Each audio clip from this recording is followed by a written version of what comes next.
Welcome to Update 28.2. Join us for our 7th anniversary celebrations, an all-new SMG experience in the arcade, and finally, the recall system update. We've got lots of surprises in store for you to celebrate our 7th birthday. Erangle's school will be transformed into a festive 7th anniversary venue. Plus, keep an eye out for throwable cupcakes and surprise gift boxes scattered across the starting island of each map. We've been hard at work balancing the SMGs to offer a more unique experience and accommodate various gunplay strategies. The arcade is all set for you to try out these changes, so get that early feel and let us know what you think. And there's more exciting news. Based on your positive feedback, we're expanding the recall system to include Vikendi and 𝐏𝐿. Check out the patch notes to discover all the details of this update. Lastly, this patch also includes weapon mastery updates, world bug fixes, and performance tweaks. Be sure to dive into the patch notes for all the details. And we'll see you on the battlegrounds.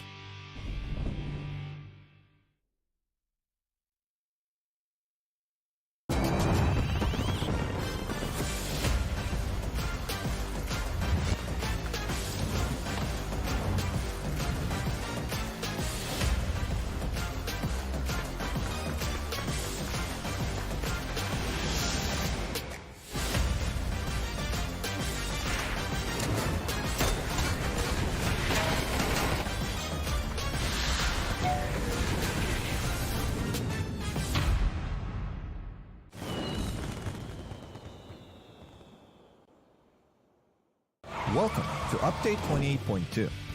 Join us for our 7th anniversary celebrations, an all-new SMG experience in the arcade, and finally, the recall system update. We've got lots of surprises in store for you to celebrate our 7th birthday. Erangle's school will be transformed into a festive 7th anniversary venue.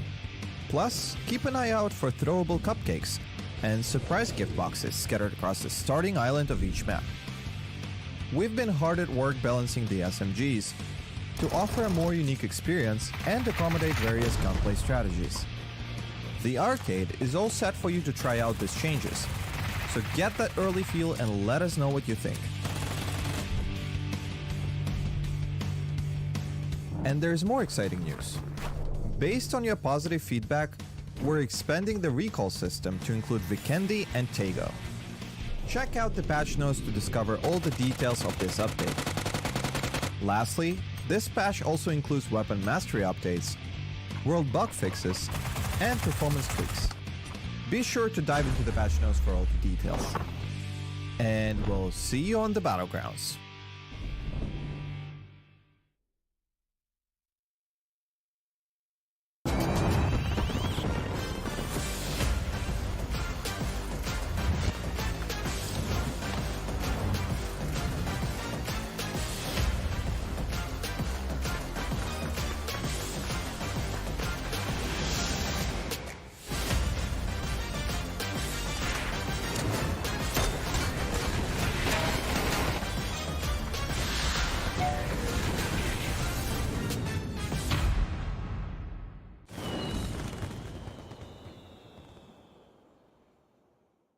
Welcome to Update 28.2.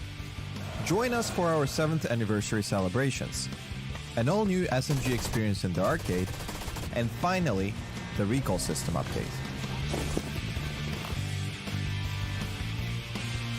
We've got lots of surprises in store for you to celebrate our 7th birthday. Erangle's school will be transformed into a festive 7th anniversary venue. Plus, keep an eye out for throwable cupcakes and surprise gift boxes scattered across the starting island of each map. We've been hard at work balancing the SMGs to offer a more unique experience and accommodate various gunplay strategies. The arcade is all set for you to try out these changes, so get that early feel and let us know what you think.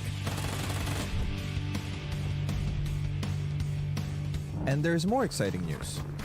Based on your positive feedback, we're expanding the recall system to include Vikendi and 𝐏𝐏𝐀𝐒. Check out the patch notes to discover all the details of this update. Lastly, this patch also includes weapon mastery updates, world bug fixes, and performance tweaks. Be sure to dive into the patch notes for all the details. And we'll see you on the battlegrounds.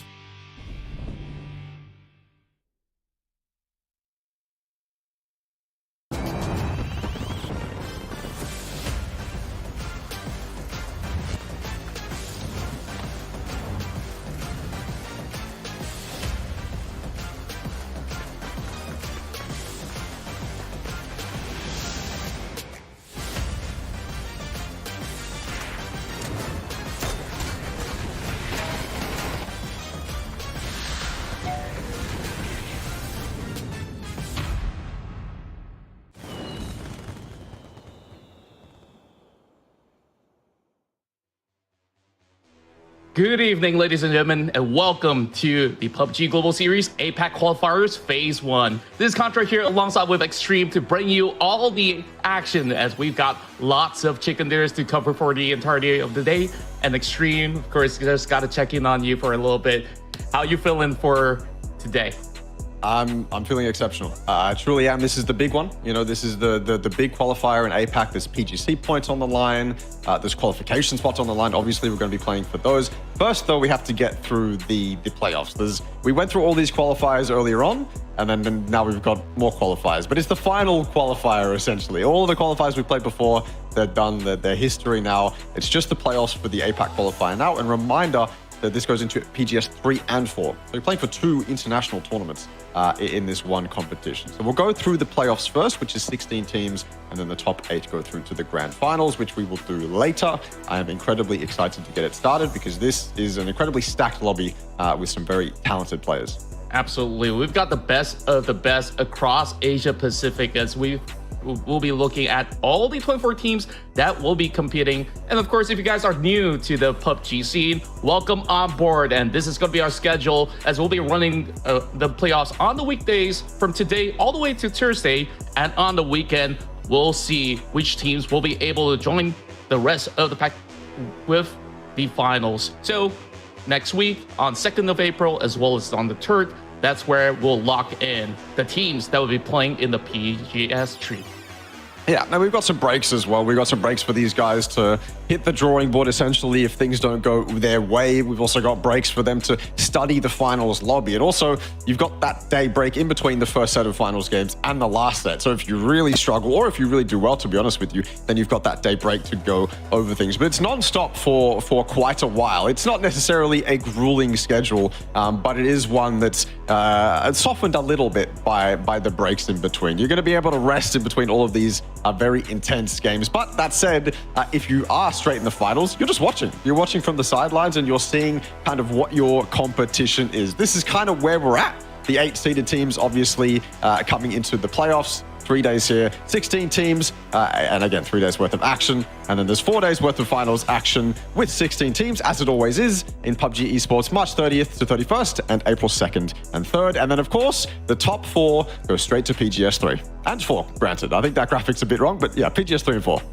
That's right. And we'll be looking at which teams will be able to join the best of the world in playing in the PGS tree. Now, gotta ask you this real quick because we got 8 seeded teams that will not be playing during the weekdays here. Would you say that it's a big advantage for them to be able to study some of the teams that will be playing here on the weekdays?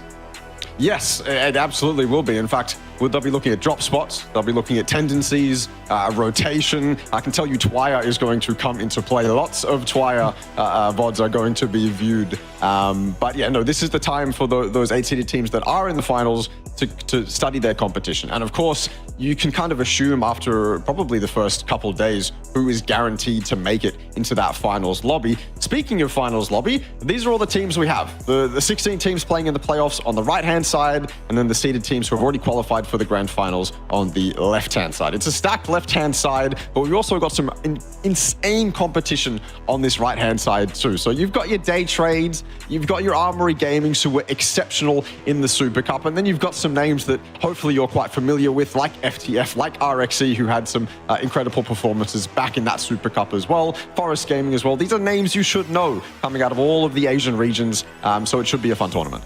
Yeah, it definitely will be super exciting. And of course, all eyes are on PTS as well as the PVS teams as they have been able to perform internationally for so many tournaments. And they're hoping to prove it once more that they will be one of the best in the APAC region. And of course, we'll definitely be fancying the chances of PJC and the rest of the regions to be able to put up really strong competition throughout this APAC qualifiers. Now, of course, the seeded teams, as listed on your left, will be playing on the next week, as we do have our matches for today to kick off with 2 rounds of Erangle and follow up on match 3. We'll be going into the snowy Vikendi and then a round of Tego in match 4 and ending things on match 5 and 6 on Miramar.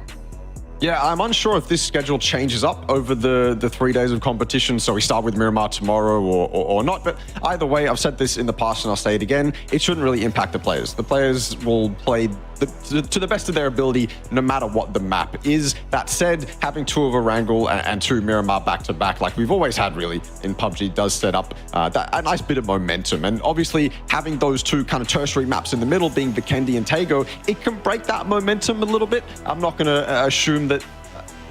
I'm not going to say that it's going to mess with the momentum too much, but say you have an incredible performance on Erangle, you move to Vikendi, it's one of those maps where maybe you're not as familiar with it, you crash out, maybe that can mess with the momentum a little bit. Like to think that these guys can reset and go into it in the next game, but who knows?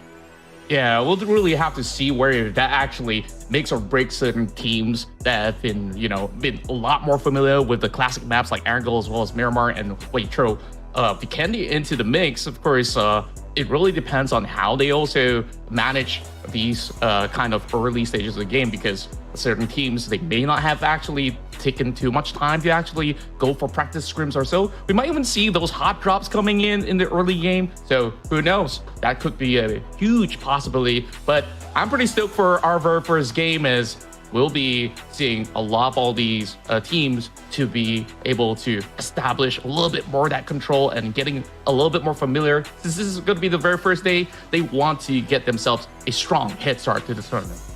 That's actually a really good point. I didn't really think about the potential of hot drops going into this tournament, but I would imagine, I mean, we had those rehearsal scrims yesterday where teams played. Obviously, they were just hot dropping Pachinki and Fairy Pier and all the places they could. So it's a bit of a hard read to understand the drop spots, but they know where everyone drops. They should be posted in the Discord as well. So if we do see hot drops, it's definitely planned. And I'm wondering if you risk that kind of, I mean, you risk losing all those points, right? You risk going out in 16th or 15th. Just to claim a drop spot that you might not even get in the finals, right? There's probably 8 drop spots that are already taken when you move to the finals. I mean, those 8 teams, you can assume that those drop spot locations of theirs are going to be respected. So going into this tournament doesn't really matter. I feel like you just take what you can get. You don't really risk it. You've got 3 days to make it through. You just, even if it's something on the edge of the map, you take what you can get on the edge of the map. You go up to Zaki, you go up to your Staubers if you have to, and you just loot from there, right? Because at the end of the day, what matters is that consistency, that you're able to get those points, claim that top 8 position, and then go through the next round. Absolutely. Of course, when it comes down to the rules and everything, teams are already very familiar with, the super rules as well as the global settings. And now comes this as well. When we take a look into the qualifiers, certain regions do have maybe 4 weeks of play, and certain ones maybe will have to go in for some of all these rapid rounds. We're looking at Thailand, where they've been playing about 50 over games in order to conclude their series. And man, it has been a heck of a ride for some of these guys. But of course, them getting so many games in, I think that they would feel that they're pretty ready for certain maps like, of course, Erangle as well as Miramar. I think that Vietnam will be able to do the same. But when we look at other regions like the PCR, PMS, as well as PJC, I wonder how well would they cope with it? Yeah, I mean, having a bunch of practice leading into a tournament like this, even if it's just local practice, that's really good. 54 games for Thailand. Maybe that's one of the reasons Thailand is so dominant, right? If you're playing 54 competitive games leading up very closely, by the way, leading up very closely to one of the most, or the most important qualifier of the start of this year, that's a lot of practice. I mean, the Oceanic teams, right? They don't get that many games. The rest of SEA, they got 18 games, right? So they played those 18 games, and then from there on, it's Oceanic scrims, it's SEA scrims, it's NA scrims, whatever you can fit into your schedule. And that is, of course, a lot less practice, potentially even lesser quality practice than what Thailand is doing with 54 official games. Then, of course, they're playing scrims as well. And I can bet you some of those teams are double blocking if they can fit it into their schedule. So it's a lot of practice. And it's probably one of the reasons Thailand looks consistently hot. It's probably one of the reasons Thailand's going to do incredibly well in this tournament. I don't know how many games Vietnam played. Vietnam played 48. So Vietnam's in the same boat. Another reason why potentially they're one of the regions that will dominate in this tournament. You cannot deny that playing that many games of practice is perfect to own your skills. Absolutely. And then when we look into the list of names that will be playing in today's matchup all the way till the end of it to qualify for the finals. Now, to my surprise is to see Daytrade Gaming here in this bracket as well, because they've been looking pretty hard in a lot of all these previous tournaments, and they did not manage to get the bye into the finals. Now, I would say that teams will be looking at Daytrade Gaming to be the biggest target in all these maps. Would you say so as well? Yeah, I mean, it's hard to say because this is a Daytrade that have made a roster change. They announced the roster change yesterday. So I believe it's Pooch's going out and then Vanadol coming in. I mean, Vanadol is coming in, but I believe it's Pooch's going out. And so this roster that they're playing with will be the roster for this qualifier, and if they qualify, then PGS 3 and 4, it'll be the same roster. But it doesn't necessarily create an insane amount of problems within the team, because obviously they've been playing for quite some time. But it's hard for the players not to look towards the future. I don't think it's going to have an impact on their performance overall. Maybe it'll affect their floor a little bit. Maybe they have a little bit lower of a floor. Who knows? But I think overall Daytrade will still be a super strong competitor in this lobby. They should top it, realistically. Them or Armory potentially should top this lobby. And there's no reason why they shouldn't. Again, if the players are strong mentally and they're looking about the future quite purely, then I think you have a very strong Daytrade to go up against. Yeah, and on top of that, we also take a look at the PUBG Challenger Rumble, where of course you did manage to get the coverage on that, where we see really tight competition. By the end of it all, we see great representation coming in from OCE this time. So of course, I would really want to see how well will they be able to fare against a lot of all these teams coming in from the side of the PTS as well as PVS. So based on your insights, like, what could you basically pull out of it? Yeah, it's incredibly interesting. We won't get to see Bliss until the finals because they came first by a country mile. They dominated PCR, and so we'll get to see them in the grand finals. I still think, even though that grand finals lobby is going to be quite stacked, it's going to be a Bliss that is a bit reinvigorated. Potentially PCR was their honeymoon period. I don't think so, though. I think this is a Bliss, but with a strong core of roles. If you're playing the correct roles in really any esport, then that's very foundational reasons for success. So I think Bliss has the roles down. Whether or not they can actually translate that into performance is a completely different question. But Panic, I mean, we're going to see Panic in this game. We've got 36 seconds until we get into Erangle. We're going to stare at this beautiful green map for the next 30 seconds. But Panic, they're in these playoffs, and obviously they have a little bit of bias coming from Australia. But I want to see them do well. I don't think they are going to do that well. I think they're a team that is quite a bit weaker than the rest of the lobby. But I still think they can compete if they're at the top of their game. They've got some very insane mechanical players. And I think if they can unlock those players' mechanics, then we're in for a pretty good show from them. That's right. I'm definitely looking forward to see that. Well, we kicked off our very first run of the day here, starting with Erangle, as we jump right into the first match of the PGS APAC qualifiers. Let's do it. Here we go.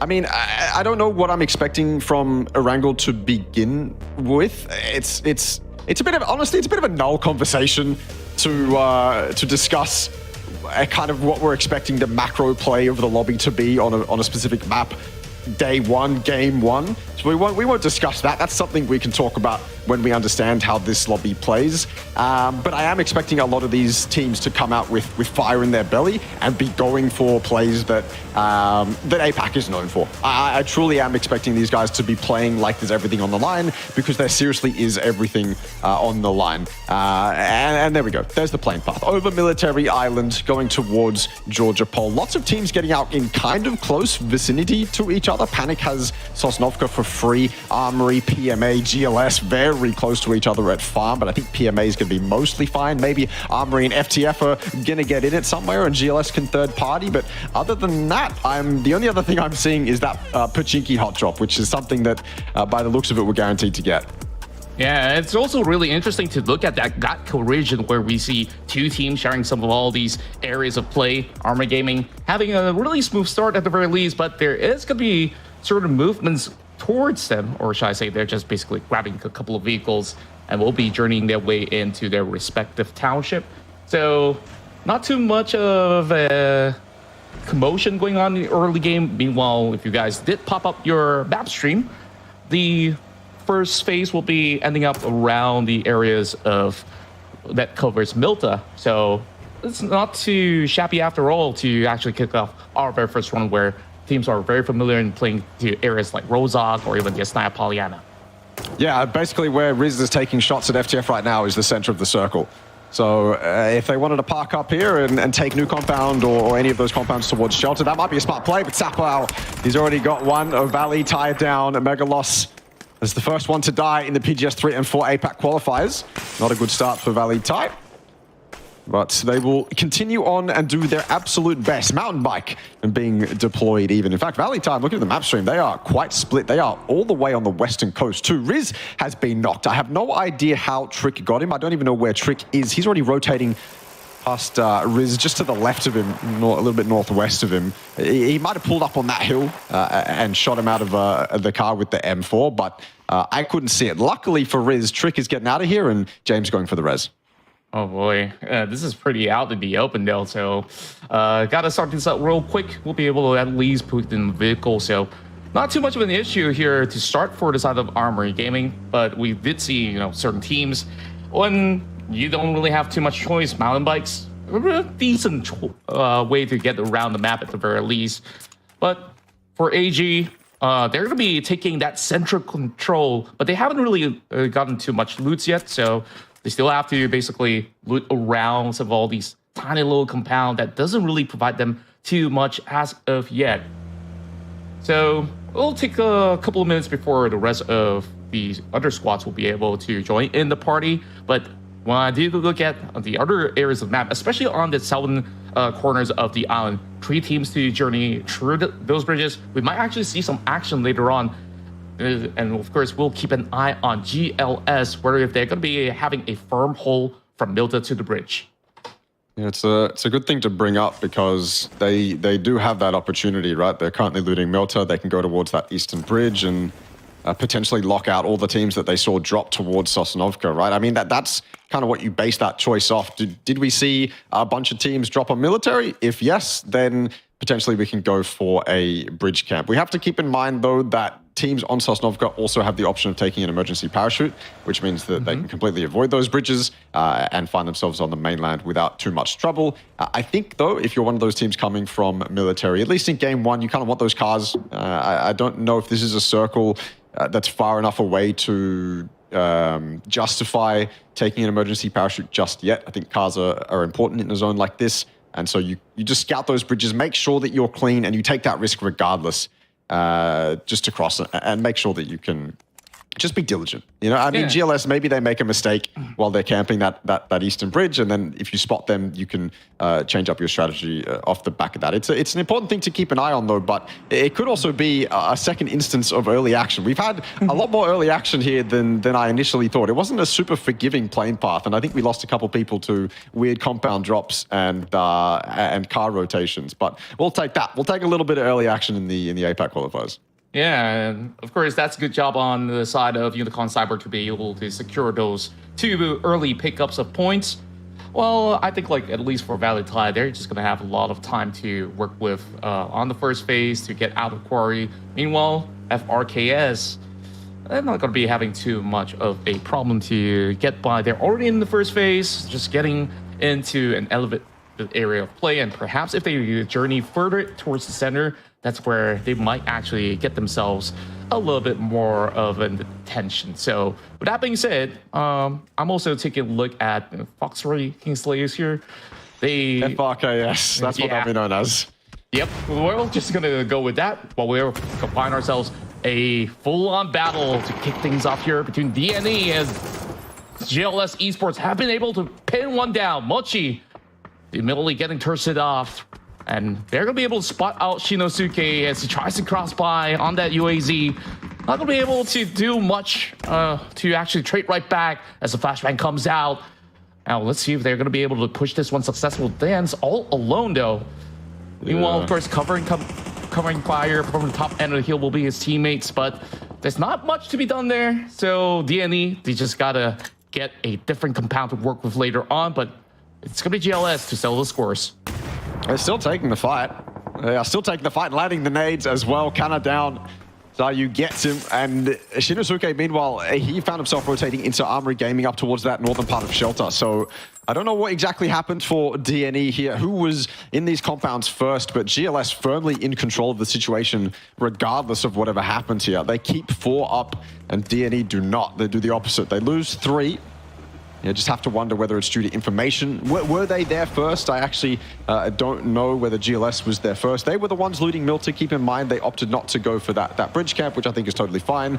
They wanted to go for more central compounds, and DNE probably just wanted a piece of one of those compounds. Decided to fight or caught themselves a mid-rotation, and now 𝐏𝐿𝐒 wants to finish off the last guy. Obviously, he has been looking at the kill feed. He knows that this is one of DNE. It's a very weakened DNE, and he wants to finish it off, get the first elimination of the PGS 3 and 4 APAC qualifiers. But Wika with a smoking car looks like he's going to get out of there. I'm not going to say he's going to get out of Dodge entirely. There are many teams on that north that he has to keep an eye on, but for the moment, he is a little bit safe.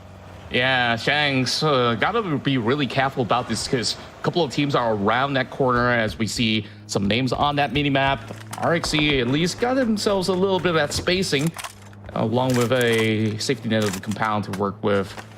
Going with the MK12 on the side of Finsu, but we'll see if he's going to be decked out enough. Yep, seems like he's already got just about enough utilities. Now we do look at from the future, though, this is such a beautiful spot for him to camp out over the top end of the rooftops. So Walker-in will be fancying maybe a couple of opportunities as they look past the shelter area. Yeah, they've got kind of not an entire quadrant to themselves, but the northeast of the map is incredibly free for FTF at the moment. Not much pressure for them. A couple teams coming in from the west potentially, but they've also got a really nice spread. And they've got that high ground as well, obviously. So this is one of those spots where if you're FTF, you're really expecting at least big things to come to you and from your information come phase 2 and phase 3. You've got so much opportunity to look deeper into the zone, and you've got freedom to do it, right? It's not like you're going to get caught up fighting people on edge too much, at least not yet. There's potential for maybe a sneaky solo or something to creep in. That's where 𝐿𝐿𝐒's gone, actually, from DNE, much closer to FTF. But yeah, FTF have a lot of opportunity here and a lot of time and not a lot of pressure to make at least their first initial moves into the zone. So I'm expecting them to have a decent, again, phase 2 or 3. Everything can change come phase 4. Everything can change come phase 5. It gets a lot more hectic, a lot more claustrophobic, and this is maybe the favorite in the lobby. They didn't have a really good tournament last time round. Daytrade looked nothing like the Daytrade that we know. And obviously, I'm going to question their performances going into this and PGS 3 and 4 if they do manage to qualify, knowing that one of them is out and Thanadol is in. But for the moment, at least, they are still favorites in my heart. They should absolutely dominate. If not first, then certainly second. Something like that. I mean, the caliber of player and the experience of those players on Daytrade only lend me to think that in a lobby like this, they should be clear favorites. Yeah, absolutely. I'm pretty sure the fans have been pretty excited to see all of them to be sticking with something a little bit more familiar when it comes down to what you did mention. Perhaps a roster change may come into play into a tournament like this. We're already seeing ISG having a glimpse out of a player, and we'll be able to trade against 𝐿𝐿𝐒 from Esports. Not going to be able to find the angles, though. Well, of course, any form of curiosity coming from 𝐿𝐿𝐒 might actually pin him down, and I don't see any other members coming from RXE to be around the corner, so gotta keep himself safe for the time being. Meanwhile, ISG from the Japanese region so far has been showing really good signs of life in their tournament, and I hope to actually see them pop off at any of all these maps. From the future, they finally see teams passing by, and FRKS will not basically stop ranting at all, but we'll see the vehicles turning by, coming in from the side of Lucky J, and the trades are going in. Taking some damage here, Shimoy. Nothing too lethal. He'll be able to still go in for the exchange to establish a little bit more territorial control for FTF. They're about to run into Pixel Stars, though, or at least get very close. 𝐿𝐒's already got one. FRKS mid-rotation, kind of caught out, not expecting Pixel Stars to be rotating at the exact same moment, in the exact same road, essentially. 𝐿𝐿𝐒's got 2. Another one down for FRKS, and a third one too. Off in the distance, Mad Pig close up actually on the road. We'll get him. FRKS, that is completely open over there. You should be dead any moment, but fighting back from RXE. FRKS, they do lose their lives, and RXE want a bit of this third party. There's only one down for Pixel Stars at the moment, so they have time and space to recover, but if he can't get across this hill, it might be too late. Fat picks the nice shots, and Happy's there to follow it up and get that final knockdown. And you can just look at the chaos, 3 teams around this vicinity where they're just going to be able to take a go at each other. But unfortunate for some of these members of FRKS to just cut into the crossfire, and what a shot that was. And Fab, he's just going to get more and more to come. Malrush absolutely obliterate through that journey. Pangsker making a move across, and somehow Fab will be able to let him loose. I feel like Pixel Stars were driving danger close to RXC right there. Maybe unnecessarily losing members. It didn't seem like they were entirely composed in that moment, at least. And I don't blame them, to be honest with you, because, I mean, running into FRKS on the rotation like that will throw any team into disarray, but not able to recover it. And, of course, RXC immediately third-partying. FTF getting involved as well. It's a recipe for disaster. There was 4 teams on that edge right there coming in just to claim a piece of that third-party pie. RXC coming out probably better off. They got 2 kills for themselves. Unicorn Cyber have set themselves up on the top of Potato inside those yellows. WF trying to search for something, get that opening knock. This is on the edge. Unicorn Cyber with the owners to move towards Whitefish, or at least wrap north or south of them. And Whitefish with a lot of pressure on themselves to defend this position. It can be incredibly nerve-wracking, knowing how much terrain that Unicorn Cyber have to work with and potentially sneak up to WF with. And Forest, obviously, they're now going to be rotating through WF, so it's going to get a lot harder. This is potentially an opportunity for Unicorn Cyber. Circle close towards the side of Armory Gaming this time around. Daytrade hoping to actually secure the direct center, so they will be perhaps playing a little bit more of a gatekeeping playstyle. Feven finds one over Crosshair, won't be able to actually connect all too much with the SLR. Let's see whether if they're going to give chase or perhaps secure a little bit more of a different vantage point, as teams will have to make their form of rotation over onto the northeast part of the map. So, of course, Natural Gaming, just by the outskirts here, still have to settle the scores, as there is going to be a Pangsker that's going to be hiding over on the top end of the compound. But Olympus will keep watch, and maybe not for long, though, since there's only about 15 seconds before Phase 3 closes up. And for us having to get out of here, this is not a fight you really want to take right now. Not a fight you really want to take at all. Unicorn Cyber rotating off in the background. RXC losing members. WF absolutely destroy them. RXC have to send it into that road dip right there, and WF are ready for it. They stopped their fight with the other team they were looking towards as well, and just go off and defeat RXC just that easily. And Forest, I feel like I've seen them rotating for the last 3 minutes or so, but finally they're making their way at least to the northern edge of this circle. Unicorn Cyber going separate ways as well. They're going to end up somewhere close to Alamo. And the Alamo right now is, I mean, it's not in zone, so maybe not something they want to go for, but here's Armory Gaming. They have been in the dead center of this circle the entire time. It's risky to go for a push like this, and you can see the punishment now coming in. 𝐿 already down and guaranteed to be out. Trick will take him, and now Riz has to do it all up close. Doesn't really have too much health, and he managed to spot him now. Great work coming from the side of Riz to be able to pin them all out, and will claim this one for themselves. Plenty of loots to go by, but of course, attention being drawn towards this corner of the map from the future have been lurking for the longest time, and will be taking positions in order to keep them into this corner of the ditch. Well, I can't really call it ditch, but good enough of a space for them to work defensively for the time being. Daytrade Gaming having some good spread across the map. Managed to spot out Trick. So Belmont's really got to relay all of that intel back to the side of the Daytrade. Though they've gotten just about enough information, there's still no points to be gained just yet. Meanwhile, Armory Gaming with 6.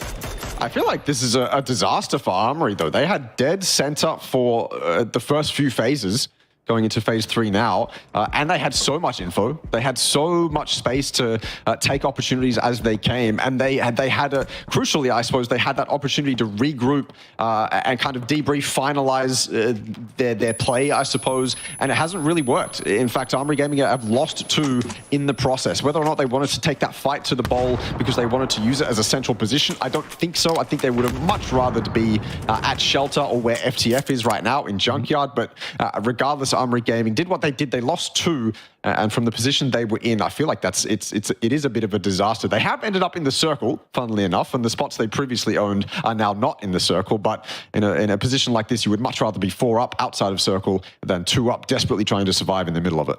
Yeah, of course, they'll be drawing a lot of attention, especially with FTF eventually needing to make a move towards their section as well. And with their numbers advantage, I wonder if Armory Gaming will be able to hold up later on. Dopeness will be able to find one. Meanwhile, it's going to be AG still leading the pack with that 6 points garnered. But like you said, losing 2 players at this stage of the game is still going to put them at a risky position in order to secure, ranking points by the end of the round. But look at the way that this Thai squad has been working out. Like, they've always been hungry to get some of all these eliminations down. Well, 𝐏𝐸𝐾𝐈𝐅 will let the rest of Force pass. Oh, a little bit of skidding coming in from the vehicles.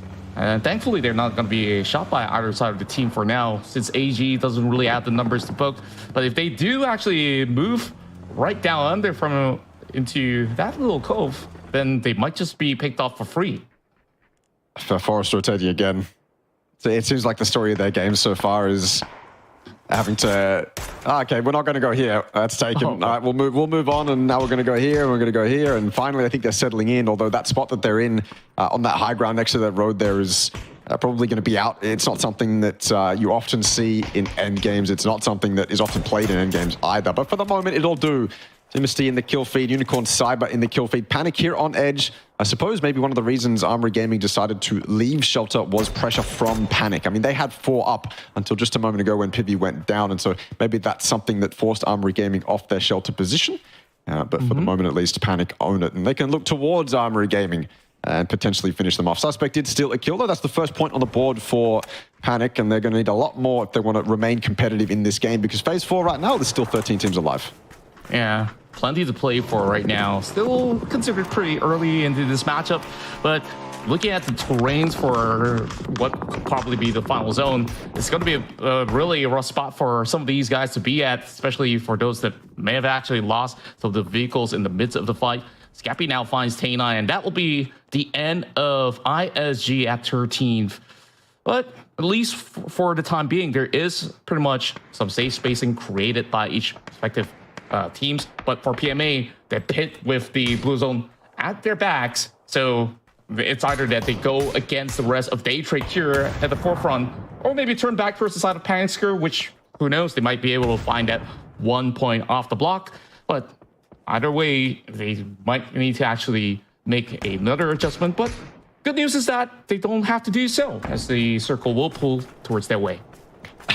I'm happy for Forest. After all of their efforts rotating around the zone, they finally found themselves dead center. New compound. I wasn't even looking at it. Didn't even know it was free, but they found it. They spotted it out, and it is certainly incredibly free. And so they're going to be sitting quite pretty for the remainder of the game.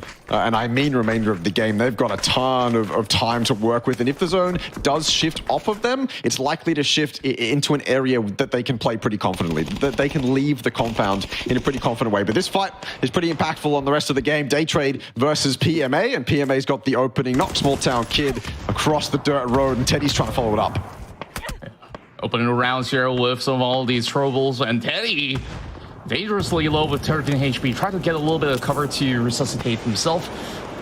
Well, that basically will have Daytrade trying to hold on here, but it's not going to be all too easy for them to actually spot the members of PMA, them pretty much not within their sight. So they will still be holding on to the south end part of the map, which is now soaking a little bit of damage, while Pete's just gonna see if he could basically pick off the POW. Only got a glimpse of it through to the Sia. Meanwhile, names are basically dropping through the map. Yeah. With a couple of members of PNC getting pinned out. Yeah, Panic ended up in a really rough situation on that eastern side. They found themselves in a very struggling rotation, getting caught out. FTF down, though, completely wiped out by a combination of Panic and Armory. Armory goes at the same time, essentially. Panic as well, I believe, too. So that's 3 teams in a matter of moments that just lost their lives. 2 exposed on that eastern side.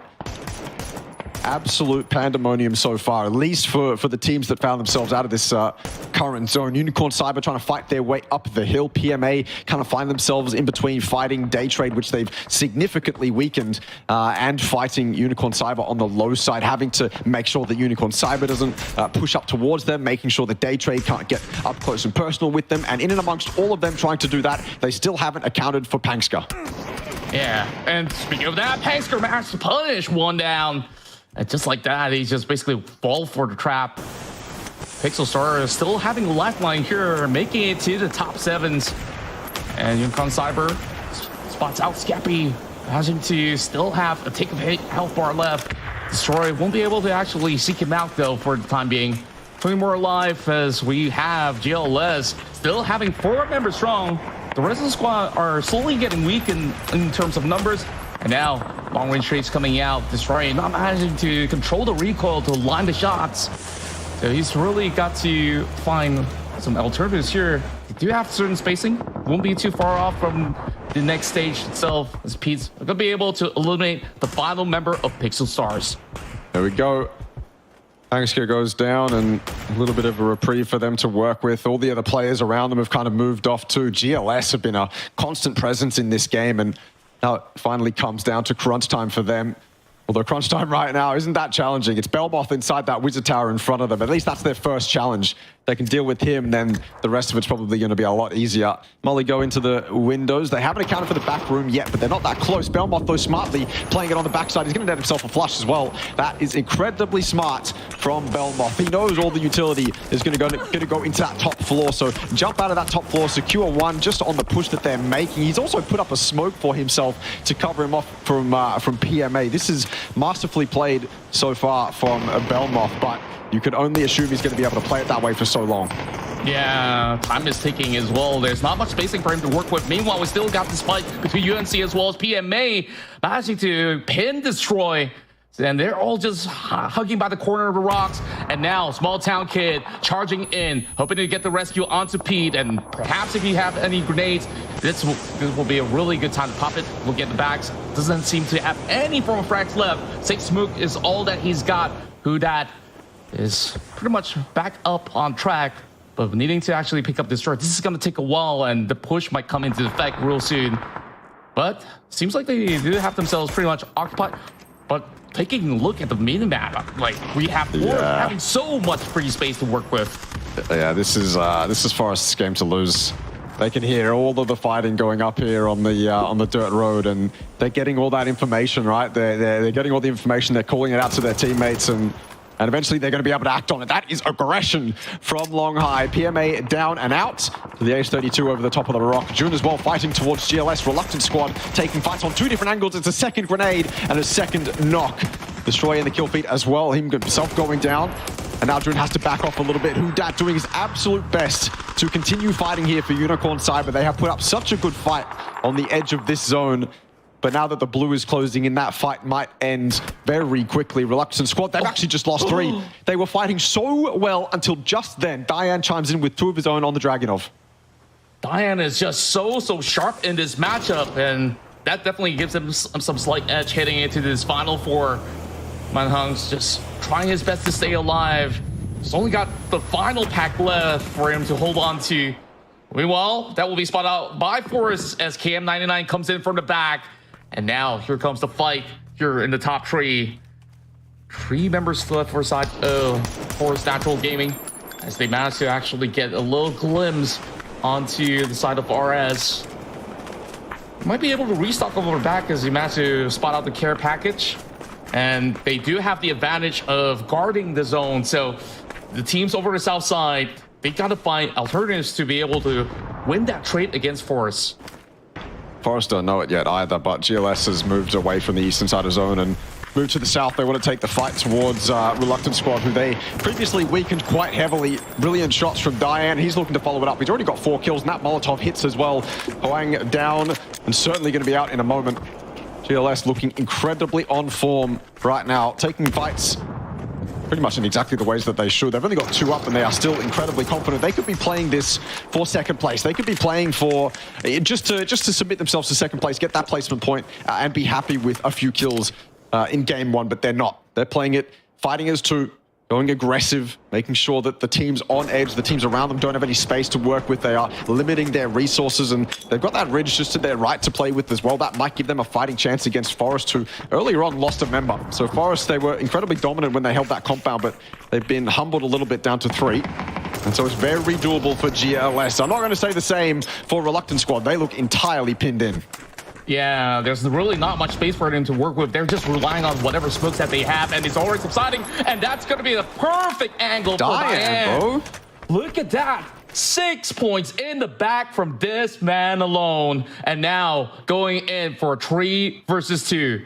GLS, though they are having one man less, they are playing as if they had the full squad with them.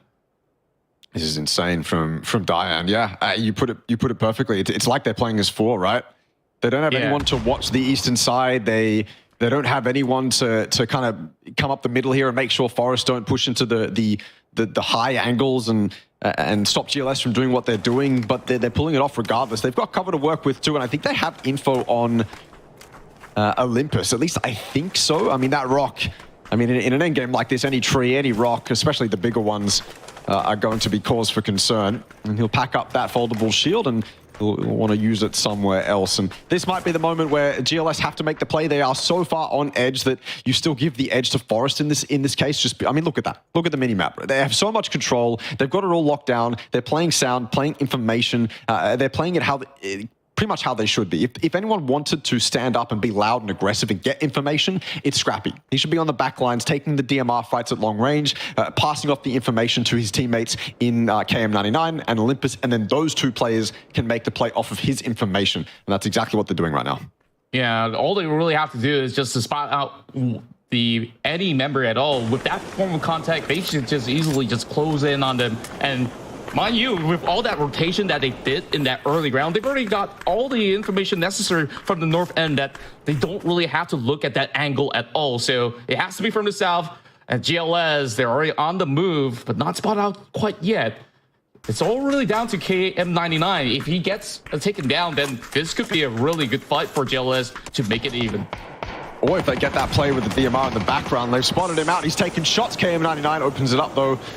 So it's just Diane, the man of the match right now for me. 6 kills to his name, but he's got 3 more to get. He won't get double digits if he wins, but he'll certainly win our hearts with an opening 1 versus 3. He's already got the first. Don't do this. Olympus takes a 1v1 by himself. He'll be reprimanded by his team if his team lose this. KM99 getting equally aggressive, and Diane can't do it. And so Forest open it up with a 6-kill win off the back of a nice compound feed, but an excellently played endgame from them. So congratulations to Forest. They open up game 1 with a win. Yeah, beautifully done this. We could see how masterful they were with their tactics as they basically played it a little bit more passively compared to what we saw coming in from GLS, but the way that they've been able to garner that control from that north point has definitely given them so much of an edge here in that final battle. So kudos to Forest Natural Gaming with this lead here in game 1. We'll see how the rest of the pack will be able to fare with these upcoming games, but that's a good way to start off our round for this evening. Yeah, it's a very exciting game 1. I'm glad we ended up with a circle on that dirt road and in and around that terrain, because that's a very testing piece of terrain. It can often be quite difficult to play, obviously depending on kind of where you come from and the position that you find yourselves in. But we go to the highlights for the moment. This is how Megaloss died. I didn't exactly see this. I thought it was a 1v1, but it turns out it was a 1v3, so it really didn't have any chance. And then, of course, we had our crazy rotational fights too. This is, to me, this is the lobby getting used to each other. This is the lobby figuring out how teams like to play, how teams like to rotate, where exactly or what exactly are their tendencies. You end up with moments like this, because in lobbies that understand how each other play, you're going to avoid rotation spots that you know are occupied by certain teams on certain circles, right? We don't know any of that right now, so we're going to get a bunch of crazy rotation fights, and this is how WF died. RXC were already sitting inside. Oh, sorry, this is how RXC died. Never mind, I got my teams mixed up. RXC were already sitting here, and WF just drove in and completely ran them over without losing a single member. What a moment for them.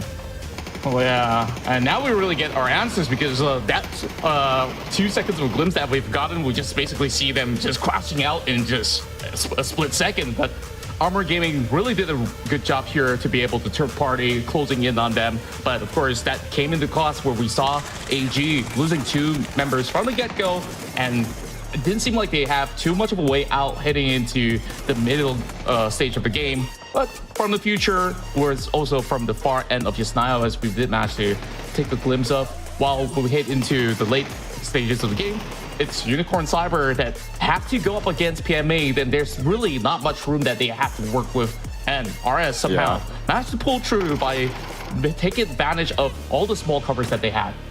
Yeah, I always feel bad for a team in Unicorn Cyber's position because you have to worry about the high side of the hill, you have to worry about the low side of the hill. It's so stressful in moments like that. You really have to rely on your car and your smokes and whatever other resources you have. RS, though, it looked like they were on for a really good game. It looked like potentially they were cooking something up, and then Diane just off in the background gets 2 nice Dragunov headshots and completely shuts RS down. And then from that moment forward, it shambles from them. They just have to play to survive, and that's not what GLS was doing. Granted, this is a GLS that was, as you said, basically playing a 4-man as a 2-man.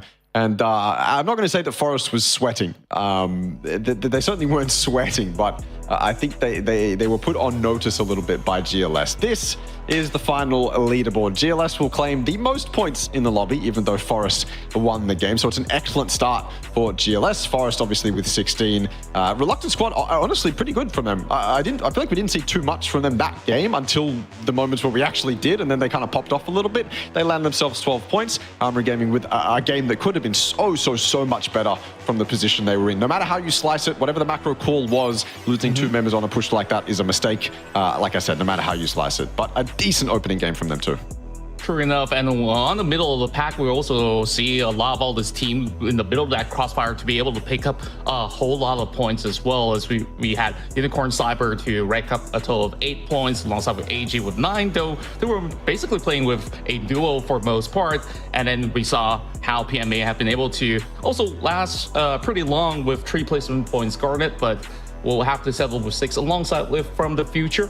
While, of course, it's still pretty much the warm-up round for some of all the other guys out there. 𝐏𝐆𝐒 Esports did manage to be caught out very early on those rotations, so they really have to basically look back into it if they do get a similar form of a space of play heading into match 2, as we're gonna go back at Erangle again in moments time. But liking what I'm seeing from game 1, especially when we look at the tail end of how GL displays, they have been so proactive in basically hunting out teams after teams. They just got them pretty much on the hit list.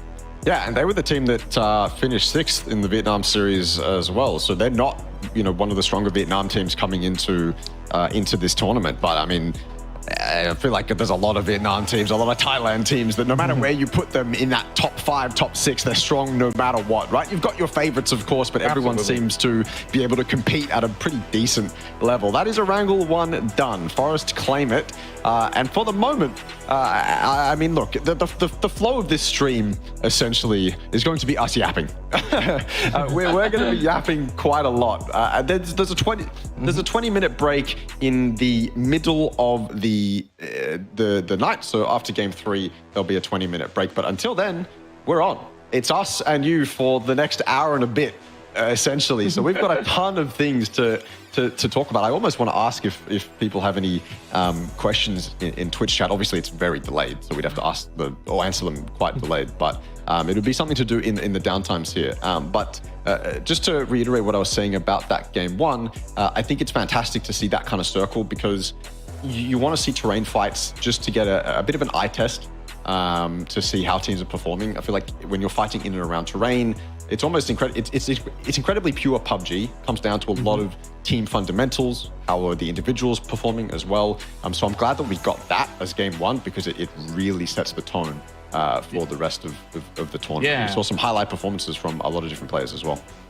Yeah, especially during the early game, you could already see the teams were actually really quick on the setups in the middle of the hills, and they're really just basically playing based on terrains as compared to having enough compounds to work with. And kind of glad that it wasn't exactly a stiff urban kind of setting where, certain teams would just be perhaps AFK for a couple of minutes before they get themselves into battle. But, I'm satisfied with the outcome of how the teams have been able to at least get a little bit more of that rhythm. And of course, with this momentum boost coming from the side of Forest, this is definitely going to set the tone of how this team will be able to carry forward this into these upcoming rounds. So other than that, GLS hot off game 1. They are definitely looking super strong in terms of how they've been able to not only have that form of firepower against all the other squads out there, I could also see that the way that they've been effectively working along with each other to be very on point on their coverage as well as their support. So they're definitely looking to be one of the teams to beat for today at the very least. It's funny as well because Forest were also the 6th team coming out of Thailand. So we had GLS that was 6th in Vietnam series, and then Forest that was 6th in the Thailand series, and they were the top 2 performers in that game. But I like what you said about Forest's fundamentals there, because I feel like you obviously want to praise them for the moment where they are sitting still and just playing good survival PUBG, letting GLS come to them. And then in that split moment, I forget who it was, but one of them takes a 1v1. I think it was Scrappy potentially. Oh no, Olympus. Olympus takes that 1v1 and he loses it, and you're thinking, okay, this is how the 1v3 happens. Yeah. But could have been a real big scare right there, right? Yeah, I mean, honestly, it's a big scare in the moment. And so if you're KM99, there's a lot of pressure on you. If you're KM99, there's a decent amount of pressure on you to not mess up your 1v1 that's coming up. And he decides to take the 1v1 into his own destiny, essentially, and just runs up there and takes it completely out of Scrappy's coverage, completely out of his LOS. It's a good sign of confidence. But of course, you don't want that stuff to happen that often in the late game. You would much rather it be a dominant win where the last player of GLS in Diane steps over the edge and you just clean it up with 3 alive. But yeah, it was well played from Forest. And like I've said, I'm happy that we got that as a game 1. It's a good temperature check for the lobby. Yeah, and of course, we're going to be waiting for the next round to start while we're at it. Of course, we also did manage to catch a glimpse of other teams as well. Of course, hot favorites like Daytrade, despite, having those early struggles, they were basically caught in between that Wizard Tower. You can basically see how well some of these players actually have their decision making on point on that split second. Of course, we may not see how he go down, but with teams surrounding him like that and with him being able to really pull off great utilities on the right time, this is what we do expect coming in from the best of the APAC region. So with that being said, of course, out of the many region there, I guess for the side of the PJC side, maybe they still need to get accustomed to the tempo of play on some of all these teams, because they look a little bit shaky to me on how we've actually started with a little bit of that fight across the outskirts of Milta, and in terms of rotation, getting caught up a couple of times. So hoping to actually see some form of improvement hitting the game 2 for some of the squads out there. Yeah, I mean, look, going into game 1, kind of no matter what tournament you're in, you have to be a certain type of team to not at least shake off a little bit of rust. It's honestly probably one of the reasons why, again, Thailand and Vietnam can be so strong. If they're going to play that many games going into this tournament, you're probably not that rusty. You're probably not that rusty. You're not going to be as rusty as, say, a Panic, right? Who played their quals a while ago and then have only really played Oceanic scrims or NA scrims, whatever they can muster up until now. And so they might be a little bit rusty, and so might some of the other regions. But I think no matter what, you're going to have a little bit of rust. You're going into a fresh competition, even as the IGL, right? Even as someone who kind of has to figure out the lobby and figure out how you want to rotate and your macro strategies. Obviously, you would have watched the TWIs before, and you'll know the team's tendencies, but then you actually get into game, and those teams would have done the same thing. And so they would have changed things up as well. So it was something that the IGL saw in this TWI that this team did. Well, that team's now changed it, because they have to account for this new team that's also in the lobby. And so it gets messy. And as an IGL, you go into game 1 hoping that you are able to survive for as long as possible, just so you can get that good idea of how the lobby's going to play out, as any individual as well, especially as coaches who are watching in the background too. And then you can start to build kind of fundamentals of how you're going to play the lobby based off of that. It's one of the reasons comp PUBG can be quite intense, is because you only have so much time to figure out how the lobby is going to play. So yeah, I mean, that's just how it is sometimes, I suppose. Yeah, and we did actually look at that early flight path that basically cuts pretty much towards the south side, which it was a bit rough, wasn't it?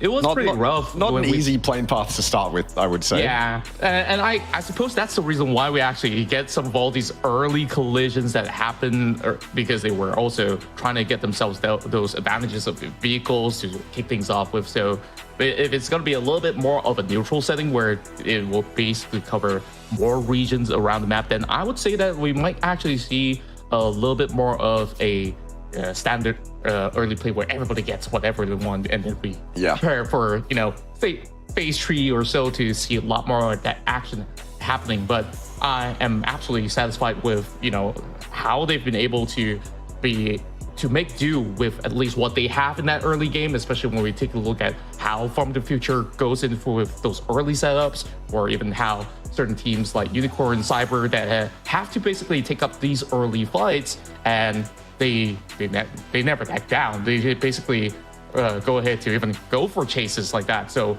that's what we want to see, like those form of aggressive plays coming from these teams. Yeah, we want to see the aggression coming in. I mean, not only for the viewing perspective, but also for these guys' confidence, right? You cannot go into a game 1 and play.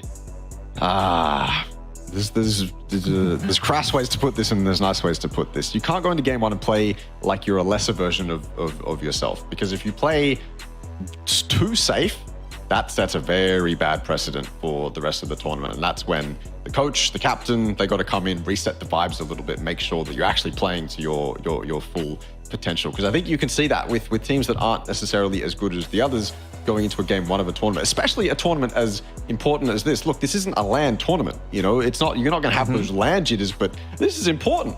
You're playing for LAN qualification spots for PGC points. This is the real deal. PUBG 2024 has absolutely started. And so there's going to be probably some jitters coming into it. And if you're the captain, if you're the coach, you have to make sure those vibes are immaculate, man. You have to make sure they're on. You got to make sure that no one is, like, if you're going to be second guessing yourselves going into these games, you need someone there to tell you to stop doing that.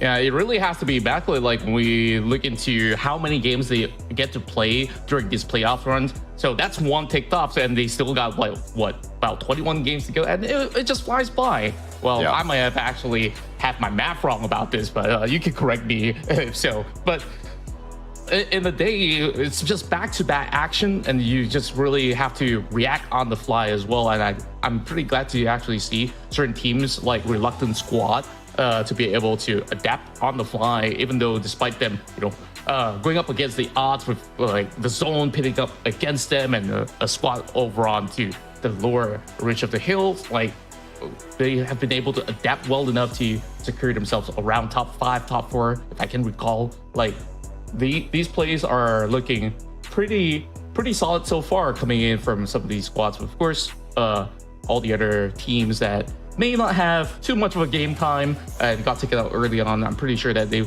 will look into it, what exactly went wrong. And now we already got the lobby pretty much set up. Well, of course, waiting for the flight to take off. So any sort of expectation coming from you, Extreme, on how game 2 goes? Because they already have a little bit of a feel of how game 1 went by. So I'm pretty sure that there's going to be big adjustments heading into our second game of the day.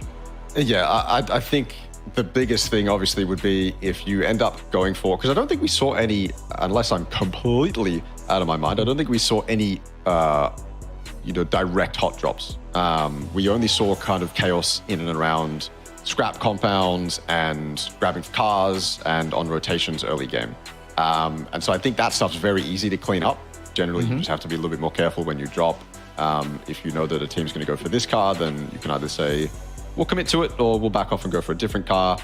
That's the kind of things that are going to be cleaned up going into game 2. At least I'm expecting them to be cleaned up. Of course, we don't actually know, and the plane path could change everything up. That one was more southern, right? And so you had teams going for the hard spawns around shelter. You had teams that are going to go for the cars around the coast, in between the mainland and military island, because there's a lot of car spawns there, and that's going to create a bunch of chaos. But on a more central plane path, you don't really need to send yourself with the hard spawns too much. But that said, if it goes north, we kind of have the same problem just in reverse. And then so it might be even harder for these guys to get a good gauge on the lobby. But you know what? Probably. Out of everything, right, even if the lobby is just chaos the entire time through, one, that's just the APAC. Less so nowadays, but I feel like that's just APAC. But two, it's good for us. Chaos is good. Chaos is entertaining. We like chaos. As long as we can see what's going on. We do. We absolutely thrive in chaos. So if we're going to get a bunch of chaos and these guys never are able to figure out the lobby, then that's okay with me. I'm here for that. Yeah. And I would absolutely love to actually see even more chaos, though, you know, we get a couple of tinge of it in the earlier span of the round, but heading into game 2, probably with them to get a little bit more of that morale boost, to be playing a little bit more on the active side, I think like they will be able to adjust their mindset into, you know, let's go out hunting a little bit more if they do get themselves a standard start at the very least. So I hope to see these teams to be able to have their plans cooked up well enough, just like how Forest have been able to get their rotation on the right rhythm to get themselves the edge for the chicken dinner. So teams like Daytrade, we haven't really seen the best of them just yet. We've had a little bit of feel coming from the future, but they didn't have enough time to cook up. So I think this time things might actually look a lot better for the teams mentioned as we move our way into our second game that will be kicking off in less than a minute. So that's it. Of course, get your popcorn, get your snacks ready, as we're gonna be having lots of matches for you as we will be into game 2 shortly. All right, 30 seconds quick. Where do you want to go? What circle do you want to see? I want to see on top of 𝐏𝐷𝐾, the mountains. What about you? I'm down for that. I'm down for an Everest finish. I would like to see a military island finish, personally, because I haven't seen many of those in recent times in PUBG. We did Super Cup, and I think we got one, maybe none, in that entire tournament. So I feel like we're on a dry streak of military zones. I'd love to see something like that, because obviously that creates a little bit more chaos, and obviously the emergency parachute is there. You can use it to mitigate that chaos, I suppose, but I still would like to see something like that. Plus, if you manage to get a bunch of teams on military island, it becomes a really good game of strategy just because it's so played out, right? It's almost like a more condensed tactical shooter when you get to Sosnovka Island, because it's such a played out circle and everyone kind of knows how those circles go down, and no matter what teams are in your lobby, you're going to be able to safely assume a lot of the tendencies. So it becomes this really kind of condensed, hardcore tactical shooter on this one island, and it's just up to the captains and the IGLs, the coaches, to figure out exactly how they want to play in and around that Sosnovka terrain. But we have no idea where it's going yet. The playing part is a lot more fair this time around. I don't think that we're going to see any direct hot drops. I had a look at the TWI in between games, and I did confirm to myself that no one actually hot dropped on top of anyone, which was good to see. All of that stuff obviously would have been figured out before game, because I think going into something like this, no one wants to risk 3 nights of games just to hot drop a team, and I think we're seeing that come to fruition in game 2. Yeah, that's great to hear. At least like for certain teams, they will have a little bit more time to prepare for, you know, some of all these skirmishes that will happen maybe towards the mid game. But from where RXC starts off, they're going to be in between both Rozhok School as well as Pochinki. So that is going to be an interesting spot for them to actually kick off all these rounds in Erangle, because they might actually have members to be called from some of all these surprise engagement, and I might actually get my wishes come into fruition here with the first circle closing towards the region of 𝐏𝐷𝐾. It may still go to places like Fair Pier or even the Quarry, so we'll see. Can't complain, because at least I got myself 50% right this time. Yeah, you're lucky. I mean, look, Daytrade's in a good spot. Daytrade, Valee, Thai, I believe. Let me just check. Let me open my Thailand series tab. They came second in the Thai series, and so that's Megalos, UNK or Yunk. I don't know how you say that. Latte, and then Kiss. Second in the Thailand league. They were kind of close with Armory and Magnetic, and to be honest with you, Daytrade. Arena was the team way above them, who obviously secured a direct spot to the grand finals. But still, I suppose if you book that second spot, there's expectations that come with that, right? Yeah, indeed. There can be a little bit of luck involved potentially to put you above the more on paper or household names that would otherwise be up there, but still for Valee Thai coming second certainly sets expectations, at least if not for us, certainly for them. That's the other thing we got to consider, right? Is a lot of teams coming into this who didn't book that direct spot into the grand finals. if you came second, third, fourth, fifth, you're going to have expectations, man. You're going to have expectations based on that result. And if you can't live up to those expectations within the first, night, maybe night and a half, it can really weigh down on your mental. But it doesn't seem to be weighing down on GLS or Forest's mental. The top 2 performers from game 1 both came 6th in their respective regions. So that's good to see. Yeah, that's a really good point that you just highlighted right there, because like sometimes when you go into the tournament, you have too much expectations on the line. Like it really does bother some of all these players, especially when that expectation isn't exactly met. So best to actually come in with close to 0 expectation, or certain teams, they have different kinds of mentality, like, oh, I didn't basically finish off my past tournament with the best results, and I really want to prove a point here, and this is why they would be able to basically put more hours on the grind and just basically show up when the day requires them to. And today definitely is the day here in the playoffs, as we're already looking at these early rotations being set in from the side of ISG, moving straight into the open fields of Gatka. Well, Whitefish will still have a member to be on the lookout, as they do witness a couple of all these teams passing by, but too long to actually take a shot. We'll be able to keep their eyes pretty closely into this. Like you did mention early on, Daytrade, they start off in a really safe position at the very least by the quarters of Quarry. They can basically play this out really slowly and look to reposition much later on. Oh, Agua. Aegon, sorry. I don't know why I said Agua. It looked like that. Aegon almost caught out, having to just barely escape. Okay, that is pretty damn dirty from Feven. That might be go time, to be honest with you, for Whitefish off the back of that knock. The thing about that knock is they've got so many ridges to play around. They can completely box ISG in if they wanted to. The problem being is that no one's set up for that push. No one's set up to be ready to come over here off the back of that knock. That was a knock that Feven wasn't expecting to hit, so he hits that, and there's probably a very short discussion about whether or not we should commit to that, knowing the terrain that surrounds that compound that ISG sits in. I think very quickly shut down, though, knowing that if you were to commit to that this early in phase 1, it's a fight you can take, but not this central. That's a fight that teams around you are going to look at with rose-tinted glasses, right? They're going to look at that very hungry to third party. So I think smartly, Whitefish decided not to commit to that.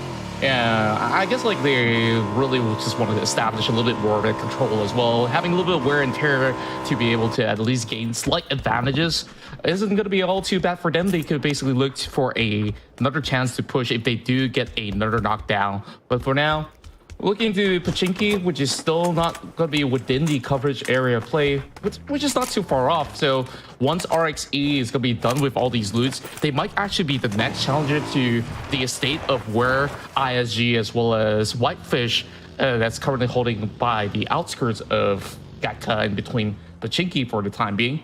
While AG, they are coming from the northeast side, will be able to at least garner a little bit more of a zone control for the time being. Nobody's going to be passing by for now, so it's just going to be a quick pit stop coming from AG. Judging from their game 1 performance, I think like they had a pretty decent start, to say the very least. Of course, 8 points off the block is going to be able to at least put them, well, I say 8, but it's actually 9. Still in the top 4 region, so if they do get another good game, I think they're definitely going to be able to catch up to teams like GLS as well as Force. And now, with Panic cutting by, Reels trying to shut it off with the AUG, ran out of bullets. They might be able to get that free pass for now. But oh my god, they're still hitting it. They're still hitting shots at that range. It's so scary. The powerhouse for this team is Dynasty and Riz. They dominated not only the tournament prior to Super Cup, but then they dominated in Super Cup as well. They seem to be the dynamic duo of this team, and so I really would like to see more action coming out of them as we head into these qualifiers. I think, honestly, yeah, while their Game 1 performance left a bit to be desired, I think they're probably a shoo-in for that top 8 position. I think the amount of kills that they are going to get over the remainder of these games is going to be hard to contest with, especially if you're a team like Panic. And it's a nice segue because we're looking at Panic right now. I mean, Panic, to me, a team that I would peg to be consistent in the Oceanic region especially in recent times. They've shown quite a lot. Honestly, not even going to talk about them right now because we've got some early action. Pixel Start up against DNE. 𝐏𝐿𝐒 taking a lot of damage over that peak. Complete confidence from 2Yizzy over the top. Maybe too much confidence. He's been humbled a little bit weaker in the background.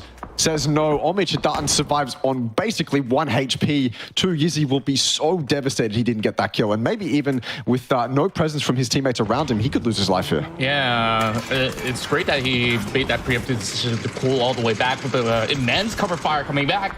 And goes in for the exchange and will be able to punch him for his over-aggression. And that's going to be 𝐿𝐒 getting the last laugh out of that.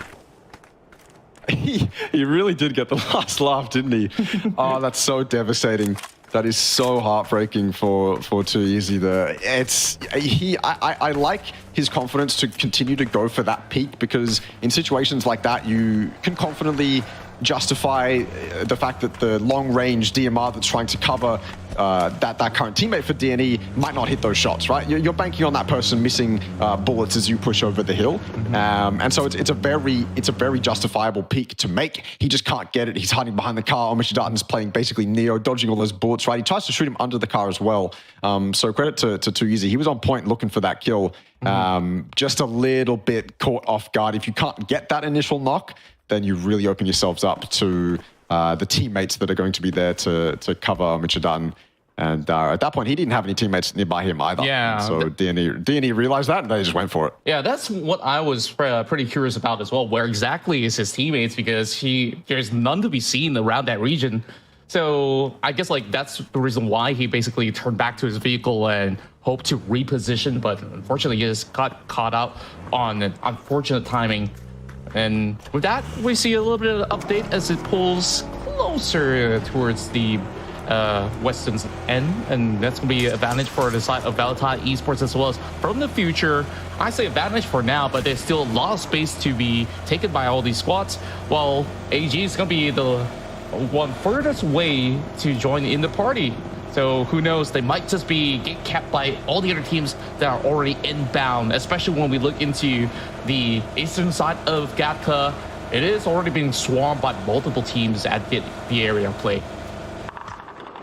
Yeah, you said it. There's still a lot of space to play, but you kind of got to get past that massive wall of teams on the eastern side, right? So your opportunities are essentially wrap north, wrap south, take an emergency parachute, or just send it through the center. And honestly, sending it through the center right now is working for a lot of teams, just because everyone's on rotation at the moment. Everyone wants to get off the edge and try play center. They've all been looking at it for the last couple of minutes, so you may as well try and get something that you recognize might have been free.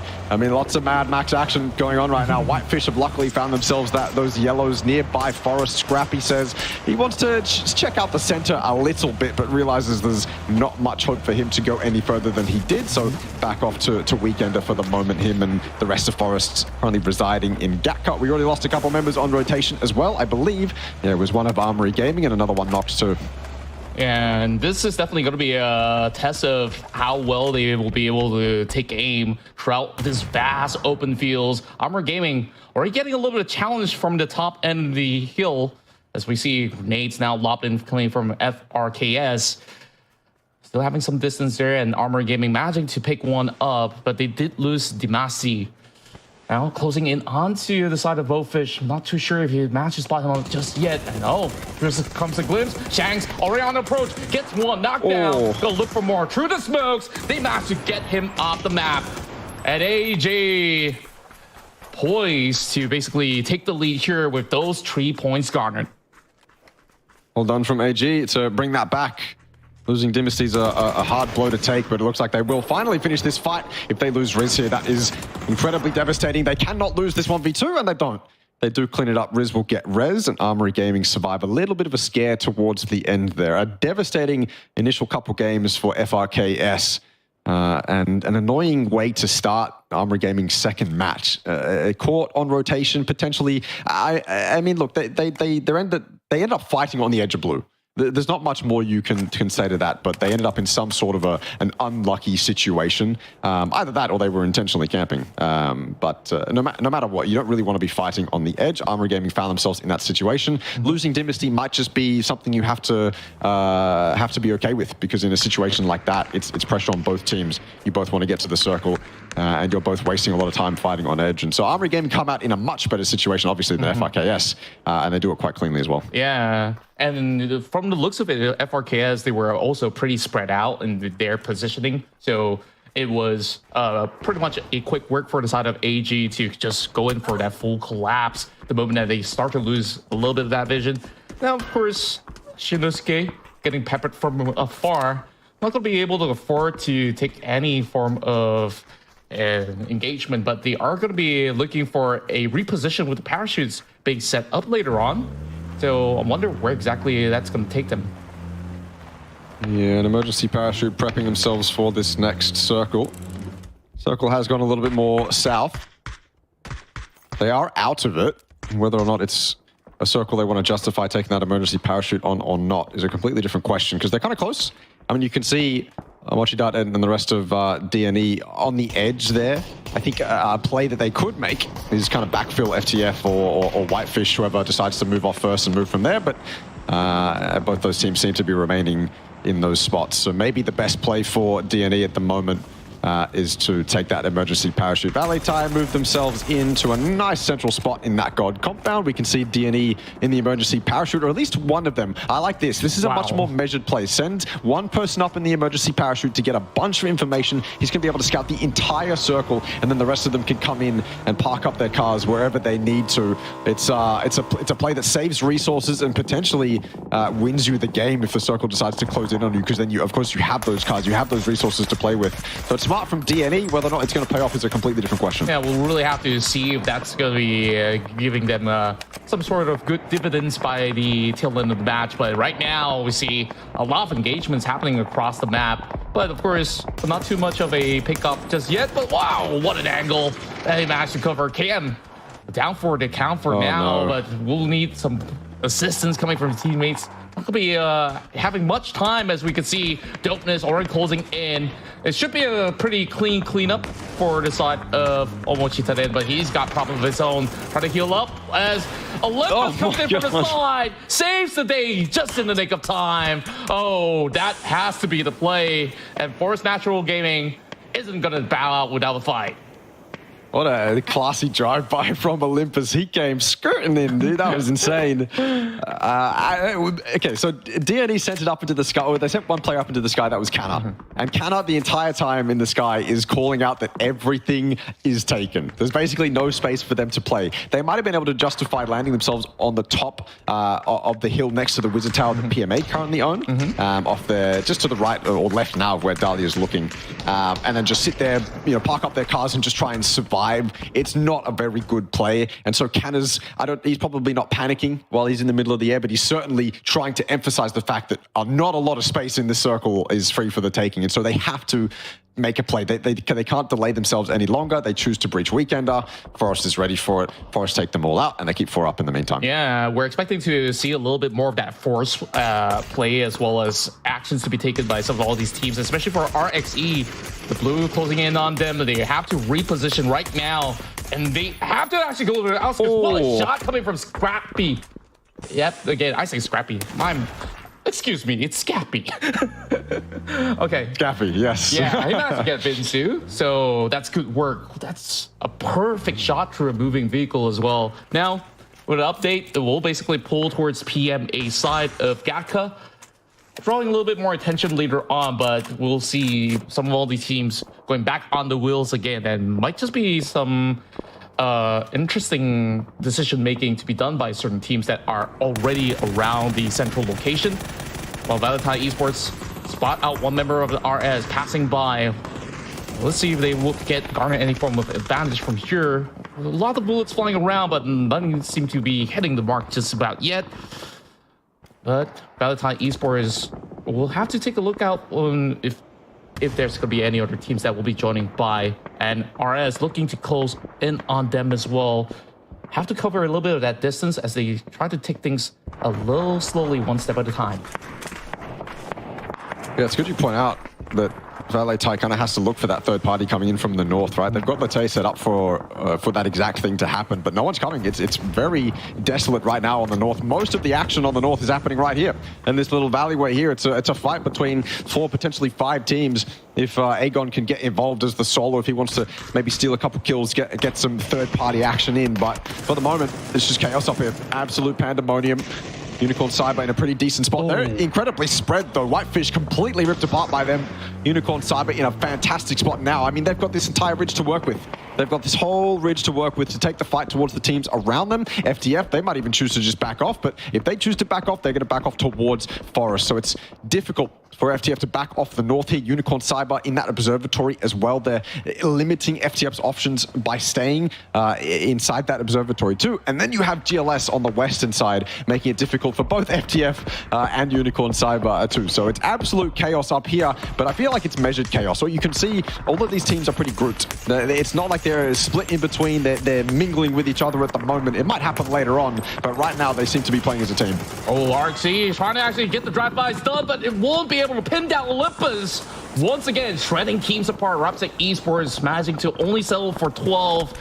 Honestly, no open space available for RXE to even get by. We've already seen how many teams have been able to establish control over on top end of the hill, and from the future, we'll be able to measure up, getting happy to take down Hudat from top. So they're going to be able to reposition, especially now with the zone closing in. That forces them to go on foot, leaving some vehicles behind. Flash getting one back as well. There's a mortar kill. I don't even know where that is, but you'll take it if you're Flash. From all the way off in the distance, he'll claim a couple. Pete, it was on single fire, I would imagine. Either that or he just didn't want to take the shots. Either way, PMA left the safety of their Wizard Tower, which you have to do in a zone like this. Otherwise, you're just going to be picked apart later on. You have to weaken the teams around you. PMA, they're so limited in the position that they've chosen, and they're choosing to put destiny into their own hands. Unicorn Cyber have done an excellent job to try and survive here, but not excellent enough. FTF have managed to move themselves around. They dealt with Forest very cleanly on the side of FTF, and that's allowed them to come back here and return their focus, I suppose, towards Unicorn Cyber, who are now stuck on the edge of blue. It's a nice trade back, though, by Diane. Traded back again by FTF, who remain on top for the moment. I say that, but there's 2 knocked. Yeah, I thought that will open a little bit more room for Sapao to also chime in with some trades of his own or maybe third party, but absolutely by the outskirts, that will be the end of Unicorn Cyber. In the meantime, the exchanges really left FTF now being dented up. So GLS Esports will close in on them, sending Hongnam all the way to the forefront. Let's see if he's going to be able to do even more damage from this angle. Happy's coming towards him as well. This might be pretty devastating. They managed to pin down Happy with the help of Zui. Oh, Hongnam gets absolutely spotted out. Oh my FTF God. is absolutely on fire. They've just destroyed GLS. GLS tried to make that push, and FTF denied it. You shall not pass into our territory. FTF, I mean, they were all just peeking on that ridge. It seemed like 2 or 3 of them were all peeking at the same time. You get that initial knock on the close GLS player, and from that point forward, it's just kill everyone who's running at you from the distance. And then it's all down to Diane with the bolt. He was the final player, just trying to get any knocks on the people peeking the ridge. And at that point, it's an easy fight to take. It's an easy fight to win. RS, Reluctant Squad, formerly Genius Esports, still surviving as 4 up on this road ridge here. Valee Thai have not been able to do anything about them. They haven't really been able to do that much damage from what I can see. And in fact, it looks like Valee Thai might be the ones struggling themselves. In fact, I give the edge here to Reluctant. Yeah. Valee Thai is going to have to leave this compound eventually. They're going to have to be playing the compound walls. It's such a limited area to play. And on the side of Reluctant Squad, well, they've got the entire road ridge to play. They can put themselves down the road. They can back themselves up against the road ridges and LOS themselves from Panic and any other team in the lobby. Valee Thai don't have that luxury. They've got to go north here, or I think they're just dead. Yeah, they're just absolutely zoning them off. And for the past 3 minutes, Long High and the rest of the Reluctant Squad has been in the ridge of this hill for the longest of time. Managed to pick one up. Now, that's bringing Latay down. I don't think there's any time for them to even go in for the rescue for now. Valee Thai, they either have to commit to this fight or basically run for the hills this time, but they will have to commit this moment with 7, 6, 7, 8, 9. Wow, what a name. He has to. He's going to fall all the way back, getting himself a little bit more of a reposition while McClaws. will have to basically go toe-to-toe against Hwang as well as Jun. Stuck on the backside of the single here. You can see the angles to behind them aren't very forgiving either. They decide to push up, almost necessary for them to push up, but there's an MG3 right in front of them. Doesn't matter, Hwang down immediately. Jun with a nice double though to trade them both back. He gets the triple two. Valee tie, not even an issue for Reluctant Squad. What an excellent defense from them. They got the initial knock, did Valee tie, but after that it was just the Jun show. 3 for him. And now they look forward to potentially dealing with Panic, who they may or may not have known was here the entire time. Now, though, they have to deal with them. Yeah, so little space left for them to basically take control of the hill. But eventually, RS will still have to push upwards. PMA slowly coming across and starting to trade back against FTF. FTF one member being knocked down. They have enough smokes to provide cover for now, as Teddy looking to go for a flank angle. Might be able to seek out that opportunity. Meanwhile, a lot of space being cleared up over on the lower grounds. Nades now pop towards the side of Chimoy, and with that wizard tower for them to basically cover up, PMA is in a pretty good spot, but there is going to be FTF that will be on wheels. Walker in, now cutting into his south side and will be caught out in the middle open. This looks pretty bad, and they're drawing all the attention. Maybe just to make a little bit more space to fire back. Oh, Flash has got a second one on the mortar, by the way. What? Somehow that guy's been on point with the mortar twice this game. PMA now really feeling the pressure from FTF. They tried to stop Walkerin from getting that off angle in the field, but that might have been what secures FTF the win here. Happy pushing up the stairs. He has to be on point, and Tian has absolutely no idea. The rest of PMA stuck in the bottom floor, and then there's one of them on the outside on the ridge, but I think he's just been taken down too. It's only one back from PMA, and FTF shredded. Sorry, they shred PMA there. That is what I was talking about. So hard to play that Wizard Tower if you don't weaken the teams around you. And guess what? FTF had 4 up taking that fight against PMA. Wow, the coordination was insane coming in from the side of From the Future, where we saw how they try to draw the attention away and then start to have a couple of members to close in. So quick thinking have gotten them all the way into the top 4, and with pretty healthy numbers to work with, Daytrade still in the game. Well, we have a slightly weakened side for the side of AG as well as RS. We'll see how they're going to be able to fare. Norin's now spots one out, and Jun. Oh, come on. Oh, he finally. There we go. I was concerned if they're going to be able to trade back, but there goes. Norin's once again. Gotta start hitting those Dragnot shots. Not going to be able to do so. And he's pretty protective of himself. He's making sure that he gets himself fully boosted up, while Norins will be able to eventually secure the point onto Jun. At least he's garnered enough information on the side of Reluctant Esports, but dealing with FTF, that's going to be a problem for later. Yeah, well, I feel like they could probably ignore Reluctant Squad here and just drive across the road, but it depends on whether or not they know about Riz. I think they know that someone's potentially over there. I believe one of the FTF players sent it that way as well, and Riz then killed that FTF player. So Daytrade should know that there's at least one player on their eastern side, and that might be what's making them hesitate just a little bit here. But I like how they're playing this. Dealing with Jun as the front man is incredibly important for Daytrade right now. It's also allowed FTF to kind of leave the safety of the other side of the road. I mean, the circle's no longer over there.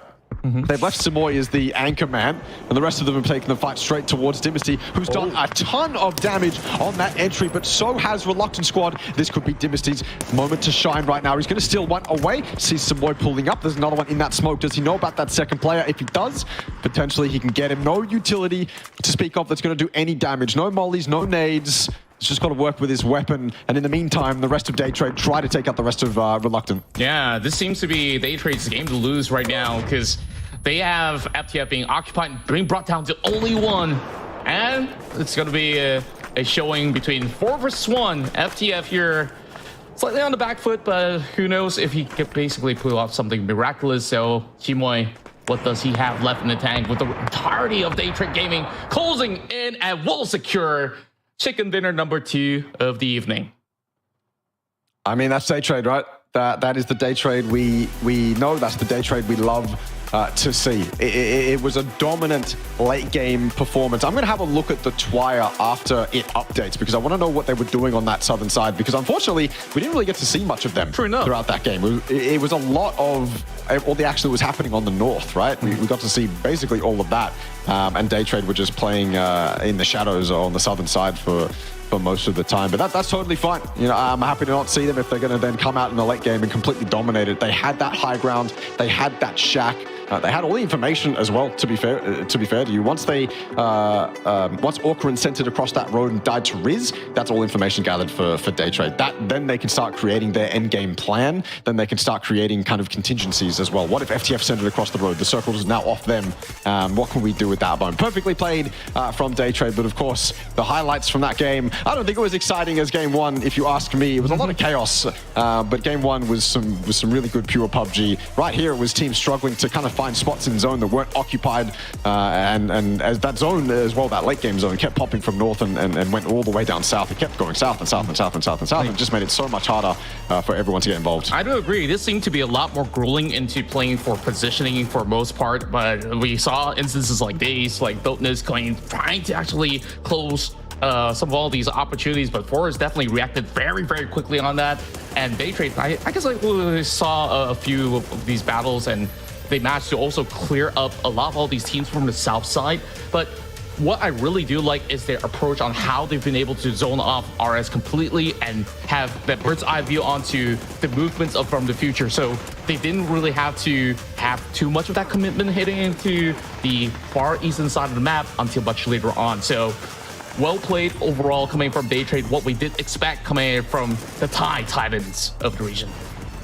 Yeah, I also want to give full credit to FTF. You got to remember, they were the ones who started out on that northern side next to the observatory hill and just fought their way down, just no matter what, right? They were fighting their way through every single team. Nice 3K from Jun, by the way, very well composed. And of course, PMA here. Another excellently played moment from FTF. They just completely destroyed PMA, who were on the back foot. Granted, FTF definitely had the momentum in their favor in that moment, but very, very well fought from FTF. If FTF won that, that's one of those almost perfect games of PUBG, because you're fighting all the way until the very end, and then you get the win too. It's just a very cathartic moment, but unfortunately, Daytrade were there to steal it away from them. Yeah, and of course, unfortunate for FTF, where they were basically forced to make that rotation that leaves them pretty much out in the open without much spacing for them to take cover. Yeah. And also having that one member coming, which I do believe was AG, to be holding down the far eastern corner, and they didn't really have much to work with right there. So I guess 18 points,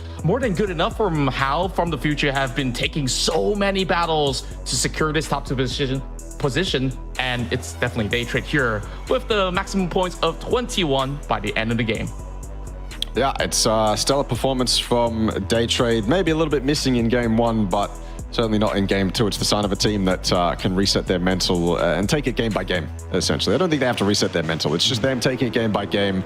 Every game is a new opportunity to claim a win. They do so in game 2. Yeah, 18 points definitely deserved from FTF. It's another game for Armory, though, where I feel like they probably could have got a lot more. The position that Riz had on the edge there, imagine if they had 3 or 4 up in that spot, right? The amount of damage they could do in that late game. They would potentially have even forced FTF off rotating towards where Riz was, and they might have forced FTF into Daytrade. And at that point, it's Armory Gaming's game to win, right? Like Armory Gaming, they were in a really good position in that sense. Like if they did have that manpower, I would certainly agree. They could potentially take off FTF in some of all these altercations that is being said. But let's take a look at the total leaderboard right now. It is a tie between Daytrade as well as FTF. Okay, we're already starting off on a really tense note here for some of these guys. And on second, on third, fourth, as well as fifth, they're all within touching distance as well. Yeah, it's a very tight top 6. It's a top 6 that's separated by 4 points, which is absolutely excellent and exactly what you want to see for this tournament. We don't want this tournament to be, a top 8 that's going to be set by the end of night 2. We want to see fight to the very end. That said, this gap could continue. We could see that top 6 break away, and then all of a sudden, the remaining teams are just fighting for 7th and 8th, and that's unfortunately how it might go. But we have no idea how it's going to go yet, because we're just getting started. But to see the leaderboard shaping up the way it is, at least for the moment, gets me quite excited. Yeah, we would expect our next match to be pretty interesting, as we'll be moving into Vikendi. So this is where, of course, a little bit of curveball to certain teams that maybe have, lesser practice rounds in this particular map, then they might feel a little bit of unfamiliarity to how to basically deal with certain teams that have a wealth of experience playing in this match. But I mean, Vikendi's been around for so many years already, right? Of course, there was that rework that went by, and it's more about how well versed are they across some of all these terrains, which can be pretty daunting to take fights on. Yeah, look, Vikendi is not a map I'm super fond of, but we've certainly seen some excellent fights on it. I think its terrain lends itself to fights that often don't go the way you would probably expect them to. There are a lot of hills, a lot of very small hills, and oftentimes when you're fighting in and around those small hills, you're not really super covered, because those hills are basically on the same level as the hills across from each other, and you've got these teams just wanting to third party over and over and over. And it really reminds me of Sandhawk in a sense. The way that it plays out, oftentimes the terrain is it's third party on third party, right? Yeah, that's kind of what Vikendi is to me. I don't know if I would want any other map to replace it that isn't ready to replace it, but I think for the moment it's pretty decent, right? Again, not something I'm super happy with, but it's settled in, I think, a lot nicer than I at least thought it would. Yeah, I would guess like with all these form of challenges, especially for some of the best of APAC, it will really showcase the best of their talent overall and how they will be able to maneuver. Like, I do see Vikendi to be kind of like a marriage between Erangle as well as what you did mention, Sandhawk, where, those hillsides as well as some of all these vast open spacing where you also get to basically set traps and to go for certain pickoffs and tons and tons of third party in between. So I guess that's going to be pretty interesting to see how it all unfolds in moments time. So for now, I guess like I'll just be having a pretty low expectation on how things are going to be moving for maybe of all these teams that will be playing in this upcoming match, where certain teams, they are a lot better in Erangle because, of course, they've been playing so many tournaments on it, and then you also do have matches over onto Miramar. But the priority is usually given on these two maps. So this is basically the momentum breaker when we move into Vikendi as well as Taego later on. Yeah, it's a bit of a momentum shift, certainly. Vikendi to me is one of those maps that, potentially it's one of those maps that can showcase how good you are at improvising, I suppose, just because it's one of those maps. It's familiar to these guys at this point. Like, it's not, we can't use the excuse that it's a new map or anything like that. It's not new at this point. These guys have been playing it for a decent amount of time. But I think the terrain lends itself to a lot of stuff that you have to account for.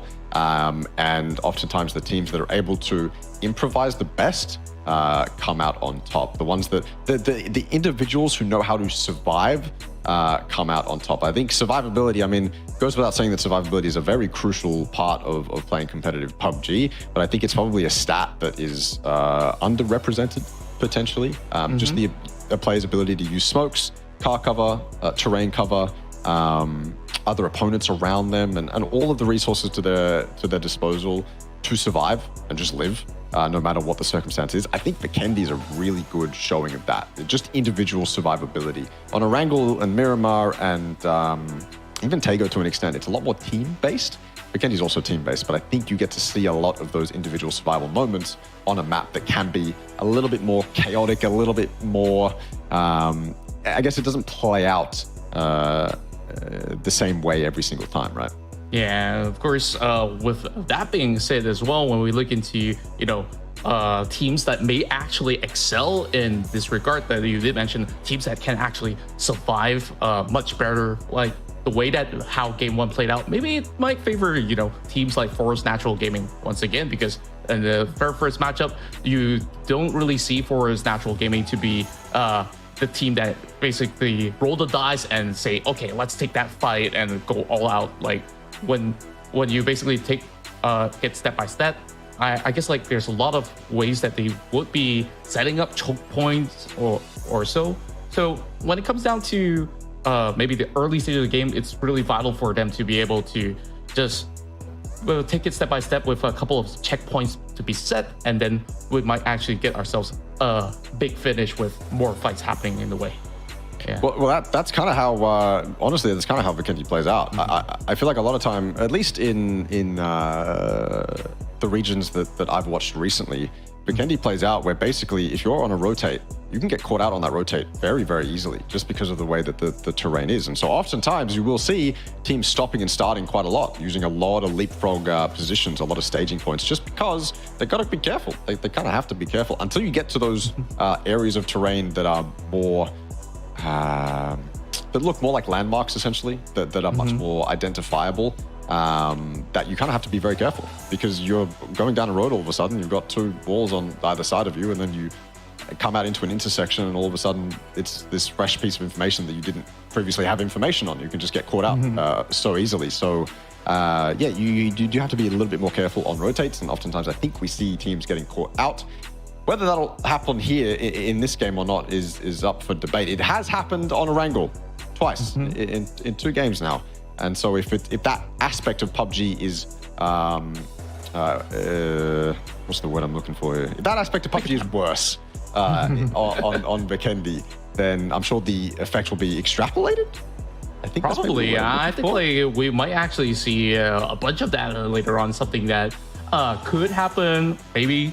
But when we look into, you know, how, you know, what they don't really have to worry about is like, you know, where exactly do they drop, because whether if you're playing around central or if you're playing from the outskirts, I guess like there's so many different ideations that these teams will be bringing forward, and then you add the type of flair that APAC has to offer, where certain teams, like, you know, we've seen the Thai squads to be able to go out for the hunt very early on. They're going to be looking around for many different spots to hope to get those early hit starts going. So I guess like there's a couple of cities that these teams will be eyeing on. And what are some of these favorite spots that you've managed to see some of these teams play?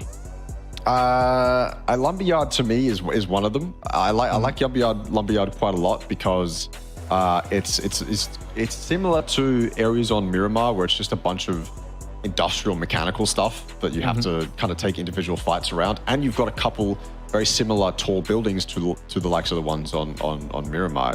Called them walkers back in the day. I don't know what they're called now, but that's one of my favorite areas. The other favorite area, my top area right now that I like to see circles end in, is the frozen over lake or river, sorry, in the northwest of the map. That area of the map is so fun to watch just because it's like you have these little divots in the ice that these guys have to park their cars up in and really fight for. And it's so hard to survive in them sometimes, depending on where this zone kind of goes, what high ground is in, what high ground isn't in. It's so hard to survive in them sometimes. And then, of course, your tires are getting popped. You're getting shot at from all the high grounds that do exist. You're patiently waiting for the zone to close in so those high grounds don't exist. And then you can finally make your play outside of those all the broken ice, essentially. That's what it's a caster thing, right? Like, I'm sure players don't necessarily enjoy playing that area too much just because you've got those holes. Precious place. And then it's just open area after that, right? You've got the holes and then it's open area. But I like to watch it because I think in moments like that, similar to how you play fields in PUBG, oftentimes I don't want to say the best strategy is the one that pays off, but oftentimes it's often the most ballsy strategy that pays off. The most decisive one that actually nets you the most points. And I believe that with them being put into these type of potential finishes, right, we really get to see their full talent on display, because it really requires high mechanical skills to even survive such a dangerous type of terrain. And Of course, it does remind me of, older versions of Vikendi. It has been remade a couple of times, of course. So, yeah, back in the days where we had that frozen river over in the middle. Now, I guess like it's slightly similar, but with the new updates here, definitely there's maybe a little bit more of an area for them to play around. So we'll take a look at how the teams will fare here in our third matchup, as the game is going to be ready in half a minute. So we'll look to see a couple of spaces. Like you did mention, Lumberyard is a pretty interesting spot. I will also keep an eye out for central areas like train station, whether if that's going to be a little bit more of a spot where teams would like to contest or so. That will open up a little bit more spacing for them to plan out their movements across the map. Also, that intersection all the way south of 𝐏𝐿𝐒 on the coast, that is a spot I really like to see being played. It's not easy to play, but it seems like in and around that area, there's enough terrain, even in the low ground, for you to set yourself up and play out of. So that's another area I like watching. I don't know if I've ever seen a train station finish, at least in APAC. It's probably one of those spots where everyone wants to see it finish at one point or another, but I haven't seen it yet. And I can only imagine it'll be absolutely insane if it does happen. Nice flyovers showing us train station, maybe alluding to the fact that we are going to get a train station. Whoever controls the circles is alluding to something. Who knows yet, though. And I think the other thing on Vikendi we should keep an eye on is potential hot drops. I don't think we're going to see any. I've always held the belief that on Vikendi, you don't necessarily need to hot drop because you have so many scrap compounds that individuals can loot that's probably going to get you all that you really need. And so hot dropping is not as viable on Vikendi as it is on maps with bigger landmarks that kind of hog up all the loot, right? But who knows? Maybe we will see a hot drop. Yeah, like we can basically see with the flight skewer from the south side heading into the lower western end of the map. So a lot of all these areas over north is being denied of initial parachute drops, and we already see a little bit of action coming from the side of Pixel Stars. The circle will pull them over on the southwest corner of the map, so they got plenty of time to, of course, get themselves into respective positions, as none of the teams have been making their way into Villa, as it's being absolutely vacant for the taking much later on. But Pixel Stars off to a very, very proactive start here. But of course, they will have just about enough space around the 𝐏𝐿𝐒. So we'll have to see if they're going to be able to recommit into the battle later on. Pixel Stars have the edge of 𝐏𝐿𝐒. ISG sat inside it. I have to wonder if Pixel Stars will choose to commit to this fight or just leave because they have the option to. Honestly, both teams have the option to. ISG have access to their own side of 𝐏𝐿𝐒. And so for both of these teams, it's really just down to whether or not they desperately want to fight for this position and whether or not a win, I guess how much a win means to them here. If they want to continue to fight for 𝐏𝐿𝐒 in this lobby and the next, if they qualify, then fighting for it here and getting that secured win might mean a lot more than just leaving. I don't think 𝐏𝐿𝐒 is exactly a city like Los Leones that you can share, at least to the same extent. Certainly can do it, but I feel like one team is going to be a little bit lighter on loot than the other. Whereas in Los, you can kind of end up pretty good for loot. Same with the team you're sharing with. We go to Belmoth though, who is at, I believe he was at Castle. Yeah, Daytrade has a nice split to the southeastern side of the map. They are kind of looting the compounds that I said you can loot as individuals. There's just so many around Vikendi that you can plonk yourself in and kind of get all you really need. Pooch is doing the same as well. So for Daytrade, it's nice and measured early on. Nice and calm early on for them. They've got a couple teams around them. If they kind of pass through 𝐏𝐿𝐒 or pass by 𝐏𝐿𝐒 at just the right amount of time, maybe they could third-party Pixel Stars and ISG, but that requires some pretty insane timing from Daytrade. I suppose the other thing, if you want us to do a split like Daytrade is doing, is you're going to have more access to cars. If you plonk yourself inside a city, you're only going to have access to so many cars. But if you do a nice split around Vikendi, got a lot of roads to access with a lot of hard spawns to grab.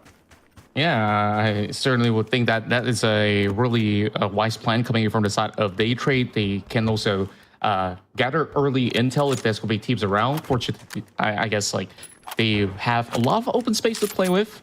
And to your point of them perhaps going in for a 𝐏𝐿𝐻𝐿 challenge, it seems like they already have Puchus moving within the city range already, and shots are currently fired based on what I do see from the map action. But we'll take a look at how PMA is going to be able to fare, because they're already moving into the lumberyard side of the hills, and perhaps we'll be able to bump into some members of Armory Gaming later on. Pixel Stars just doing their due diligence to try to spot out Puchus, which he did actually reveal himself with a couple shots being fired early on.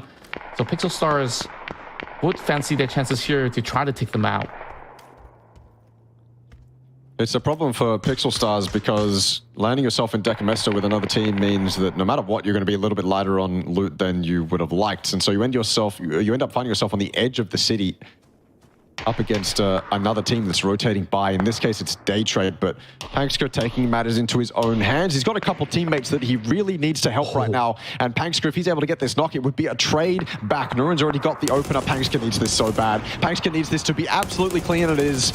He gets the initial on Sapuches and the flush as well. The rest of Daytrade now scrambling to try and recover this situation. Yeah, Daytrade now losing one. Meanwhile, for Pixel Stars, they could basically go on the recovery, especially having real estate there for covers. So it will be a long haul fight for the side of Daytrade if they really want to commit to it. Manage to spot up to Yuzi. And he's just going to be able to quickly sprint off to get a little bit more protection. But it's all really down to 𝐼𝐻𝐿 though. How much more damage can he basically deal, and as much as Xiec, because all these hail of nades are being thrown over on his side. Nuren's still has another frag to be able to try to flush him out of this position, while Too Easy tries to give him a little bit of a support from afar. Position-wise, Daytrade very well spread out. And 𝐏𝐿𝐻𝐿, if he's just going to be repositioned a little bit more, he might be able to eventually eliminate the form of threat that is being provided coming from the side of 𝐼𝐻𝐿. As Nuren's, he's going to see what's going to be happening on the other end. Yeah, setting up for it. And Flash is committing to it too. I think this is Daytrade just backing themselves off slightly, putting themselves in better positions where they're not, where they can't be caught out by Pixel Stars and taking shots from a distance. Mal Rush is flushed out, and Daytrade look for another one. They will continue to look for Pixel Stars and continue to look to try and pick as many off as they can without losing any more members themselves. I think it's incredibly smart to opt to do that, but unfortunately they have already lost one. Puchus going down is not ideal for Daytrade, not ideal for any team, but Daytrade in that instance. And it's all because they just didn't, they couldn't get the information quick enough that one of Pixel Stars was pushing up close, and in the end that's what cost them. Yeah, especially losing Puchus. I mean, he's the one that basically provides so much of all these form of shot calls, being one of the longest standing members of the squad. But of course, we'll still be able to support them in the form of communication. Reluctant Squad has a setup on the outskirts. Did manage to find one for Jun, despite the first couple attempts. So Dopeness carries on the convoy, moving pretty much deep into the fields, right in between the cities of 𝐏𝐿𝐻𝐿 as well as Pavila. While FTF was playing really safely from the south side, Dopeness found himself a little bit of a kapal. One thing I really do like about Vikendi is that you could basically quickly go for some restocks after taking a little bit of fight or so, and even if you don't have anyone around you, you could always have yourself pretty much decked up at all times. So when the fights do happen, like, you just basically can have enough resources to commit to any battle that you want. Forest on the western side of the map, very far away from any team. They're on the coast right now, so their consistency looks like it's good to continue. Nice little MG3 in that crate, white ghillie suit as well, if you wanted to pick that up. That is on the southern side, I believe, right next to FTF. PMA, RXC quite close to each other as well. Zone like this again, just because of the plane path. There's a lot of teams to the western side of the zone. But on Vikendi, I don't know if it's going to be as much of a wall as it would be on Miramar or Erangle. At least that condensation, no, congestion of teams, not condensation. What am I saying? The congestion of teams on that western side, not going to be as much of an issue on Vikendi as any other map. Stop laughing at me, man. I was just imagining players evaporating in the thin air or so, but yeah, I guess like if you give them like another 15 minutes or so into the game, then yeah, we will see a couple of teams disappear. But at the moment, pretty much in either solid or liquid form. Yeah, condensing maybe would have been the actual word to use there. Either way, we continue. And so does Armory Gaming, 5th right now, but very close to that first position. In terms of the zone position, well, they're not bad. They're actually sitting nicely on that northern side, a little bit off center, but certainly do they have access to the center of the zone. The zone will now change, however.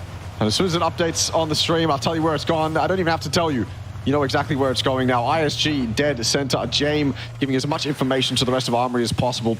Probably trying to scramble them to get to his position. He's under a bit of threat right now. If 𝐏𝐿𝐒 dies in the spot that he's in, that could spell disaster for Armory Gaming. It's getting very claustrophobic right now. Oh boy, here comes the invade. Dopeness trying to actually hold to their forward for the meantime. 𝐏𝐿𝐒 repositions towards the top end. Dopeness immediately knocks out Pixel Stars in one full swing, and just like that, they got themselves 3 points to kick off our round here in the Vikendi. And I believe that they've been able to basically get just about enough info before they move in to basically handle some of all these compounds that were being held by Pixel Stars, and they were basically taking different angles from each respective members. So that's great work coming from Dopeness. Yeah, well handled. Good sign for them, bad sign for Pixel Stars. Reluctant Esports, again, formerly known as Genius Esports, Reluctant Squad, sorry, not Reluctant Esports. Setting themselves up nicely, a little bit offcentered to the south. And I like to see this from Jun as well. Outside of the compound, just sitting by a rock. He's got cover to work with if he does get shot at. He can quickly fall back. This is classic panic. This is just panic in a nutshell, and 𝐏𝐿𝐒 is going to have absolutely no idea. He has walked into the lion's den, and they're going to eat him up. 𝐏𝐿𝐒 down incredibly quickly. Suspect gets both the knock and the flush. He was not expecting that. This, again, this is just typical panic, man. I honestly like to see it because it shows me that they are not shying away from the playstyle that they've always held themselves to. Sometimes they can be quite AFK. They'll put themselves in shacks, they'll put themselves in compounds and not really show that much presence until they really need to. And for 𝐏𝐿𝐒, he learns that lesson the hard way. What a way to go out. Yeah, pure cheese strat. I mean, that's definitely tough to swallow from the receiving end. Meanwhile, 𝐾𝐿𝐒, he's got pretty much better things to do than to take a peek into what's right what do you do now under. if you're 𝐾𝐿𝐒? Like what do you do? I don't know, like maybe park a couple of vehicles and you could, yeah. I don't know if the entrance is small enough for you to do that, but it's certainly a strategy. It would be risky because I think the entrance is more like it's more slanted than the ones in the bunkers on Erangle. So you could probably get you're going to get seen essentially if you try to park a car down there, and it's very easy for panic to probably take you out of the car when you do try to do that. But I guess for Valee Thai, if they want to stay, they can. It's in zone. They're just going to have to hope and pray that panic don't decide to pounce it at a very inopportune time if they're taking a fight or something like that. But at least the information is now known. Yeah, and we'll definitely like to see the updates on that heading into later phases where they're forced to maybe move out that bunker or so. I got a care package to work with for the side of Armory Gaming. Got themselves pretty much well oiled up, and we're going to see if teams will have to make drastic shifts across the map. Valee Thai directly in the middle, so I guess like the bunkers will do them pretty good for the side of panic. Yeah, I honestly, it's It's honestly, it's going to net themselves potentially a good third-party opportunity. You can see how many teams are on the north. It looks like Unicorn Cyber opting to rotate to the west. FRKS still in and amongst the action. Armory Gaming is the one I'm looking at. They come over here and they start to fight towards Valee Thai. Panic decides to get involved, then that could be something interesting to spectate, to say the least. Forest, though, they've been pushed out a little bit, but they remain on the western side. They remain on the western side, and by the looks of it on the map, they remain in control of all the space that they want. They're going to have access, or at least information, into the center. So again, very composed play by Forest, and they don't seem perturbed or pressured by anything at the moment, at least in these first few games. Yeah, especially now with teams slowly moving by, they would have opportunities to gatekeep certain players out there. Shots now being fired over to our FRKS as Sapao did manage to actually connect it. But still having a lot of attention here from Daytrade Gaming to try to take off members inside of GLS. Managed to knock one down. Oh no. And they're now stuck in the middle of nowhere. They're just in the complete open. What do you do if you're GLS? The trap has been sprung by Daytrade and they're delivering on these kills too. Norun's off in the background. All the way in the distance there will land one. The Molotov's good too. Kisama has to sit himself inside that smoke. Nicely played smoke. Gets himself away from the rock, which he knows is going to be pummeled by utility. But now what does he do? His teammate Huang Nam looks like he's almost ditching him, moving himself further and further away from him on that mini-map, and he's just left now to deal with Daytrade all by himself. DNE wanting to get involved, but Shinosuke on that north has been knocked as well. Daytrade look on point right now. Oh yeah, absolutely sublime work coming in from the side of Daytrade. Fresh off a win in the past round, and FRKS next one to be out. Belmoff takes position, waiting for perhaps the smoke to subside. I believe there's still a couple more smokes for Quay-sama to work with. But I don't see any form of way that he will be able to survive this at all as it subsides. Well, hello there. Belmoff somehow couldn't spot him out. Okay, there we go. There we go. Flash gets it. Interestingly enough, as we were watching Daytrade take out Kisama there, that knock they got onto Dopeness, who were on the north, onto Shinosuke, completely... that was the pivotal move that Dopeness decided to back off from. They had that high ground just above Belmoff, and they got one knock, and they decided, nope, we want to mess with that, and they just left. I feel like it could have actually been a good third-party opportunity for them, because Daytrade was still in positions to deal with GLS, and they weren't in positions to deal with DNA, so maybe Dopeness could have actually capitalized on that somehow. But off the back of one knock, they decide to completely leave that fight. Yeah, if they stayed a little bit longer, who knows? They might be even finding opportunities to eventually eliminate Daytrade, because Daytrade was by the near towards the outskirts of it all. So I guess like happenstances like that will actually be happening from time to time.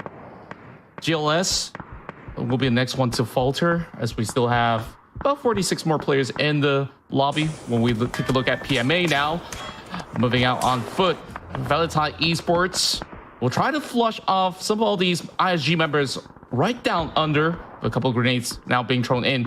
Armory Gaming, though, heard all the footsteps, are really prepping up to surprise PMA. Getting closer and closer. Dynasty is essentially the teammate at the moment. Backing him up, but just on a different angle. Jamie's just waiting for his perfect moment to strike. Maybe Dynasty can give him that little bit of a bait, potentially. He decides to just go. Flash up. He had the information. Teddy was making steps. The flash might have been decent. Maybe it wasn't. Who knows? Either way, Teddy's taken about 60 damage. Backs himself off to the back of that rock, but the nades are going to come in too. James got another one if he wants to follow it up as well. And Dynasty there. He is still an unknown factor for PMA, but he hasn't activated himself yet. He hasn't gotten into the fight yet. And Armory Gaming playing it almost perfectly as well. They probably could have got a couple kills onto PMA there, but if they didn't, and if things went haywire, they've got two players back down in their compound to make sure they're covering them as they fall back off the top of that hill.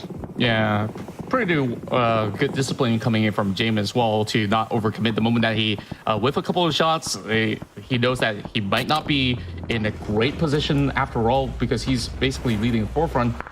And now we're seeing a little bit of an incident here with Dahlia having her necks very much falling off the vehicle.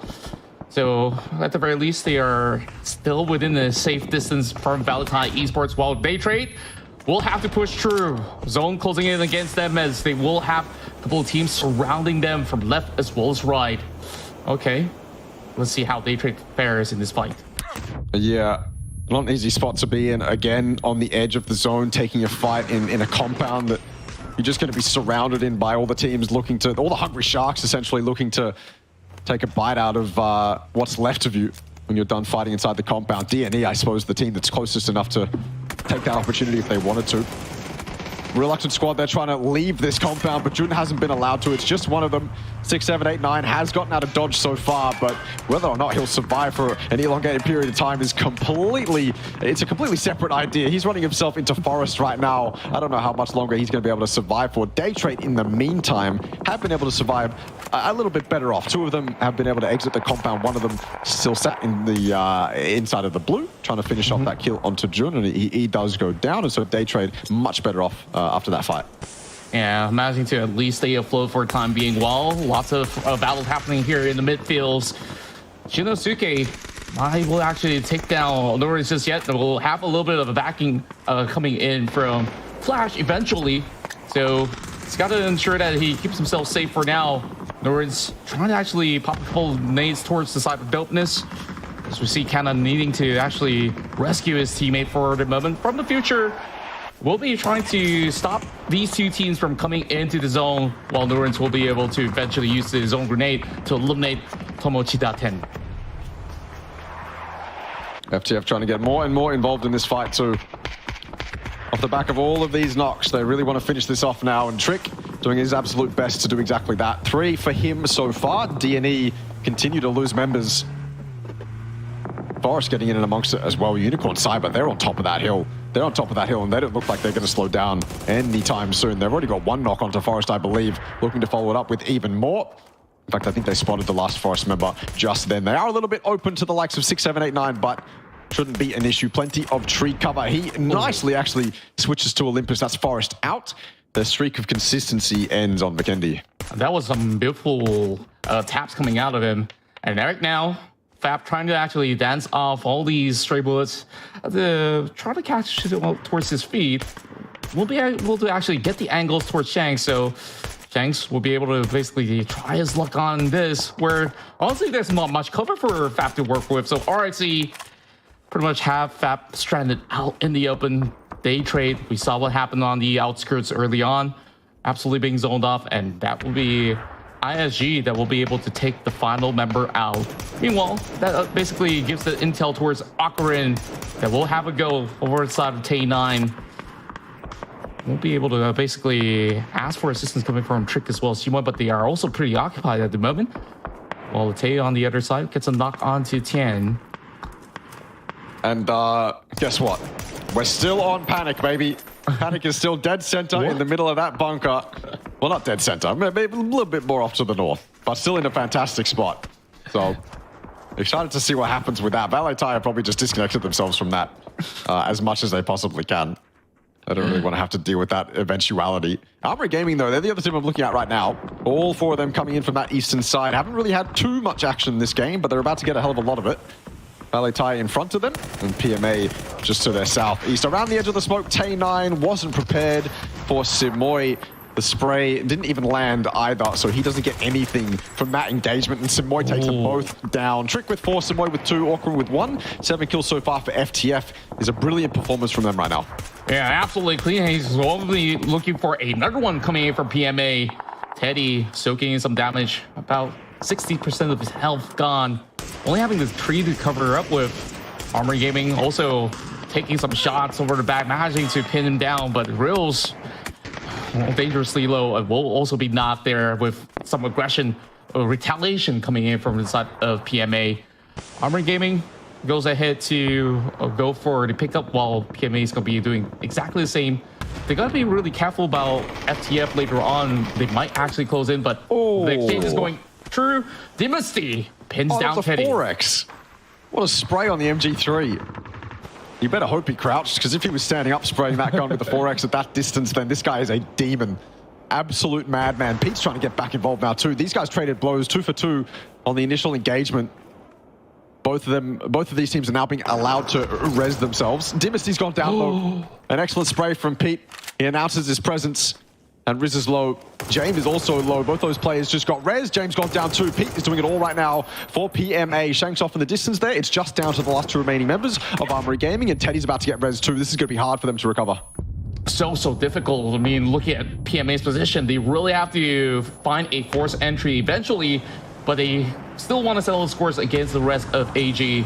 Now Xiec's finally getting time to pick up his teammate. No way. There is Ruse getting pinned out by the side of Small Town Kid. Oh boy, things are going from bad to worse for the side of AG. We're even closing in, and I don't think there's really much left in the tank for the side of AG, but to basically bail and leave some of these teammates behind.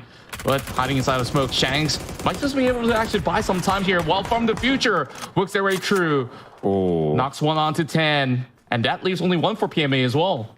Damn, I thought maybe this would give Armory Gaming a chance to get back into this fight with PMA, but it was a little bit too late. Armory Gaming lose their lives. PMA survive, even after getting third-partied from FTF. Still 2 knocked. They are going to be able to, I'm going to assume, get one of those reses. They did leave the other one to bleed out. So it's Small Town Kid and Pete, and what an excellent job from Pete. He, while the hopes of PMA were potentially dwindling, he stepped up. Armory Gaming looked like they had the high ground, potentially the front foot of that fight, but Pete got that excellent flank. And it was good timing too, because they just got off that res, which means they were caught out of position. Very well done from Pete. And FTF wanted more of that. I wanted a lot more out of that. They thought that fight was going to go on for a lot longer, but they came over, they claimed one. Now they've turned their attention back towards Unicorn Cyber. Yeah, the timing was absolutely perfect. Now, with UNC having pretty much a full squad at hand here, coming from the south side, might be able to get a little bit of challenge done towards FTF eventually. While we still got Panic still hanging out down there, and uncontested so far. I'm just really surprised that they really made it to the top 4 by just doing so. Like, I love it. That is incredible prediction from the get-go. And they didn't really have to think too much about rotations or how other teams are faring. So yeah, good ranking points to be secured at the very least. While maybe they will eventually pounce once they notice, okay, I guess there's about maybe 1 or 2 other squads left. We'll see about that. Yeah, they've just been watching Netflix for the last 20 minutes, essentially. That's been their lives. What they've just been taking shifts. I'll watch the entrance now. You guys can watch YouTube for the moment, and then they just take shifts for 5 minutes each, essentially, for the last 20 minutes. And now now they have to come out though. They've got to play a little bit of PUBG eventually, and for their efforts, even though it wasn't too much effort, they are being rewarded with a bunch of crates on that northern side. And I don't think they're going to be too open for Panic to go and claim. Excuse me. I think they should be able to at least grab some of those crates. I think they, if all 4 of them were to go and grab all of that loot, they'd be caught out of position a little bit. Because, I mean, PMA, Unicorn Cyber, FTF, they're all in and around this high ground, right? And I think if you peek over to that northwestern side, you're probably going to be able to see at least some of those crates. And so Panic have got to be a little bit careful, but at least they have them. They have access to them. So I'm just closing in. So maybe, honestly, they already went for them and I missed it. It would be a golden opportunity for them to set themselves up for this late game. Imagine that. P90s, Mark 14s, 3 gears, 3 helmets, all of that for your next team fight engagements heading into this late game. I can only imagine with them being absolutely decked out, but not sure if they really need too many of that with them pretty much not even expending that many utilities heading into this late game. So they're pretty well sorted out at the very least even without it. So I guess like other teams like from the future, they could basically make good use of that. We could see Broken Armory. I'm not even sure if the helmets are still intact at the moment, but doesn't look like it. Still has pretty much a lot of great points that has been secured so far. It's been an incredible circuit from round 1 all the way up till now here in Vikendi. The problem here for Unicorn Cyber is to try to basically win this fight against PMA, and they will basically at least find Pete. So that's going to be Destroy having great eye and having the entire team to be able to pick that point up. So Panic, we start to see one of them running out there. So starting to form a little bit more of that space to try to go in for the challenge against the other squads. They're spreading their wings a little bit, but Unicorn Cyber might become a problem for them. Unicorn Cyber, though, they've got to put themselves in this valley in between all of these teams in the zone right now. Unfortunately, that's just kind of the play that they have to make. They don't really want to wrap to the south and fight towards FTF. That's a death sentence. So they kind of have to use their cars to park up in the center of the zone and just hope that the terrain is forgiving. Doesn't really look like it. FTF might be caught out in the moment, though. PV looking towards that player of Unicorn Cyber that has set himself up in that valley. The rest of Unicorn Cyber yet to even do that. So they're running in on edge. Not even a car to their name. All three of those little lemmings are running on that northern side, taking that fight towards FTF. Headshots are landing. This is maybe worst case scenario for Unicorn Cyber, but at least they open it up. Yeah, a lot of good spacing for them to actually take some vantage point against both PMA as well as eventually Panic, who is playing on the lower ground right now. Manhung, the first line of defense against the rest of FTF, and we're looking at Sapal gunning in for the double, and we'll be able to secure it alongside with who that. That gets a little bit of clearance, but Small Town Kid from afar with the P90. We'll be able to find one. Now, that only leaves one member left for the side of PMA. Could be the difference maker here in this three-way exchange. And the Unicorns, they're slowly and surely getting revealed by all the other members. And Small Town Kid still dishes just about enough damage, but will still settle for turret. This is Panic's game. They've done basically nothing for the last 20 minutes.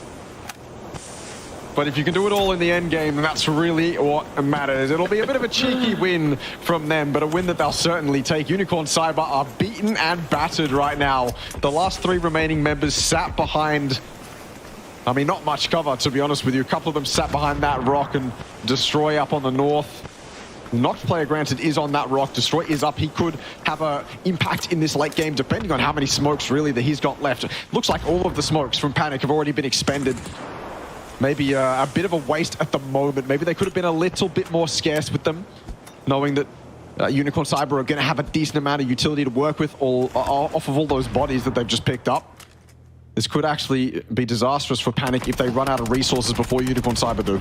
Yeah, and just look at the spacing as well. Unicorn Cyber Esports got them pretty much funneled into that corner map. PB really has to win at least the trade of the edges here. They need to go for Destroy. Does find it. And now down to it's a 2 versus 3. Still a good chance coming for Panic, but Matt Hung will be able to get one more back. Make that 2. And they will be able to take Panic out. Unicorn Cyber Esports will overwhelm the boys who camped out for the rest of the game. Unicorn Cyber, man. They seem to be one of those teams that will just fight until the absolute end. No matter what. We saw it on Erangle. We're seeing it on Vikendi too. No matter what situation they find themselves in, their survive time in tough situations has to be insanely high. And they found themselves pincered between so many teams there. I almost thought the Panic would have them dead to rights when they were fighting towards FTF and the other team that I forget was also in that endgame, PMA, when they were also fighting towards PMA. I thought the Panic had it there, to be honest with you. I thought they'd lock Unicorn in, and Unicorn would have no chance to leave the confines of their rocks on the edge of the zone, but that's not at all what happened. Panic kind of sat back a little bit. I don't really know the terrain that they had to work with. It looked like they could have made plays towards Unicorn Cyber, but either way, an excellently played game from Unicorn Cyber. They survived to the very end, and they get the chicken dinner as well. Yeah, I absolutely agree on your sentiment where you did mention the usage of utility may not be the cleanest coming in from the side of Panic Esports, because they got so much that have been saved up from the whole time camping right down the bunker. And when he went out, like, they didn't really have that intel. They expended majority of it, whereas Unicorn Cyber have been taking so many of these fights, waiting for multiple restocks, and that also had eventually Panic running out of space to play out, and of course Unicorn Cyber secured it. But this was one of the plays that was beautifully executed from Daytrade Gaming. First, catching out GLS out in the open, where there were also opportunities for Dopeness to be able to go in for a third party, but they opted for a different decision to rotate off the map. And then we just see a lot of all these mid-range exchanges, and Daytrade Gaming eventually also got themselves caught out from the outskirts. Yeah, it's another game where GLS find themselves fighting in rotation. which is never really something you want to have happen game after game after game, but it's happening to them, unfortunately. This was also, I mean, moments like this on Vikendi are quite pivotal because you're just fighting around the edges of the zone. You've got that one high ground that's kind of in the center that Valee Thai owned, and then you've got all these teams fighting on the edges, and there can only really be a couple winners. You know, the edge is only so large, you can only have so many teams survive. This, to me, was one of the most entertaining fights of the entire thing. The initial exchange between PMA and Armory here was 2 knocks on either side, and then it seemed like PMA just stepped themselves into whatever the next gear is and just pushed up. Pete decided to take matters into his own hands and make a play towards Armory before they could even consider what was really happening. And I think Armory might even be a little bit complacent in a moment like that, not really expecting Pete to be as close as he was. But that was it for Pete. Obviously dying in the end to Unicorn _𝐁𝐵, who played this end game really, really well. They manned up, they pushed that northern side, and not only did they man up, but they squished themselves together in a nice tight group of 3, and they tried their absolute best to trade out all the players up here. And they succeeded with the help of Panic. But then, yeah, when it came down to the final fight, you thought that it was going to be Panics. You truly did think it was going to be Panics, and then Manhung comes out here with a not so nice spray on the first one, but then an excellent spray on the second. Yeah, it's just beautifully done from Manhung and the rest of Unicorn Cyber Esports. And, you know, that fight between PMA as well as FTF lasted quite a while. I'm really surprised on how PMA has been able to hold out till the tail end of it. And these two teams, with their excellent work, they also did manage to secure 13 points each on second and third respectively, with Unicorn Cyber Esports securing a total of 24 points with a massive 14K on the block. So yeah, this definitely is a very, very well executed from the top 4 teams that we did manage to witness heading into the final few zones. But Panic, man, their chance right there, they kind of blew it off. I mean, look at them. Unicorn _𝐁𝐵 with 24, then PMA, FTF with 13, Armory with 10. That's the top 4. And then Panic, who came second that game, were 5th for points overall. They only got 9 total, which in a game like that, when you put yourself in an endgame situation, you obviously know that you purposely didn't give yourself too many kill opportunities throughout the game, but then of course you end that game without getting the win, and it's kind of extra devastating, right? Because you're in that spot, you have 4 up, you're obviously quite confident in your ability to capitalize on the opportunities that come your way when the game does reach its climactic moment, and then you don't. It's a big punch to the gut. For Panic. I feel like, yeah, maybe they did just expend too much utility, and then when it came down to it, they didn't have much left to work with. They find themselves in the last few smokes that they have, and from that point forward, it's not easy to work with.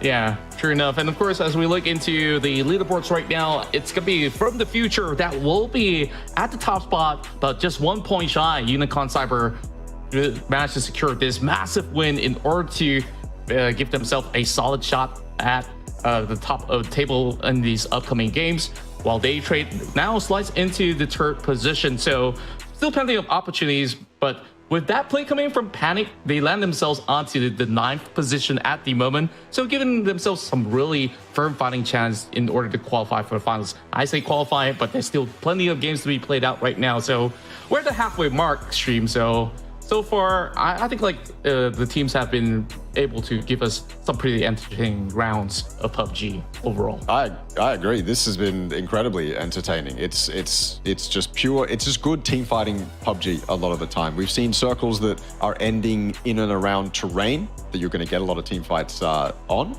And that's what we're seeing, and I'm loving it. I'm absolutely loving it. That's where, obviously, the best teams do their best work, and I think we're seeing that. Probably wanting more from a few teams.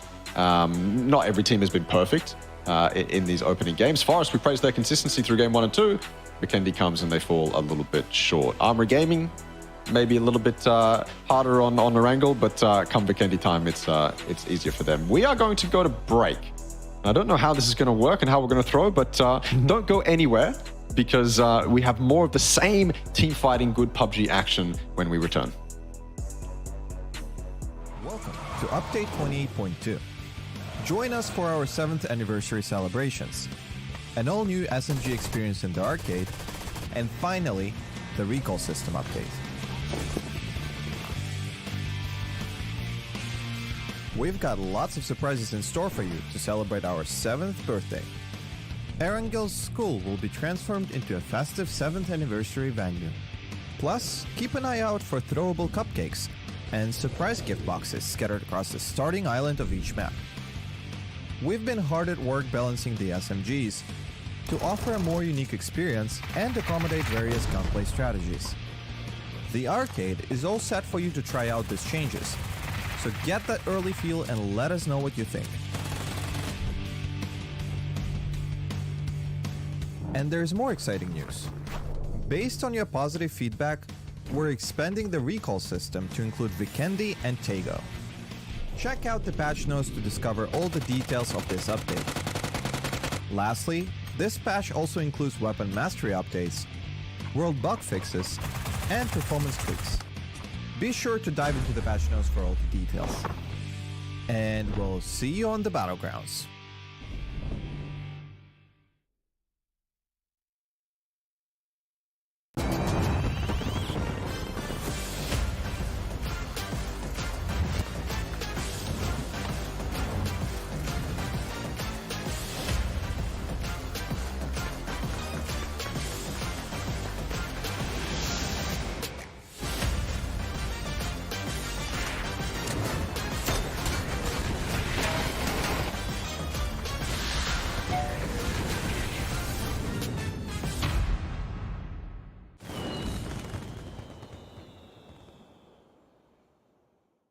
Welcome to Update 28.2.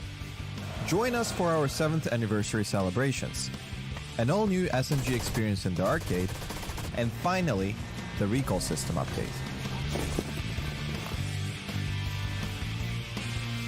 We've got lots of surprises in store for you to celebrate our 7th birthday. Erangle's school will be transformed into a festive 7th anniversary venue. Plus, keep an eye out for throwable cupcakes and surprise gift boxes scattered across the starting island of each map. We've been hard at work balancing the SMGs to offer a more unique experience and accommodate various gunplay strategies. The arcade is all set for you to try out these changes, so get that early feel and let us know what you think. And there's more exciting news. Based on your positive feedback, we're expanding the recall system to include Vikendi and 𝐏𝐏𝐀𝐒. Check out the patch notes to discover all the details of this update. Lastly, this patch also includes weapon mastery updates, world bug fixes, and performance tweaks. Be sure to dive into the patch notes for all the details. And we'll see you on the battlegrounds.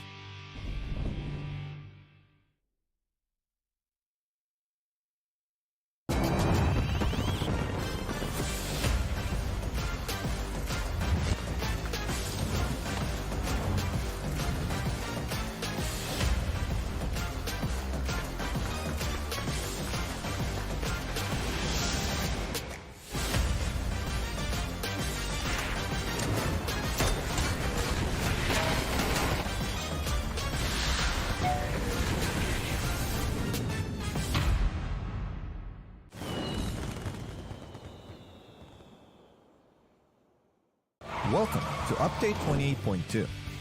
Join us for our 7th anniversary celebrations, an all-new SMG experience in the arcade, and finally, the recall system update. We've got lots of surprises in store for you to celebrate our 7th birthday. Erangle's school will be transformed into a festive 7th anniversary venue. Plus, keep an eye out for throwable cupcakes and surprise gift boxes scattered across the starting island of each map.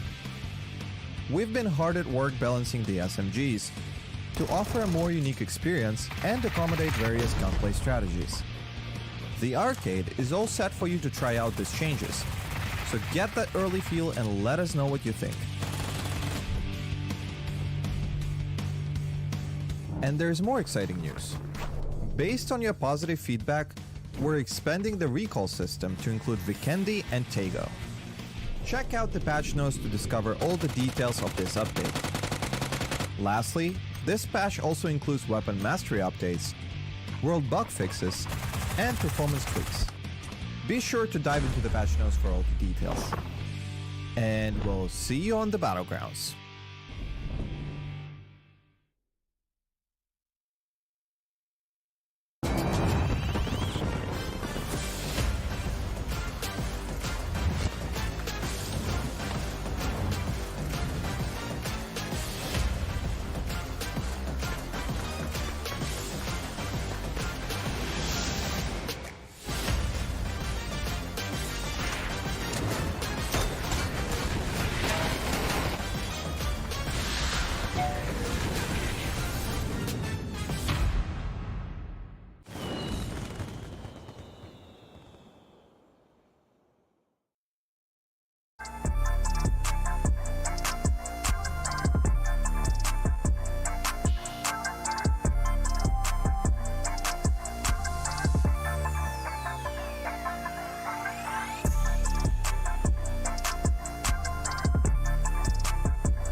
Welcome back, ladies and gentlemen, to the PGS qualifier for the APAC region. And my name is Contra. Alongside with me is Extreme, as we're on the halfway mark, as we've got 𝐏𝐿𝐒 to be our upcoming map. And we've already got all the teams pretty much putting on a perfect display with some big wins for some of these teams out there. Extreme, of course, we still got more games to cover. So how are you feeling of the team's performance so far from what we've seen today?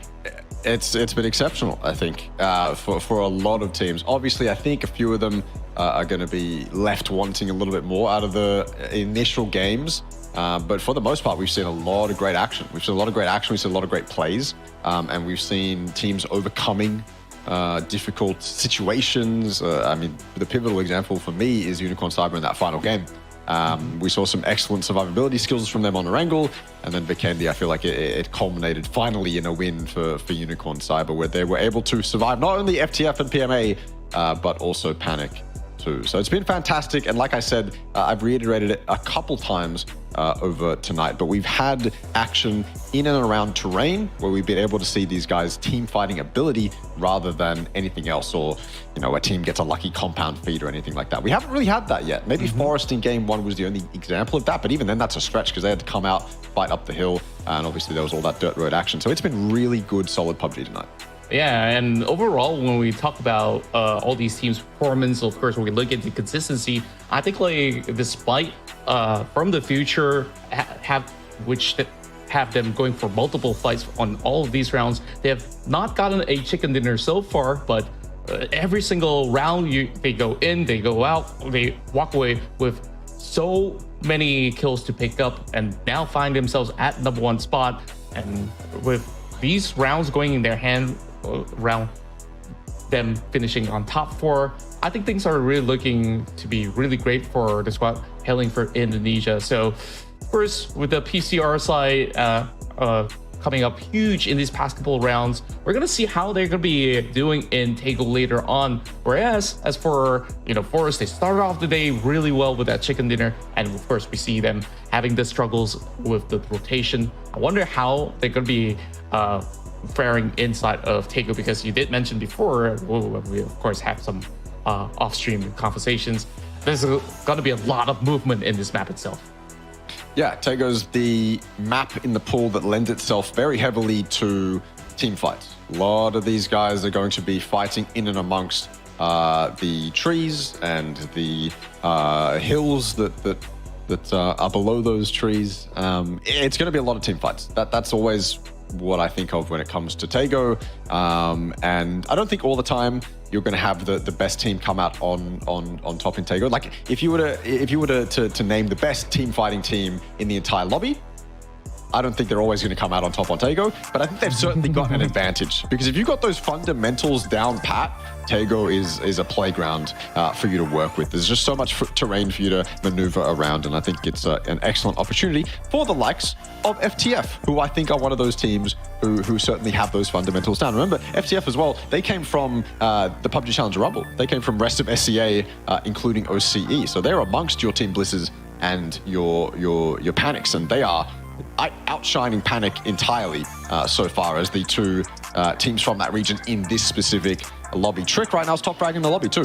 He's on 11, and the person below him is on 9. So FTF looking incredibly good. Unicorn Cyber also looking incredibly good. 𝐏𝐿𝐒 also looking incredibly good, because that is where we head to. The home of team fights, the home of moving yourself around the terrain and taking some excellently entertaining fights. Also the home of Palace. We've seen a couple good Palace endings across our time too. One of those spots on the map, I mean, it's a hot drop spot, and every time you end in a hot drop spot, it's a bit of a full circle moment, isn't it? Yeah, I absolutely love to see it, and if it happens again today, I'll be definitely jumping off my seat on what these teams can come up with. And now, let's take a look at how the flight's gonna be giving them any form of an edge. I think it's gonna be a little bit more standard with slightly access over onto the Gold Island. But here we go. I don't think that there's going to be too much of a problem for some of these teams out there, but we do have some action going on from the get-go. And I wonder what is going to be happening here in Ulsan. So that definitely will see Armory Gaming versus Pixel Stars. And it really feels like it wasn't the first time that they collide in some of all these areas. In that past round of Vikendi, they were in close proximities as well. So we might actually see that fight break loose later on. Well, Armory Gaming getting out of there. They don't want anything to do with it. It's Pixel Stars and DNE now that are stuck fighting in and amongst themselves. One team on one side of the city, one team on the other. It's on the edge of zone, so that gives them a little bit more time to play with too. They can take this fight without the zone pressure, I suppose, on their backs. That said, there's teams below them to the south, Panic and Valee Thai, that could third party. So if this fight goes on for too long between Dopeness and Pixel Stars, then you can certainly imagine one of those teams to the south, even Forest Gaming if they wanted to, a little bit up to that northwest, coming in and third party and claiming a couple steals off the back of this fight. In my opinion as well, when it comes to team fights like this, I think it's harder on Taego when some of these cities are a little bit smaller and they aren't kind of separated by landmarks in and around the city.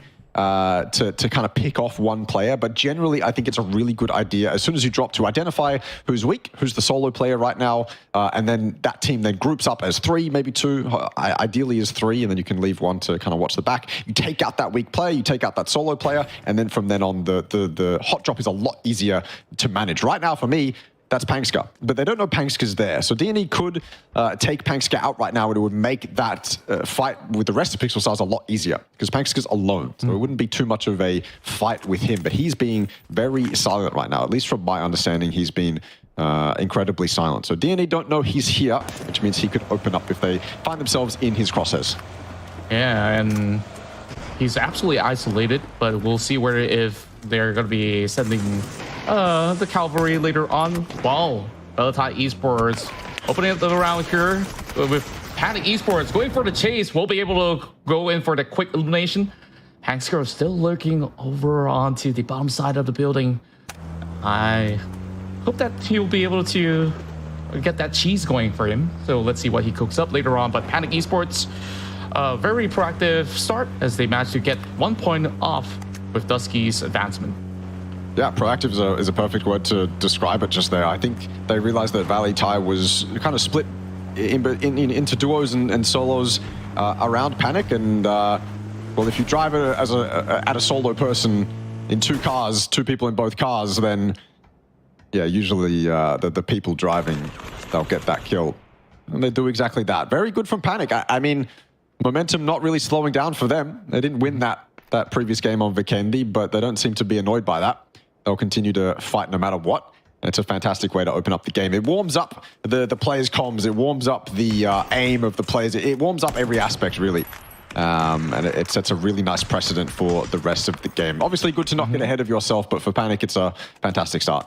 Yeah, especially with them switching gears in a different map as well. We'll definitely love to see them go on the active stance a little bit more. Pixel Stars, of course, getting that intel from Pangsker, they'll be able to at least know that Canva is around the vicinity. So they just basically play out of that.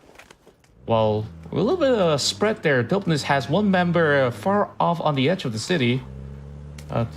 Tomotida probably will be looking to make a little bit of a repositioning from afar. It seems like the rest of Dopeness wants nothing to do with this fight. Already gotten their loots and they're out of here. Trying to trade back. Probably nothing as much is going to be happening between the 2 of the squads.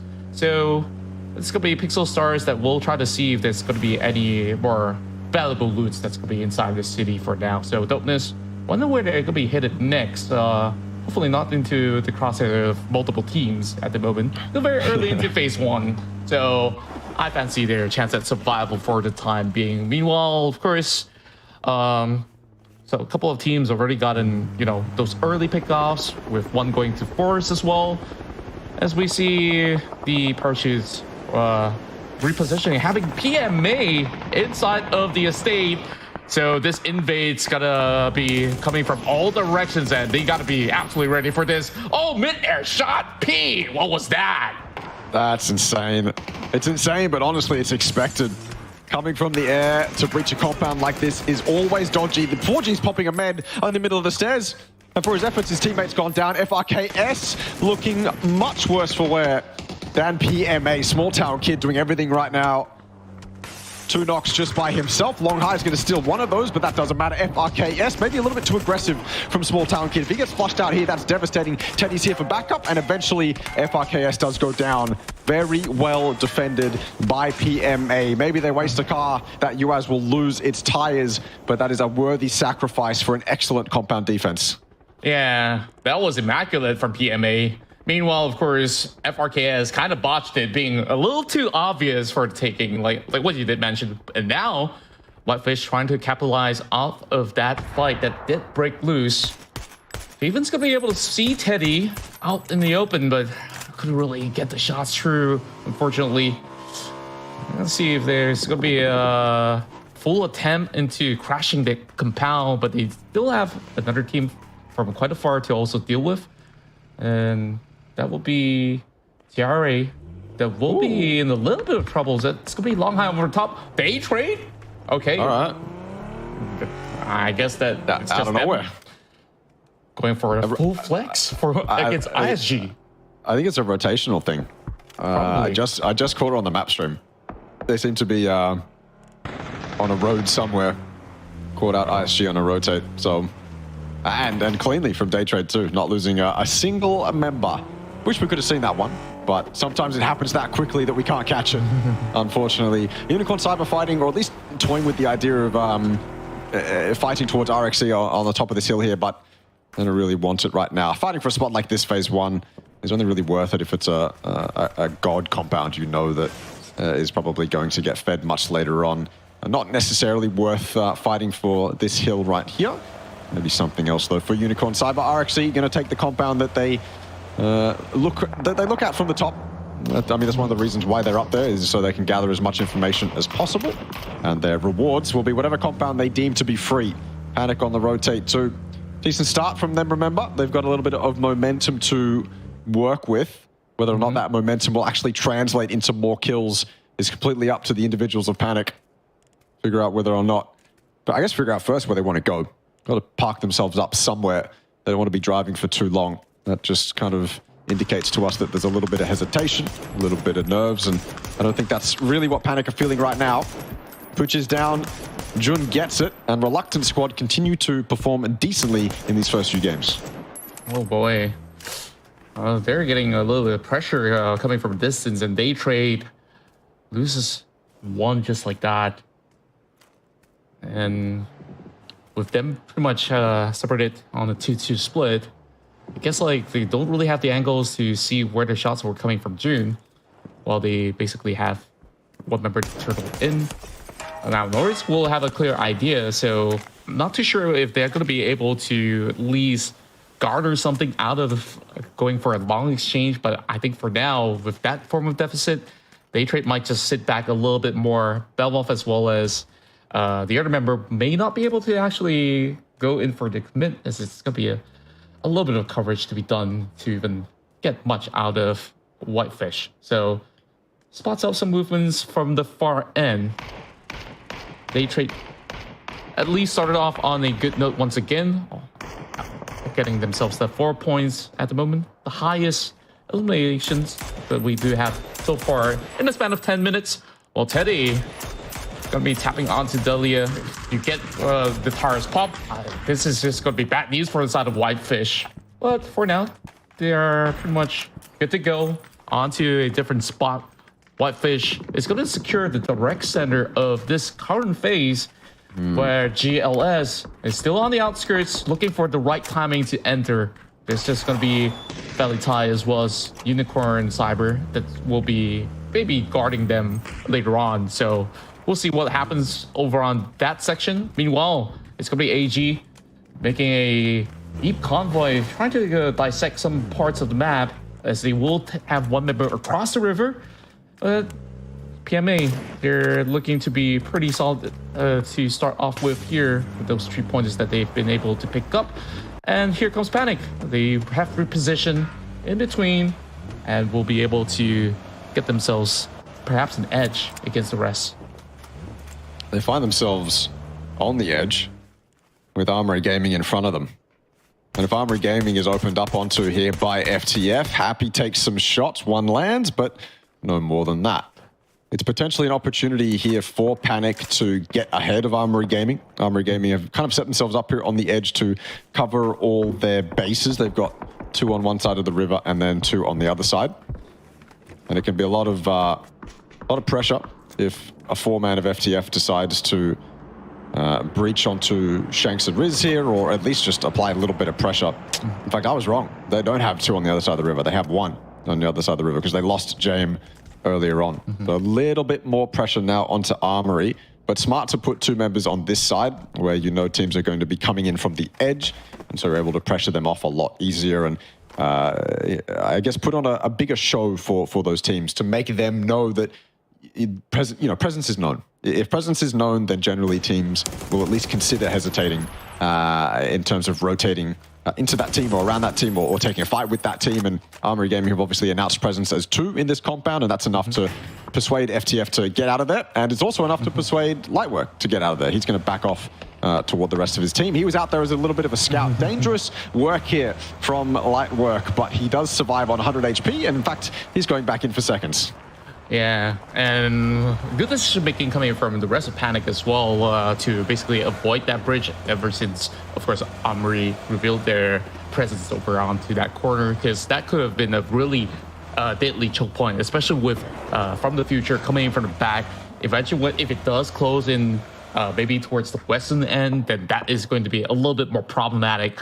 So they will have a lot of spacing to basically put in some good work, and basing off of where Armory Gaming is currently positioned, they're hoping to have the zone closed in, and by then, who knows, they might have Valee Thai crossing alongside with the rest of FTF.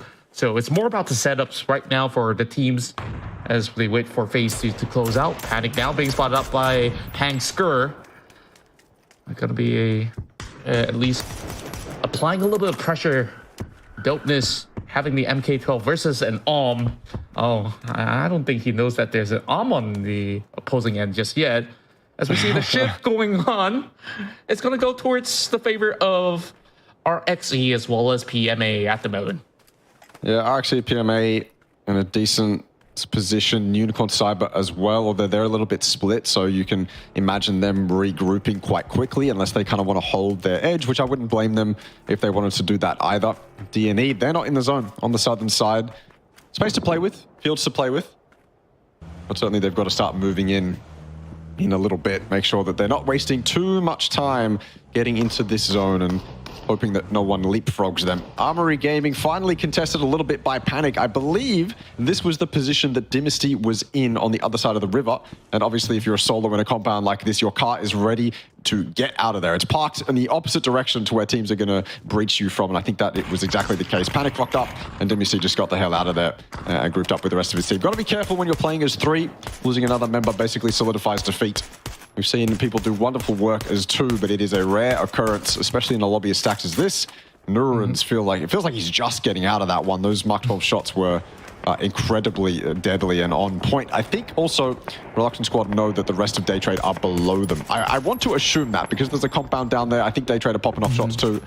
So RS should know that Daytrade is in front of them. They can hear that car moving now as well. Whether or not they opt to go for a little bit of rotational camp is up to them. Picking off in the distance, Pankska's gone down. Maybe it's an opportunity for Armory Gaming to get involved in third party this. Oh, there's a little bit of chaos here in the Great Migration of Craig.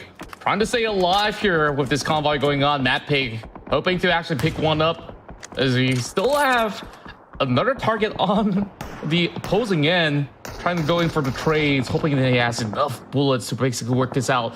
FTF will basically sacrifice Chimoy as AG managing to pick one up, as they've been holding on to that compound for the longest time for this scenario to happen. So great work from the Thai squad. There is going to be Pixel Stars right behind AG though. As we look in the map, they will back in Matt Pig, the Mad Lad, trying to actually flush them out of this site.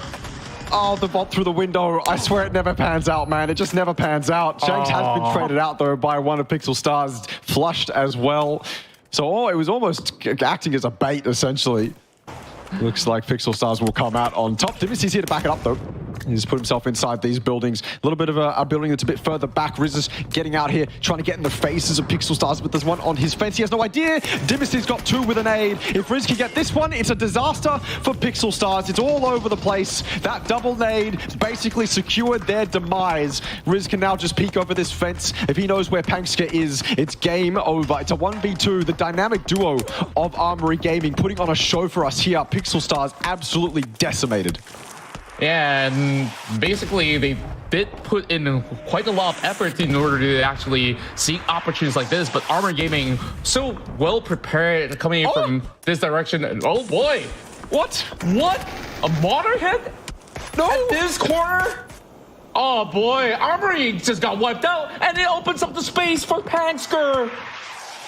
Moments like this don't just happen in scenarios, in competitive play, but wow. Where was that from? That's devastating for Armory. They were so pumped up. The momentum was so heavily in their favor. And then 𝐿𝐴𝐻𝐿 just comes out as soon as one of them gets knocked by a mortar. What a shot by Pivy. What a mortar. We've seen a couple sharp ones today. Flash was the other one who hit some incredibly good mortars back in game 1, I believe, or maybe game 2. Either way, mortars have been certainly a factor in tonight's games. That's almost miraculous, right? The way that it all pans out perfectly for the side of 𝐿𝐴𝐻𝐿. Managing to survive to tell the tale. And now the 𝐿𝐴𝐻𝐿's gonna be able to actually spot one inside the city, as the rest of 𝐏𝐿𝐴𝐻𝐿 has been able to get themselves a safe spot in the terminal, and would be fancying a chance to basically pick more out of the side of Reluctant Esports. RS couldn't be able to provide any sort of help to ⁉ so they are on the other side of the outskirts, though. So Reluctant East squad instead gets terminated by the rest of Forest. Oh, funny how that pans out. Valee tying out one side of the road, Panic on the other. Panic's in a little bit of a bowl, though. A lot easier to lob those nades, not only into a little bit of a bowl, but especially when you have a target. And that target right now for Valee is the car of Pivy, blown to smithereens. Not a chance for him to survive, do anything about that. If he ran away, then he'd be running out into the complete open. Speaking of in the complete open, 𝐿𝐴𝐻𝐿 is giving it a little bit of an opportunity for Dusky. Has to land these heads if Panic wants any opportunity to get back in this fight, but I don't think it's going to happen. Looks like Valee are solidifying their dominance over Panic here. I say that, in fact, they've been shot in the back. 𝐿𝐴𝐻𝐿 in the background, 𝐿𝐴𝐻𝐿 as well. This guy is ever present, man. He is inevitable at this point. It almost feels like 𝐿𝐴𝐻𝐿 is invincible. I mean, this guy just basically cuts through. I didn't thought that he would still survive, as he was just by the edge of the play zone. It still is, but it seems like the Blue Zone will basically manage that for him. He says, okay, time's up. What an abrupt end. Yeah, I was about to hype him up like till no tomorrow, you know, like if he could basically pull into the top 8 or maybe even top 10 even. But 𝐿𝐴𝐻𝐿 going for the drive-by kids. Hoping to join into the party, is it's going to be dopeness that we'll be able to get that knockdown. 𝐿𝐴𝐻𝐿 managing to clean one up. And from the pan to the fire, it is 𝐿𝐴𝐻𝐿 continuing with the AUG shots. Gotta avoid a little bit more of those deflates, as he will pop the med kit immediately. The RXE is gonna make it rain from afar. I don't think he's got much space to work with, but he'll make do for now. But forward back, Panic trading blows. Valee Esports also locking horns with the side of RXE. This 4-way warfare by the edge of it is going to be pretty rough for either sides. Oh, Panic is loving life right now. They see all these knocks in the kill feed. They want a piece of this. I love this for Valee.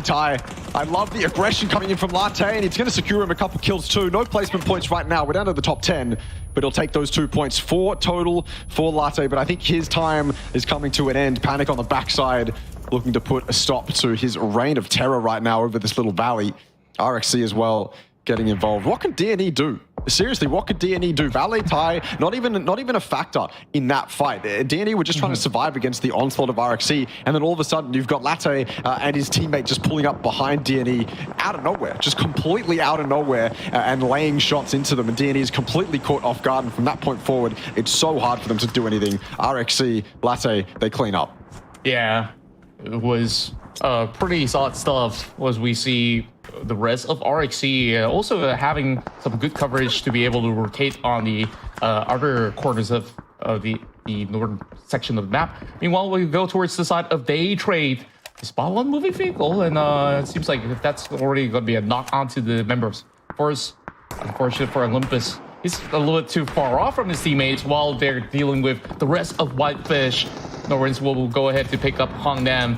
Well, suspect will be able to go in for the exchange while 𝐏𝐿𝐒 going up close and personal, got some flashbangs to work with, but he's cut across, going so close, but he doesn't really know. He's already past the smoke. 𝐏𝐿𝐒's still wondering. He has no idea. Tiara's got past. No idea, and Tiara's got past, but it doesn't matter. Forest is there for the trade. 𝐏𝐿𝐒, meanwhile, knocked. That could have been disastrous for Forest, but it seems like they got off a little bit better than Whitefish. Runax now, I believe, is the last one up. Stuck inside the other building. He has got that first aid off, but he's also got the Panzerfaust. He's good for one. Good for a minimum of one, and we'll see what he can do from there, but he doesn't even get his one. Can't even land that. In a moment of pressure like this, I don't blame him. And this is Forest just taking fights on two different fronts. Panic trying to get involved, and Master's just here to completely deny them, stop them in their tracks. They wanted to third party this, but Master is stopping them right now. And he's really got to go and recover for now. There's not much that you're basically going to do about 𝐏𝐿𝐒 being left outside of the building. While KM trying to hold off the defense, but with all these flashes making it a little bit harder, all cornered up, so they got to make these angles work. Especially now with some smokes to be popped right in. I guess it will basically buy them a little bit of space. Runax trying to trade right back, but here comes the rest of the members of Forest to clean up the house. And there we have it. Heading in with 8 more teams remaining. Forest absolutely popping off in these final few moments. Excellent from them. Oh, and there's Faps all popping off to small town kid down. 𝐼XE have been a constant factor in this game, it looks like, but they've still got challenges ahead of them, namely a solo for FTF in that shack. Forest as well. They've been consistent throughout the first 3 games. It seems like they're not going to slow down anytime soon. Top 8 for them, placement points already gained, but of course they are going to want more. Panic, what kind of defense can you put up against this? The onus is on Panic to catch these guys as they exit those buildings. Smokes are up to try and create a wall that Forest can use to evade Panic, and I think they might even be able to do that. There's a little bit of a ridge on the left side of Forest that they can utilize, and Panic is trying desperately to not let them reach it, but I don't think they have any choice. 𝐏𝐿𝐒 might be left behind. It might be too late for him. There's no smoking between him and safety. He's almost certain to go down. If Panic don't watch him, it'd be an incredible throw from them to let him go by. They just really have to fight this. And 𝐏𝐿𝐒's got no way out. Blue Zone's already closing in. And he's just basically relying on a couple of seconds of smoke for a cover for now. He's got the Panther. Oh, he connects it. KM down, but then 𝐏𝐿𝐒 trading back. Forest, they're pulling this one out of nowhere. And with the reels going through, he's got to switch up. That's insane. Forest genuinely scrape by. That is unreal to survive with all 3 there. Panic literally saved by the bell. Yeah, genuinely saved by the blue. He ran out of ammo and Destiny said, "I got you, bro. I got you." Unbelievable from Forest. 10 kills to their name too. This is some incredible consistency from them so far. Couldn't beat the script, it seems. Now, it's our top 5 here with Daytrade from the future, Forest, PMA, as well as 𝐼XE. Each one actually taking different sides, with PMA directly in the center. So perhaps that's going to be a good chance for them to stock up with all the loots that's currently available. Massive drops, basically hand-delivered to them. Meanwhile, we got a lot of good weapons on almost everybody out there. Dragunov for Pete, as he's trying to look towards the rock. He might have actually spotted that solo member of Daytrade for now, Flash. I'm not too sure if he's going to be able to make it out, especially with the pack of 𝐼XE that may actually go towards his way later on. 𝐏𝐿𝐒, after going for that recovery, look at Forest. They got a massive 10-pointer out of all the battles that they've had over the south side. Master's also picked up himself a Mark 14. Forest kind of like Unicorn Cyber, just survive no matter what the cost. Helped out potentially by fate, destiny, the universe, karma, whatever you want to call it. They've got something on their side. Daytrade still in the picture though. On top of that hill, they've got a bit of high ground to work with, and 𝐏𝐆𝐒 here on the low ground, just making sure that Forest don't do anything too crazy. I think I just heard a mortar pop off. I'm not sure. Sounds like it. Maybe that's the... Oh, no, yeah, it is the mortar. It is. It's onto 𝐿𝐼𝐶. Daytrade's trying to deal some damage. Oh, Fap's like... Nah, Fap's annoyed. You're trying to mortar us? Well, here's my orb. Yeah, a much more accurate weapon for sure. Going for the crates. So, 𝐿𝐼𝐶, I think they've been doing really well. They technically haven't really left that spot for quite a long time, and they have been able to control potentially 30% of the map right now. So they would definitely have a huge impact heading into this late game. Meanwhile, Forest trying to close in from the south side.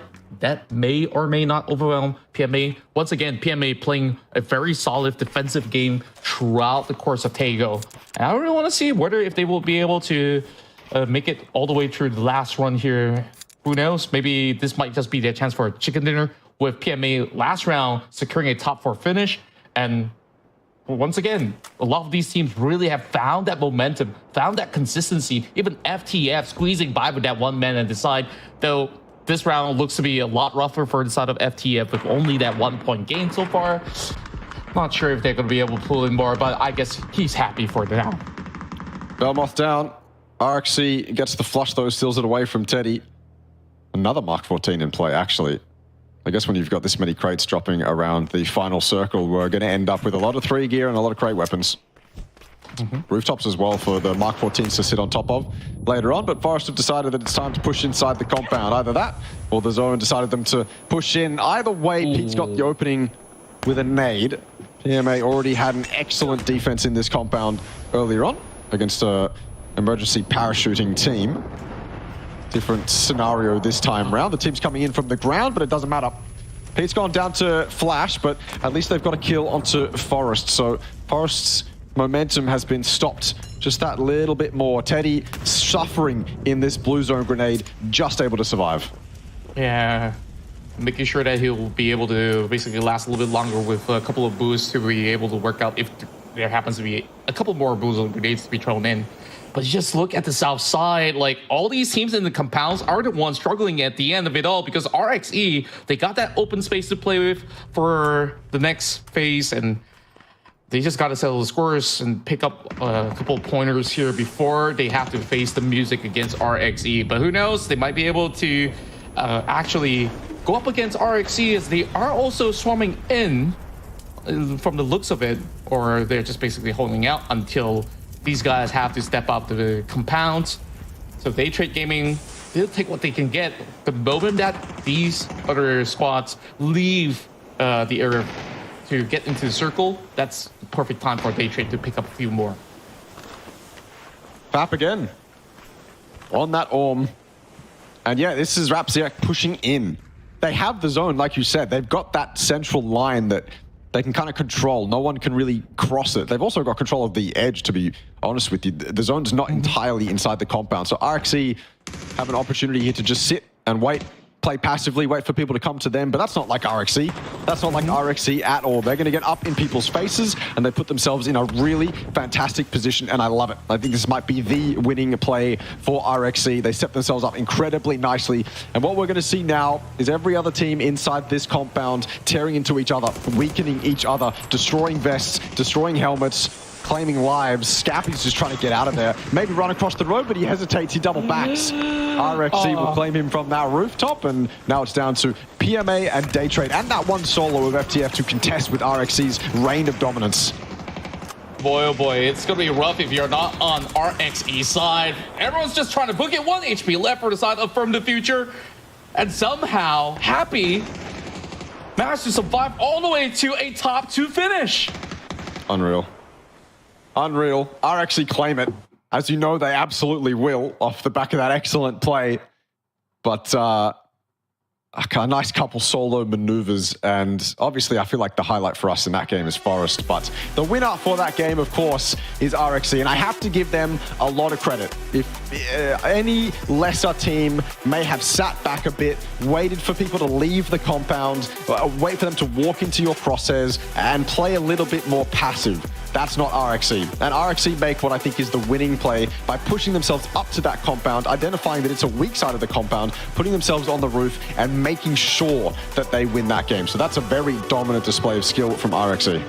Yeah, and I just love the fact that they have that advantage and they basically push that advantage forward. Like, if they do allow some teams to pass, that's a lot of points that they could potentially gain to be lost out. So they were very decisive. They managed to eventually choke literally every other solo targets out. So good going for them. They managed to walk out of this matchup with a hefty amount of points. And while, of course, surprisingly enough, I was expecting maybe Daytrade or even, like you said, Forest, that has done so well throughout the course of the game, to be able to reap a little bit more.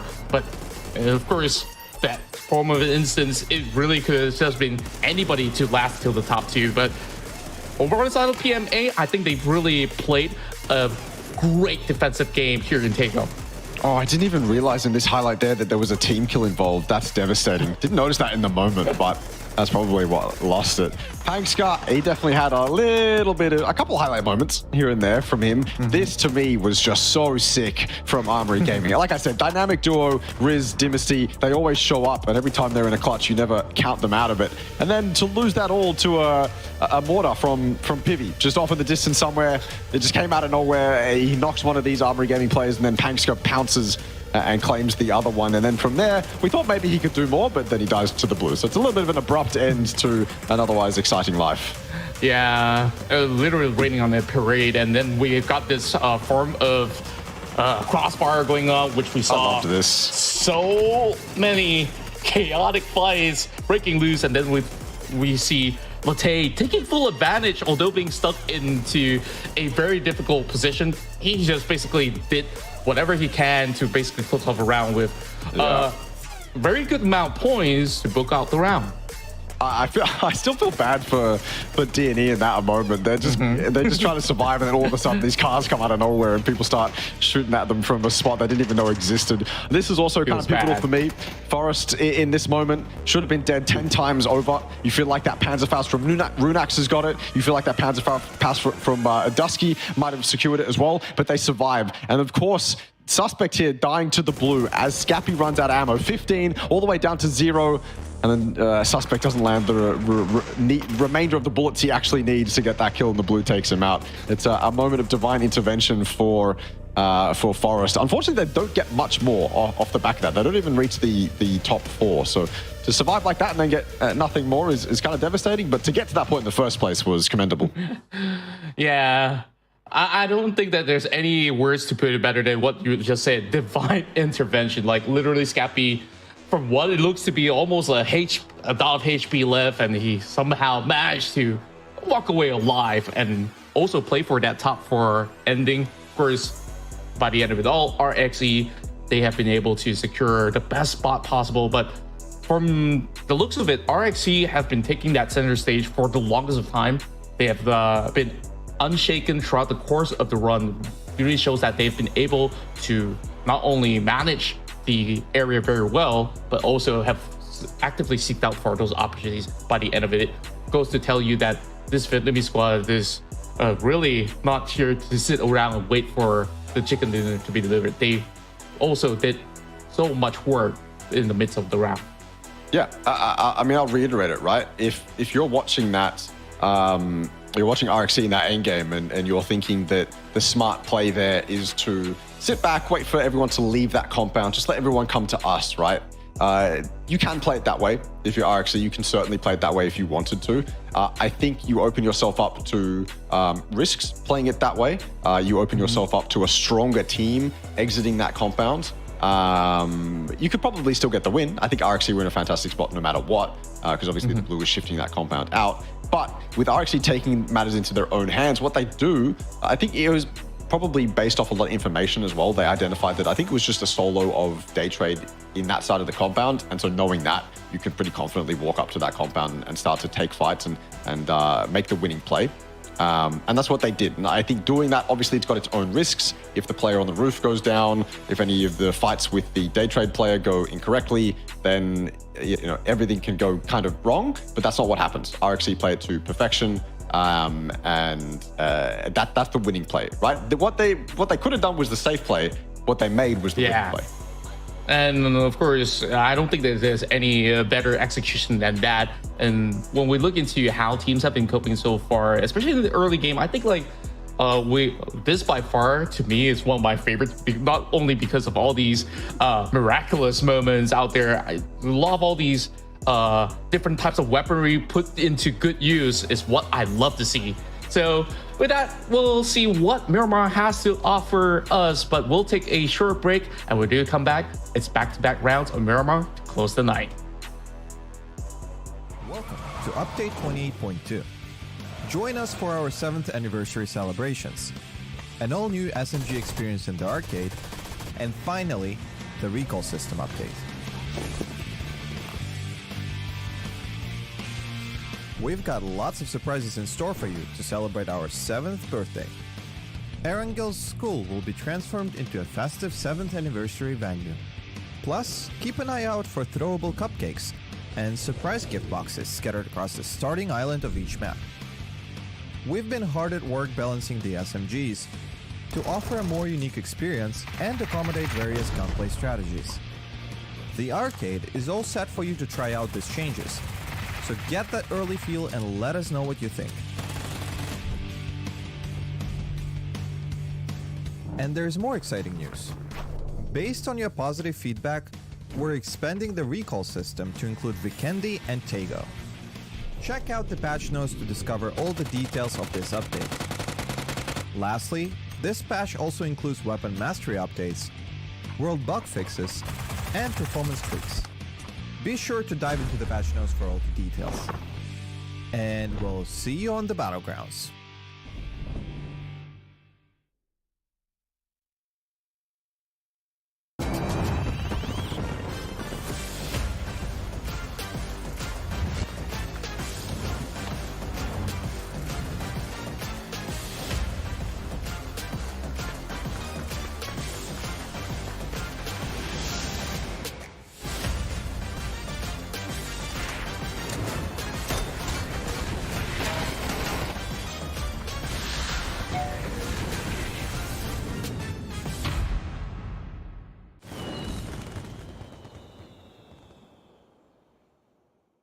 Welcome to Update 28.2. Join us for our 7th anniversary celebrations, an all-new SMG experience in the arcade, and finally, the recall system update.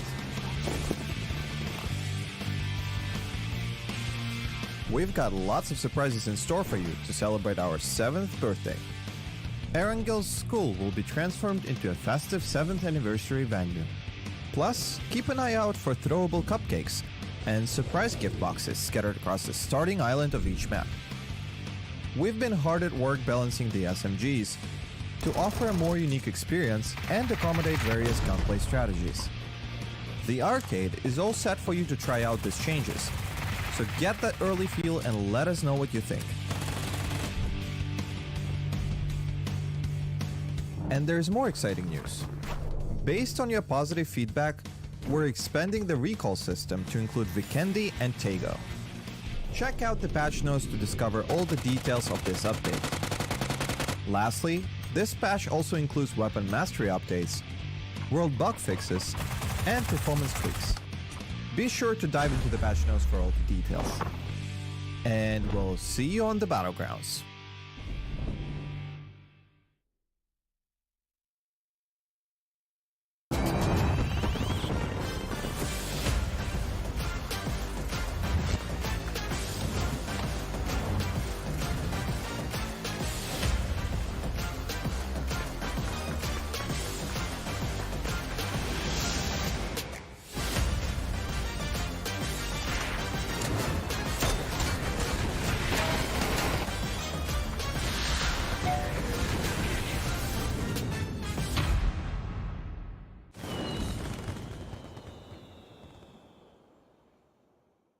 Welcome to Update 28.2. Join us for our 7th anniversary celebrations, an all-new SMG experience in the arcade, and finally, the recall system update.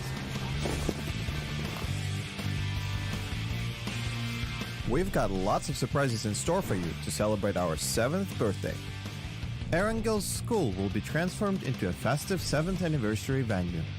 Plus, keep an eye out for throwable cupcakes and surprise gift boxes scattered across the starting island of each map. We've been hard at work balancing the SMGs to offer a more unique experience and accommodate various gunplay strategies. The arcade is all set for you to try out these changes, so get that early feel and let us know what you think. And there's more exciting news.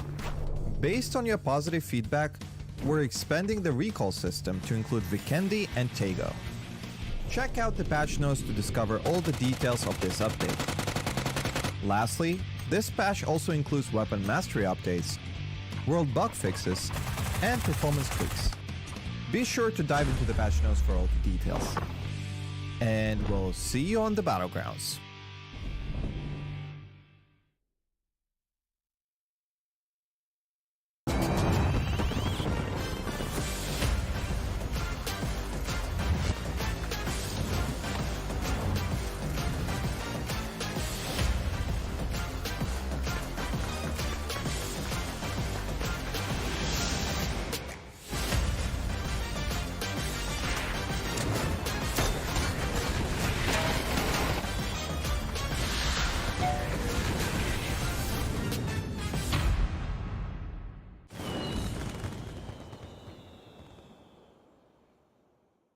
Welcome to Update 28.2.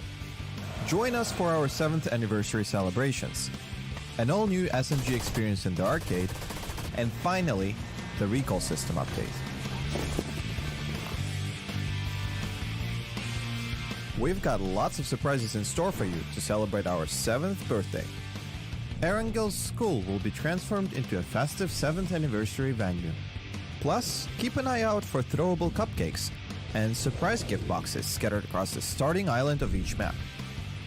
We've been hard at work balancing the SMGs to offer a more unique experience and accommodate various gunplay strategies. The arcade is all set for you to try out these changes, so get that early feel and let us know what you think.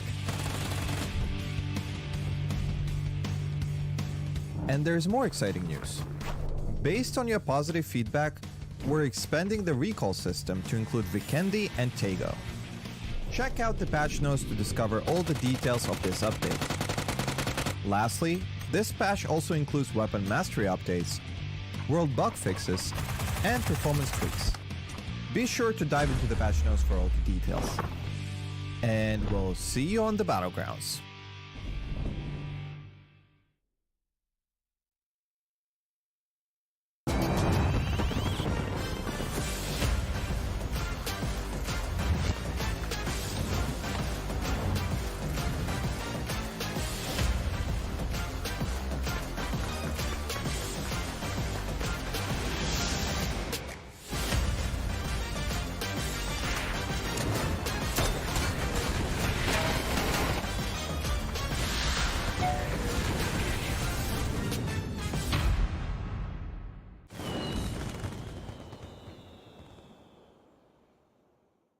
Welcome to Update 28.2.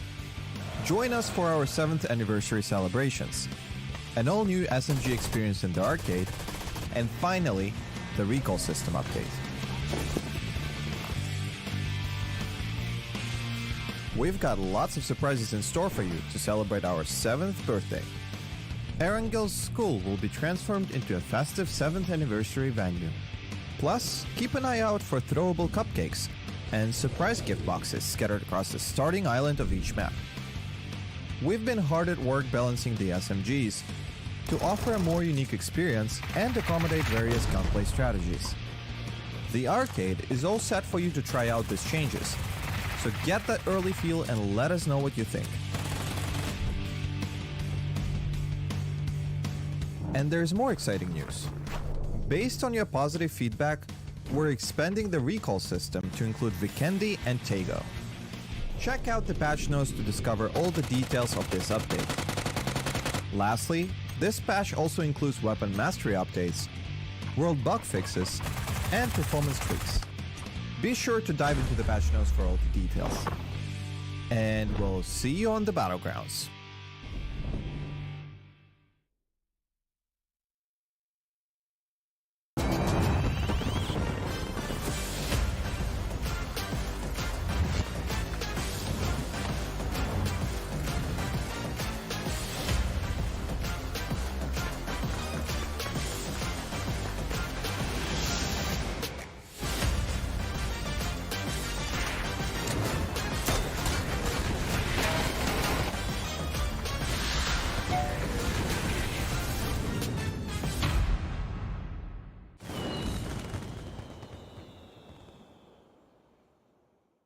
Welcome to Update 28.2.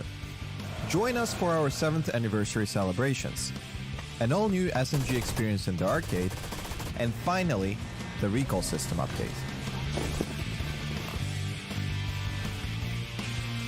We've got lots of surprises in store for you to celebrate our 7th birthday. Erangle's school will be transformed into a festive 7th anniversary venue. Plus, keep an eye out for throwable cupcakes and surprise gift boxes scattered across the starting island of each map. We've been hard at work balancing the SMGs to offer a more unique experience and accommodate various gunplay strategies. The arcade is all set for you to try out these changes, so get that early feel and let us know what you think. And there's more exciting news. Based on your positive feedback, we're expanding the recall system to include Vikendi and 𝐏𝐏𝐀𝐒. Check out the patch notes to discover all the details of this update. Lastly, this patch also includes weapon mastery updates, world bug fixes, and performance tweaks. Be sure to dive into the patch notes for all the details. And we'll see you on the battlegrounds.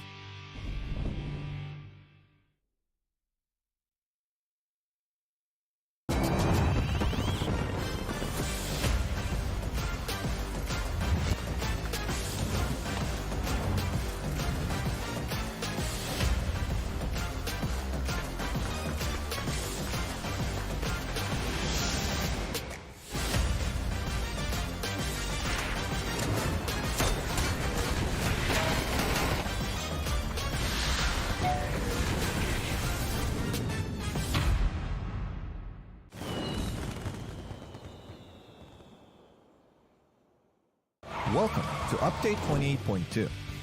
Join us for our 7th anniversary celebrations, an all-new SMG experience in the arcade, and finally, the recall system update. We've got lots of surprises in store for you to celebrate our 7th birthday. Erangle's school will be transformed into a festive 7th anniversary venue. Plus, keep an eye out for throwable cupcakes and surprise gift boxes scattered across the starting island of each map. We've been hard at work balancing the SMGs to offer a more unique experience and accommodate various gunplay strategies.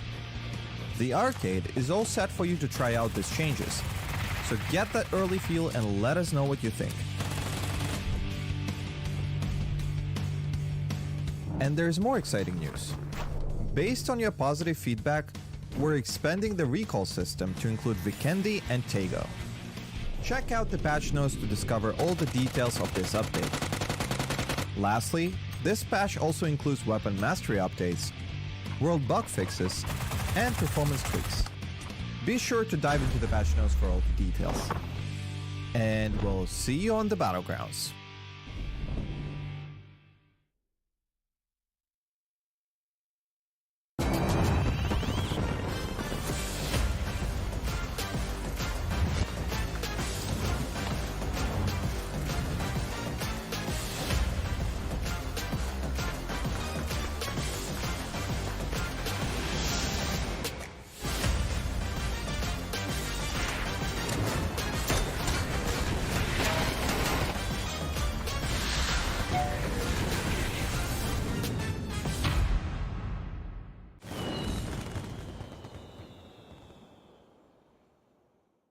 Welcome to Update 28.2.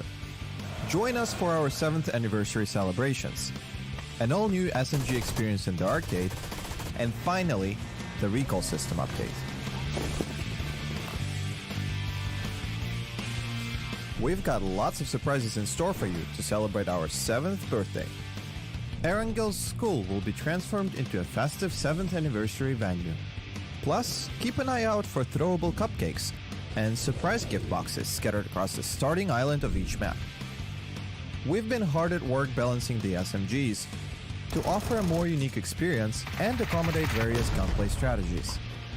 The arcade is all set for you to try out these changes, so get that early feel and let us know what you think.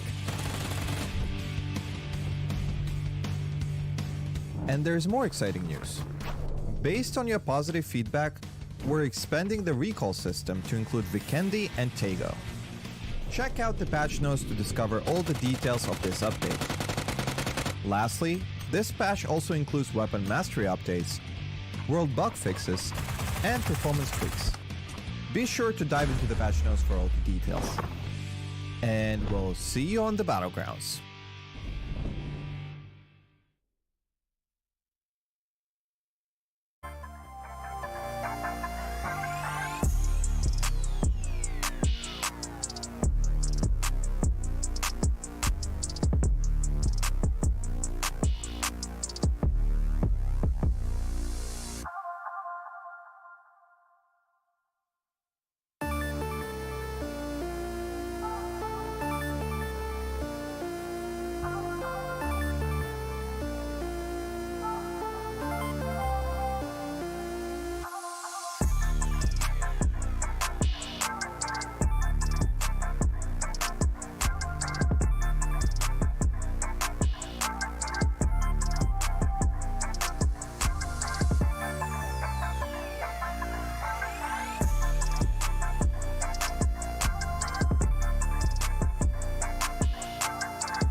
Welcome back, ladies and gentlemen. Hope you guys managed to catch a quick break as we will continue on our journey here with 2 maps of Miramar left for our day 1 of action. Extreme, we've got some really good run here inside of 𝐏𝐏𝐀𝐒 that just went by, and now we are going to be seeing probably a huge shift when it comes down to how the leaderboard will be favoring certain teams. I am very intrigued to see how Miramar shakes up. We're going to see the leaderboard eventually. I'm just having a look on Twi myself to refresh my memory of kind of where we're at. FTF is on top, Daytrade in second, Unicorn Cyber in third, and there's a bit of a gap between them and fourth. But Miramar to me is always this interesting map because when you're playing Miramar, there's all these massive barriers. Like if you're new to PUBG Esports, or if you've never played PUBG before, you find yourself on this stream, whatever the case be, Miramar is one of those maps where there's a ton of unplayable barriers, lots of rocks that are hard to get around and things like that. And so Miramar can often be this map that's difficult to play if you find yourself in just, even a slightly wrong position, because you've got to account for these massive unplayable rocks that you have to get around. They've been smoothed out in a recent update, granted. They've been smoothed out quite a bit, so it's a lot nicer to maneuver yourself around them, especially some of them, a lot of them on the north as well. I think the Oasis ones have been completely flattened out.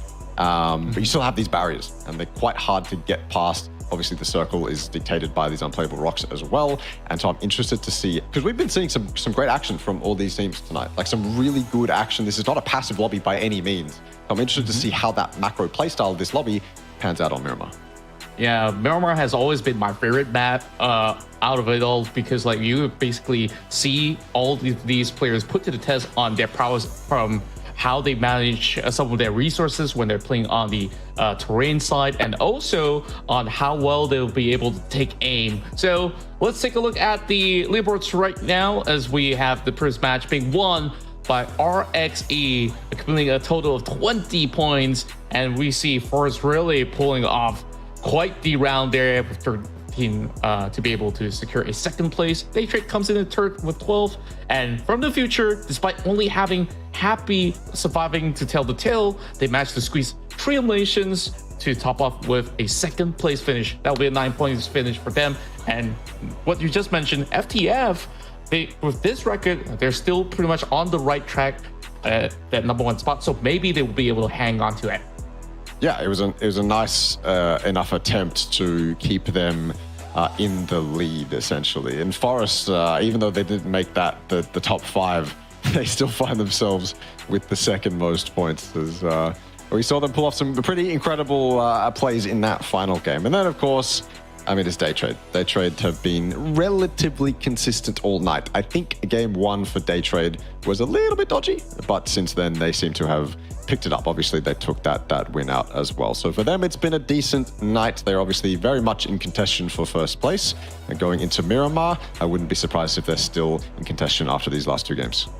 Yeah, as we basically look at the pecking order right now, it really feels like for Armory Gaming, they're still trying to look for a certain rhythm into how they basically manage some of all their team fights, as well as when we look into a lot of all these matches, they haven't been able to place quite high into the later stages of the game. So I guess like this is going to look pretty rough for a squad like AG with so much of experience going into tournaments, whether it's online or even LAN. So they're not exactly in the best pot possible, but they are definitely somewhere in the middle of a pack for now. So that's for the match. We'll get you guys updated with the overall results accumulated for the past 4 matches right after this. But any surprises for you going into Taego based on all the team's performance? On Taego specifically, or on the overall leaderboard? I guess like for Taego itself, before we get to the overall. I mean, I would have expected Armory to do better on a map like that. That's for certain. Potentially GLS even. But I think that those top placing teams make sense to me. I guess is probably the best way to put it. But this is the overall leaderboard. As you can see, FTF still in first. Armory Gaming, even though they haven't had, or they didn't have the best Taego, they still find themselves in 5th. And I think I want to put a lot of emphasis on Armory. Again, they won Super Cup. There are expectations for them. I believe in the Thai series, they came 3rd. Yes, they did. They came in 3rd, just behind Valee Thai. Obviously, Arena had a massive performance. They weren't even close to that. But they did come 3rd. So expectations are high for Armory. I think as well in the Super Cup, they showed incredible tenacity, not only in difficult moments, but again, that dynamic duo of Riz and Dynasty is something that you have to look out for. And so for them to be sitting in 5th right now, I feel like they can definitely be much higher and be up into that 40-point mark. But we cannot analyze or overanalyze, I should say, day 1 of games. It would be unfair to the teams to create set in stone narratives after just day 1 of games. And to be fair to Armory as well, they are still very much in the fight. Being in 5th, 12 points down, they are very much in that fight. So Armory Gaming still all good, among with a bunch of other teams. But here's Miramar, baby. We're about to get ready. The plane path is probably already set. Just haven't gone over the plane yet. But yeah, we're about to get into Miramar, so I'm excited for it. Yeah, me too. Like, especially like what you did mention. Like, yes, we may have actually had certain scrutiny, like, oh, certain teams are maybe not up to mark at the moment, but we can definitely see the pacing of how they've been able to cope with the pressure of the tournament so far. Still pretty much on a very healthy state. So I guess like with the day to be played out tomorrow, that's where, you know, things will be pretty much set better for some of these spots out there as we are getting ourselves ready for our run into Miramar. Of course, we will be seeing how teams will be able to maneuver their way into a successful round at the very least. So, of course, do fill me in because it's been a while since I've gotten into, you know, the updated Miramar. Like, what are some spots that we would be looking out for, especially on the northern side? As in spots that I want to see it end? Probably, yeah. Okay. Well, I mean, obviously we want an island ending. We barely ever get island ending. Like the Far Eastern Islands. Obviously, that's my hope. I feel like even if I was still playing at this point, I would still at some point want an island ending just because it's been so long and they're exciting in their own rights because you basically only have two options. It's either try and get across or fight and just get as many kill points as you can. But we haven't seen an Eastern Island ending in a while. That's the one I'm definitely hoping for. But I've got a couple other favorites as well. I think every time we end around Power Grid, it's often pretty exciting because Power Grid is this massive structure that you can fit so many different players and teams inside of that oftentimes it gets quite hectic. Yeah, that definitely will be very fun to watch. If I could basically alter how this basically ends, I'd love to actually see Prison all the way down south. So yeah, that's true. Definitely going to be pretty difficult to play out.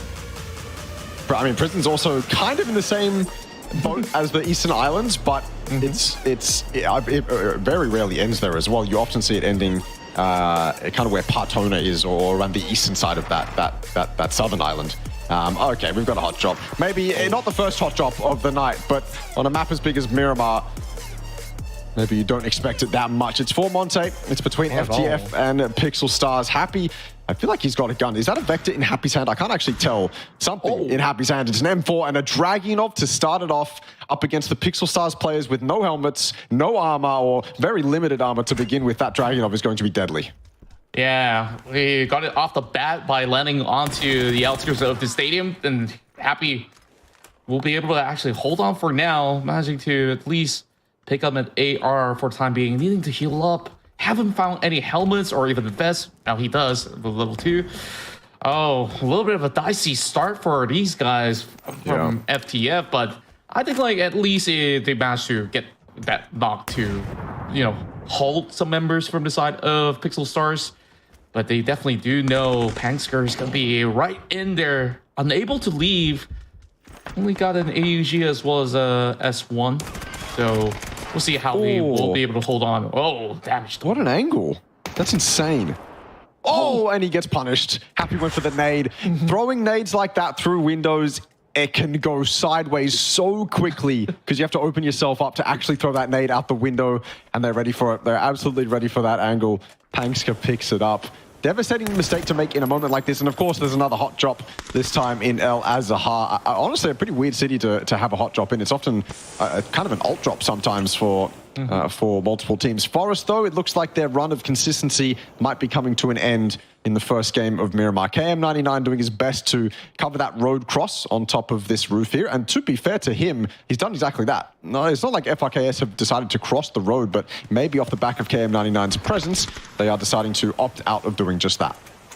Yeah, Freaks managing to find Master, so they would be having a little bit of trouble here, especially now it being a 2 versus 4, I do believe. Was it 2 versus 3? Gotta take a better look at that, but here is the first zone that will be appearing towards the northern end. I think like it shouldn't be too much of a hassle for the rest of these squads. For this one away would be ISG all the way in the corner of Puerto Paraiso, but it's gonna be a clear passage for them Meanwhile, FTF still having a little bit of commotion inside of Monte Nevo. Forest Natural Gaming still trying to deal with this situation right now. Freaks couldn't cross. FRKS. Well, kind of really call them freaks because unless they do play like one. Yeah. Well, this is definitely going to be a tough challenge, but KM, he's got the angles. So perhaps with a good hold coming from Scappy, they can turn this one around. That's what they need, is a good hold right now. That's why we say FRKS, by the way, because I ain't saying Fox, Ray, King, Slayer over and over. Scappy on the roof. 4G trying to do it. 2x AK, it's ugly. It's not what you want as any PUBG player, but he's trying to make it work. Another one down onto FRKS. 4G doing his absolute best to try and get a knock. That's desperately what they need. They just want to trade it back, make it equal ground. The Forest is coming out on top so far. Through the window as well. I heard a DBS pop off. In close range scenarios like this, it is absolutely dangerous through the window, though. This Freaks player isn't letting it happen, and finally he does. Master out of the window. We'll get that opening with the DBS. Another one traded back, though. KM99 down, but I think Forest are firmly in control of this scenario. Beautifully done. The way that they've been able to work this out by applying pressure from both sides, basically leave no opportunity for FRKS to be able to respond. And now 4J absolutely isolated. 70 HP and no resources available. I don't even know if you can even find the card to try to play for survival. And when you're in Miramar at this current state for FRKS, they're kind of done for. I mean, it's still a long game to be played out here. Yeah. We're 5 minutes into the game and you've already lost 3 members. That's what happens on a hot drop. Good to see the hot drop. Okay, and there's FTF winning their hot drop. So we've got our 2 victors of both these hot drops. The 𝐿 won by Forest, although they didn't clean up the member of FRKS, but they did win the hot drop quite firmly. And then obviously FTF won theirs. So there's our 2 victors over the 2 hot drops in the early game. It means we're down to 47 alive by the time we're almost 6 minutes through the game. So the mid-game of this game might be a little bit boring, just because being out 2 teams means there's a lot more space that's going to be opened up for people to slide into, and they don't have to fight for as much terrain as they might otherwise have to if it will lobby. So every other team in the lobby will be happy with the fact that they haven't lost any lives of their own. But the game has opened up a little bit off the back of these 2 teams going out. Yeah, good point, and especially with the circle being all the way up to North Point, so there's a lot of open, hillside that they will be able to get a lot of covers on. Still plenty of space for them to siege certain compounds, so we expect to see maybe a little bit more action heading to phase 3 onwards, but Daytrade, they're happy enough to start off in a pretty solid area for now. PMA is honestly not too far off, so we'll definitely see if they're going to be coming into any form of contest. But Unicorn Cyber Esports are starting to make their move. Armory Gaming spots out the movement coming out of Dopeness. Shinosuke thankful to stay alive for now, but Oka is just across the corner. He could be able to also trade back. Now it's going to be James' turn to basically cut the cross. So I guess like these 2 teams, they're very willing to go in for a longer exchange between each other. Very spread right now. Yeah, between these 2 teams. Riz on high though. Should have info on Dopeness if one of them was to extend themselves out onto that rock. Those unplayable rocks just to the left of Shinosuke. But there's no reason for him to do so. Riz has no idea that Unicorn Cyber is creeping up behind him. I believe Destroy and the other player of Unicorn Cyber that were in their car, Silent, breached up towards the hill. Did he hear something? No, he's just turning around. A normal 360. Again, it would be divine intervention if Riz just hopped in his car and got out now. Dynasty announcing his presence is going to activate Unicorn Cyber. This is going to do nothing but convince them to peek over the top of those hills. And now they've been spotted. Hudat's been spotted, but it's too late. That is the dynamic duo of Armory down at the 8-minute mark. Down and out, mind you. They could do nothing. They had absolutely no idea Unicorn Cyber was this close. It's so unfortunate. I mean, the moment that they heard the roaring engines off the bike. Like, that was instant response coming in from 𝐏𝐿𝐒. Now on the lookout for Shanks as well. Managed to get a little bit of a glimpse. And with that many more units as compared to AG, they're definitely very willing to pick up all 4 points if they could. But it's just going to be a long-range tap for now. It's going to be pretty dangerous for them to basically drive downwards to go in for a full challenge for now. So they're happy to basically play the war of attrition at the very least. Yeah, I don't know. I guess for Armory, there's an argument to be had about putting yourself on the absolute peak of this hill.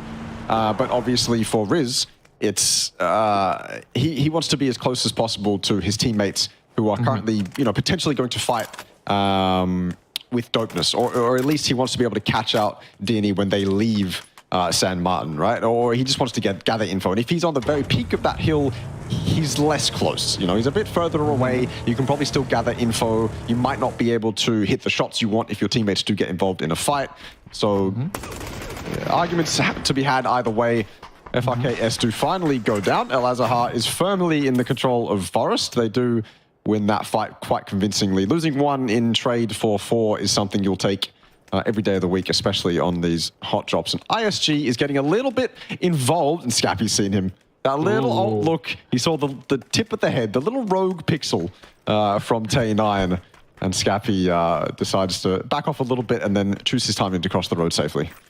Really sharp eyes. I mean, he's just basically seeking out to loot off of all these fallen players, while of course it's gonna be pretty tough for a full challenge up the hills as well, so they won't really bother all too much about going for any form of scout up the hills for the time being. Will probably also make their journey into the deeper territories of the north if they would like to do so right now. After clearing off 𝐿, we're going to be taking a look at RXE having exchanges coming from Tanan, having the M24 at hand. At least he does gather enough intel to know that that spot is going to be slightly off limits for the time being. They don't really have to move too far off, as this warehouse is going to be within the phase 1 to play out for. As Daytrade, they're just going to be waiting for better opportunities to come by. AG on the far corner of the map as well. As more and more teams start to join this area of play, Norris will be able to get the headshot towards Xiec. So I wonder what's really going on there against Dunnes. Guess we'll have to wait and see. He's knocked inside of San Martin. Quite a way away. Should get res. It's on the edge. And maybe Daytrade want to flirt with the idea of trying to flush him out, but should get resed. Shouldn't be an issue. Reluctant Squad set themselves up quite nicely at this intersection. Nice little spot to camp. In fact, they've got information on Valee Thai. ISG coming in on their northeastern side too. Reluctant Squad might have a couple different teams to worry out for. Valee Thai, I feel like Reluctant Squad are just looking to potentially get a quick knock and flush and then back off. By the way, Norens did just get Shinosuke, so I thought Shinosuke would get res because he was in that city, but I guess he was far too close to the edge of the city to justify his teammates going for that res. So Daytrade do actually claim that kill. Fantastic play from Norens to go for it. I think he went for it solo too, a bit ballsy, but if he's confident that he's the only one in that position and no teammate's going to go for that res, then certainly go for it. And Daytrade just as quickly regroup too. Actually, I think Norens got it from the roof. So it wasn't actually him running into the city. He gets it from the roof, which is even more interesting because that means the downed player exposed himself to get flushed, which might have been devastating if there was a teammate actually going for it. In the meantime, though, Reluctant Squad have decided to leave the intersection and rotate to the north, get to a spot in the zone that they're happy with. They are side by side right now, and the entry man for Reluctant Squad in 𝐿𝐒 has been taken down out of the car by 𝐿𝐒. We haven't really seen highlights from GLS since game 1, but they're certainly here. They're certainly fighting for it. 𝐿𝐒's got 2 off the back of these people breaching his compound. How much more can he actually get? Smoke to deny and delay. He's going to have to step outside, though. No way he gets any more than this. He's under so much pressure. Finally, Jun takes him down. Wow. The retaliation coming in from the side of RS. looking to be able to at least put up a decent fight. But with the rest of GLS coming right in, they're committing to it. Trying to avenge the fallen brethren, ZU, unable to basically hold them back. And here comes Diane, almost getting flashed, but it will be able to basically secure it and eliminate the entirety of RS. They really run out of luck there, having to face off one team, shooting them down, and of course GLS managing to pick that one up from multiple angles. So that definitely gave them some really good opportunities and managed to also get a few more info out of all these shots coming from each respective distance that they heard it from. So let's take a look at Valee Thai. And Armory Gaming having one passing Valee. Oh wait, there's more here though. Daytrade already quite close. James in the back of this gas station with an M249, but there's one up close. Shanks has got one already. He's got a second. No, he's been traded out. Pooches gets that, but traded back equally as quickly. James is still here, running around like a madman outside the front of this gas station here. And Orange has had to come in to save the day, essentially. Will James predict it? In the window, actually get that flick. That is insane from James. 4 to his name right now, too. What a match so far from him. Absolute hero plays. That was the last play that Daytrade could make. Nurans was the final play I feel like that Daytrade could make onto that that gas station there. If Nurans goes down, that is Daytrade's entire game plan out of the window, and James does it all with an M249. No need to reload when you've got that gun in your hands. Yeah, and he just basically played it off clinically well. And of course, sort of that crossfire setup, which benefited them to open up the round against the rest of Daytrade. And now looking at the side of Panic Esports, managed to spot out a couple of members of Unicorn Cyber. I don't think they'll be too involved in this for the time being, as they are just by the edges there. Don't really want to overcommit. But AG, man, that play, I would love to rewatch that again. Yeah. How he basically fends off all these units coming his way, and James just did it to perfection. He's just playing ring around the rosy. Essentially, he ran out back, then ran out front, and ran back inside and towards the back of the gas station again. And Daytrade just couldn't keep up. Had them wrapped around his finger the entire time. And yeah, absolute hero plays. Probably the best way to describe it, because he was the last one up. If James goes down, so do Armory. And so they will survive. Maybe this is Armory Gaming's problem for the entire night. We've seen them with 3 to 4 in a couple moments, but in the pivotal moments, I feel like we've only seen them with 2. And you can get a lot done with 2. We saw GLS do that in game 1, but you can only really have so many games with 2 members up. You want that 4 up as much as possible. 3 up is even better than 2. Yeah. So, as much as you can do that, the better. But for Armory, it seems like that's their issue right now. True enough, especially it gets even more difficult when you're playing inside of Miramar, where the numbers advantage can basically give you a huge edge heading into the late game. But here comes the rest of PMA, just cornering out Flash. Well, he stood no chance at all. Daytrade, of course, weakened up by the earlier scuffle that they had. They would basically finish off a little bit lower this time around at 11th. Oh, Unicorn Cyber seeing an opportunity to get a third party. Small Town Kids knocked himself with a nade. I don't know how, I don't know why, but he's done it. Now there's 2 knocked onto PMA. Potentially a third now as well. The M249 spray doesn't hit, neither does the nade. Who that opportunity lost, but information gained. Information handed over to Manhung, who's in prime position to knock this close PMA player. He has had to go prone though. Had to go prone. That might cost him his life. It absolutely does. Tian's got him and flushed him out as well. Getting shot in the back. RXC being an absolute nuisance right now. And here comes Hudat as well. He's pushed himself inside the warehouse. Time to get involved. Missed that initial opportunity. Wants to make more. Doesn't want to let these opportunities slip away. He's also got to save his teammates now. He's the last one up. Destroy's gone down. Destroy's been flushed out. RXC are doing more damage in this fight than PMA are. And they are so far disconnected from it. Another M249 spray doesn't hit. That one does. Tian is incredibly low. Hudat has to do it. It is a 1v1. The other player's low, and of course Hudat's done it. The M249 comes in clutch, and Small Town Kid will be very angry with himself, to say the least, letting himself get knocked to his own grenade. I don't know how, I don't know why, but that might have ultimately been what cost PMA that fight. Yeah, I felt the same as well. This guy, an absolute demon on the M249. And he basically take the fights at the perfect timing as well. Now, we're also seeing FAP going up against 𝐿𝐾𝐿, who's been left with a little bit of a grenade. Might be able to recover now that RXE is also pulling back. I believe that with some pressure coming in from another angle, which allowed a little bit more spacing for 𝐿𝐾𝐿 to try to go in for some trades. It's AG around the block alongside with Panic on top of the hill.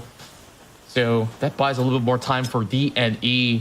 Managing to pick up those 3 points from the earlier engagements that they did have to start off the match. But it is going to be a finish here at the outskirts of water treatment, it seems, as the teams inside of water treatment, they got to make their way out, and AG is holding Panic hostage. Yeah, just a two-man as well. It is a two-man, and we know what Armory Gaming can do, but Panic seem to be a little bit more on point at the moment. In fact, scratch that. They've got the man advantage. They don't really need to be on point. They could deal with it no matter what. Shanks is now retreating back into the petty. And that'll be his home until the blue tells him to get out, until the blue evicts him. And Panic, I mean, they're in a really rough spot, to be honest with you. They've got that little lip of that dirt road to play that's just in front of them. I don't think it's enough of a lip to cover them from shots coming in from afar, but they've got another problem to deal with as well. Didn't even realize this. ISG right next to them, kind of camouflaged in with the Miramar terrain, to be honest with you, is ISG's grey color, but they absolutely are here. And Lightwork is trying to open this up, trying to make sure that ISG aren't an issue. In fact, he spotted one. He spotted the player going down low, so that's actually probably the best case scenario for Panic right now, is gather information on this low player, and hit shots on him like that. That's one way to deal with it. Confidence sparked now inside not only Lightwork, but probably the rest of Panic to finally deal with ISG. So lethal on the shot, and now going for the push against Aegon as well as Mook. Might be able to find it, but it's going to be going a little far wide. ISG pretty much needing to escape the zone closing in as well. They're really going for the full commitment in the match to spot Lightwork, and Dusky going for the trade, 1-for-1. Aegon need to kill up, 6 HP left, and Dusky will be able to blow them out of the match. There we go. Panic secure it. Will they be able to get Lightwork up? I'm actually not sure. Blue's closing in quite quickly, so maybe they just have to leave him. GLS remain in the compound. They've been in the entire game. Valee tie as well. They were in the compound just off to their right, to their east. They were sitting inside that compound for quite some time. Blue decided to shift off of it, so now they've had to move out of it into the dips that surround it. Fantastic spot to play. A fantastic bit of terrain. Iconic almost at this point on Miramar. Forest inside the hay bale in front of them. For Forest, this could get quite difficult. Armory Gaming do go out. Hudat has been eliminated as well. That's Unicorn Cyber gone.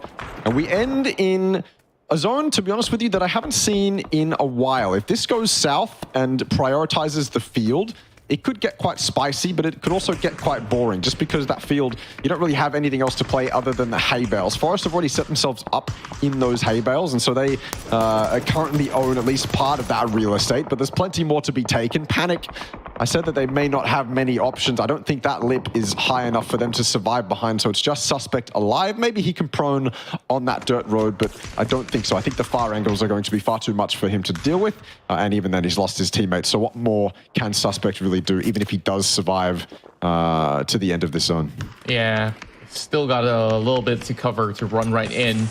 So we'll see if he can basically pull through. Meanwhile, RXE, they're just by the edge of it, and true enough, it actually goes into the open field, so they won't really have to basically rely on their aim and all those small little slight covers, so RXE could still work out this compound for the time being, but very little time before they basically have to step out. So all the utilities of smokes probably will be thrown out for now to set up what they have to do next. So Forest, next one to go, and now we have our top four. RXE once again find themselves with the numbers advantage here in this final fight. Say what you will about the efficiency of blue zone grenades, but man, did they do their job. Forest could do nothing. Had to sit inside that blue zone grenade, just hope they have a blue zone bag or enough meds to outlast it or run outside of it and die. So Forest are just a complete non-issue in this zone. And to be honest with you, I kind of figured that might be the case just because they're so close to these pieces of terrain that 𝐿𝐸 and Valee Thai control. But I thought maybe they'd be able to get at least a knock, but the blue zone grenades are far too strong and they have to step out. And I believe one of the Valee Thai members did claim that final kill. And so now it's just a fight for the field. Spread yourselves out. Valee Thai already doing that. 𝐸 have already done that. So 𝐾𝐆𝐒 is going to choose these hay bales as his home. He's got a lot of cover to work with. He'll be quite happy with the position he's chosen. And for the rest of Valee Thai, they can probably just sit here up on these ridges, enjoy their life, defend against GLS. Maybe putting 𝐾𝐆𝐒 down here this early was a mistake, but you definitely want to claim something. Vinsu will get it from range. Wasn't 𝐾𝐆𝐒 to get it, but maybe 𝐾𝐆𝐒 did land one of those headshots. He'll steal it away though. He knew that kill was his all along, and GLS finally fall. They tried to make their way to Forest's all domain and lose their lives. We end up in a 4v3, and we're fighting in the field. Yeah, VLTH managing to also steal one away with 𝐸 now, creating a lot of different angles for them to slowly play this one through. Meanwhile, with the rest of Valee Thai, kind of fall into the same sort of direction, so it really depends on who really gets to open this one up. Fab's got to be really careful. I mean, he's there all alone. So once he does get knocked, I mean, this could be a really tough one. And it will basically give Valee Thai pretty good chance. Well, there's still a little bit of a coverage coming in from the compound, so 𝐸 they didn't really have to take too much risk for the time being. But now with the zone shrinking in, I wonder which one will it favor. It seems like they won't be able to still play out. As Valee Thai, it's favored no one. Yeah, it's gonna be pretty open in the fields here. So it might just be summed up in a couple more seconds. Yeah, I feel like this doesn't really favor anyone right now. Potentially it favors the people who claim that hay bale that 𝐿𝐸 is going to right now. He's done it. He was quick to it. I feel like 𝐸 maybe caught with their pants down, didn't have their cars ready to claim whatever real estate they could on that zone pop, because I feel like that zone pop might have settled the game. Valee Thai now have 𝐾𝐆𝐒 on the low side of zone, who's currently in the zone. He is alone, potentially exploitable by 𝐸. Maybe they're looking to do that. They've got Latte, who I think is not going to be able to play the terrain. I think he's got to find a way to group up with the rest of his team or find some sort of tree or piece of terrain that he can play. But this is the problem for 𝐸. The hay bales that they do have to play, it's kind of a pincer maneuver from Valee Thai. They've got such good angles on a lot of the sides of those hay bales that it makes it very hard for 𝐸 to have freedom to play around them. You can see having to set themselves up with smokes. That's usually a sign that one of your angles is not favorable for you. Luckily for 𝐸, the compound is still in. That is the saving grace right now for 𝐸. With this compound in, it puts them in a very nice position to at least fight back against the DMRs of Valee Thai. Yeah, and 𝐸 making sure that 𝐾𝐆𝐒 will be pretty much stuck by the corner. So you will basically have to commit once it does shrink off of that area of play. But who knows, maybe in a couple of seconds it might also pull back towards the side of Valee Thai Esports. Or say Esports now climbs over the top side of the hill, having one member to be able to actually go on the lookout. And then we'll see what if that's going to be a favorable trade between Latte as well as Tanan. Even for a little bit of jiggle, but not getting it quite done yet. Just a bunny rabbit. Hard to hit the head when you're doing that. Yeah. But it seems like they've been faring pretty well. They could basically use these vehicles as a last resort if it shrinks any further towards the middle. But still, very high risk for these players who are still on board. 𝐸 now going on the 2-2 split at least, getting a little bit more of a wider view. But like you said, I mean, Valee Thai Esports initially have a huge advantage to that, but we see 𝐸 now just tucked in by the corner. So maybe they need to actually take a couple of unfavorable steps to the front, and who knows, there might just be opportunities for Valee Thai Esports. Yeah, I feel like Valee Thai are in, I wouldn't say the best spot to win this game, just because of the man advantage thing and it can kind of crumble at any moment. 𝐾𝐆 also has to move. His car's blown up in front of him, so that's not an option. He's got to smoke it out. And then you have to rely on your teammates to be able to provide cover that's not really realistic to provide, because 𝐼𝐸 can just LOS the other two members of Valee Thai and take the fight towards 𝐾𝐆. In fact, I'm almost certain 𝐾𝐆 is going to die here.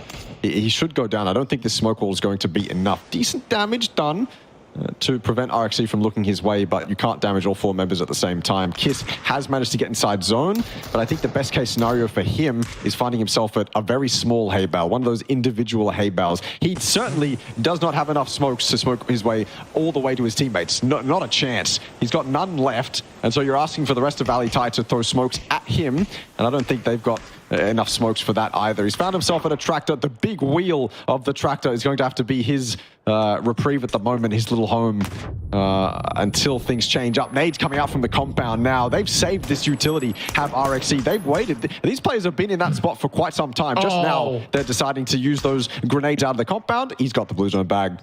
He's surviving.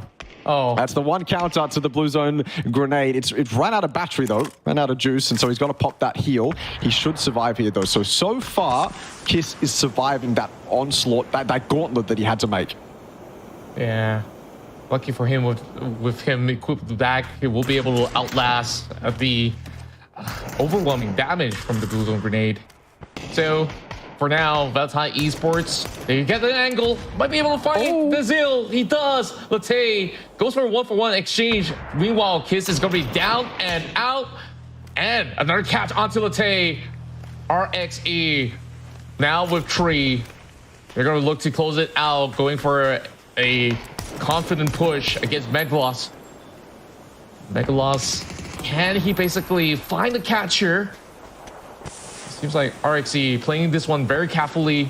This is going to be a potential 2 in a row, as they still got a grenade to be primed right in. And this should be able to basically flush a little bit of that positioning. But 𝐿𝐷𝐻 so far defending it well. Smart play to save the utility until this very moment. A headshot will land for 𝐿𝐷𝐻, but he can't do anything against the onslaught of HE grenades from 𝐸𝐻 Esports. They claim, like you say, 2 in a row. Fantastically played from them to end that game out. It's a moment for Valee Thai where potentially they can get something done, but they cannot suffer any knocks. Maybe you could go without 𝐾𝐆. His life is essentially forfeit in the position he finds himself in. But if the last 2 remaining members of Valee Thai are able to put up a fight, maybe fight back with a couple knocks, then we can start talking about the end game being 50-50. But 𝐸𝐸 clearly in control, being in the edge of that compound gave them a lot of room to play with. And honestly, I'm surprised that they saved that utility until the very last moments, because remember those Valee Thai players were pulled up into that 𝐏𝐼𝐿 very early on. Yeah. I don't think we saw any nades come out of that compound. So they saved them until they absolutely needed them. And probably that's one of the reasons why 𝐸𝐸 have now claimed 2 in a row. To my surprise as well, because I thought they basically ran out because there was a couple of fights that they also took early on. So with that being said, of course, real in the highlights with a lot of all these action happening in the early game, especially on Al-Azhar, where forwards have been able to, of course, get the better of FRKS with a very well-coordinated attack. But I think this Miramar run so far has been pretty off to a very good start, as we still have one more to cover. While there was also very interesting exchanges that happened, I think like one of the bigger plays was the one over the gas station as well as at the warehouse. Yes, yeah, that was the highlight for me, certainly. In fact, I'm sure we'll see it in just a moment here. This was a good defense by Xiaoyu here. Got to give him full credit. He sprayed one out of the car and then got a second one on the entry. He's struggling to put up utility as well. He's just doing his absolute best, really. He's under so much pressure. And in fact, he started to get shot at in the back too. But there's just too many members. This is the highlight we're talking about. An absolute masterclass from 𝐏𝐻𝐒. Running around, playing with the open windows. Pooches had absolutely no idea. And then he decides to run in. And then there's a very pivotal moment here where the one Daytrade player in Nurans could get it done. But 𝐏𝐻𝐒 hits an incredible flick to finish off that sequence of events. Also, this was kind of a wacky highlight too. Again, I don't know how Small Town Kid knocked himself with a nade, but he pretty much lost PMA this fight. Yeah, it's just so rough for them, especially with such a potential fight where they basically have outwon Unicorn Cyber, and that gave UNC a little bit more of a lifeline into the matchup. And heading to the later stage of the game, we saw, the pushes coming to effect from the lower ground, which gave a lot more spacing for the side of Panic to basically go on for that trade. And then, of course, the final sequence with RXE's advantage into the final zone with the compound, as well as good utility usage, which they managed to save up to close off this match. So 2 in a row with the chicken dinners. I believe that might be sufficient to overtake from the future. Oh, it might be. Before that game, they were sitting in 8th with 26 points. I don't think it'll be enough to do it that game. They got 16 points, 17 points from that game. So from the future, they obviously from the future didn't have an exceptional game themselves, but they got 8 kills. But a decent amount for RXE to get themselves out of that. They were in 8th. And so they're going to now find themselves much closer to the top of that leaderboard. But this is the final leaderboard for that match specifically. Obviously, RXE take out most points. Valee tied with a valiant effort will take out 12. GLS fighting, and obviously Panic in there as well. I feel like Panic have been in and around taking the 4th and 6th most points basically every game, barred like maybe the first Erangle. I feel like Panic have been relatively consistent, but consistently average, I suppose, is a nice way to put it. They haven't really been up there. Even in that game that they had a chance to win, they found themselves in, I think, the 5th most points. So for Panic, it's been consistent, but not the kind of consistency they actually want. I guess it's basically them putting up some form of result, but not really having the same kind of flair as compared to what we just saw coming here from the side of AG, where each round they will go in for multiple fights, but they do lose more of their allies in that sort of sense. So far things are looking pretty good, especially right after those rounds of Vikendi. They start to gain that form of momentum, and then we also have teams like Unicorn Cyber that has been able to put up high volume of kill points each in respective round so far. So things are looking pretty good for some of these names that we did mention early on. RXE now with the 18, and of course we'll be looking to the big plays from AG that brought them 7 points, somewhere in the middle of the pack right now, as we will eventually move into the final match of day 1 once again in Miramar. There we go. All the winners for today: Forest, Daytrade, Unicorn Cyber, and then 2 times RXE. You love to see that clown logo. I believe Xiec, and maybe you can correct me if I'm wrong, but I believe it's circus, right? It roughly translates into circus. And look, those 2 wins are absolutely no circus. They've been quite clinical, the opposite of a circus for me. So well done to RXE, but we're going to have one more winner tonight, and that'll be on Miramar when we finally get there. A little bit of yapping until we get to that point, though. But in terms of Miramar, I obviously went into that game asking that we get some interesting fights. We get some highlights around these massive barriers that really make Miramar what it is. We didn't really get those massive barriers. We certainly got those highlights. There were so many highlight moments in that game, from when Armory Gaming lost 2 early on to when they fought back later on. It was an action-packed game through and through. Yeah, of course, we get a little bit of a taste of all kinds of fights as well, from the close range to all these long distance coverage at the same time. But you know what? I kind of happen to also notice the way that RXE, the way that they close out both games, has been pretty clean so far. So RXE, it's been clinical. Yeah. Very, very clinical. So kudos to them for being able to always pull through all that chaos and find themselves surviving to the tail end and knowing how to basically close off the game very well. I think like this team definitely have found that formula to be able to perhaps get more wins in the upcoming days as well, and maybe even this final match in Miramar. We'll see.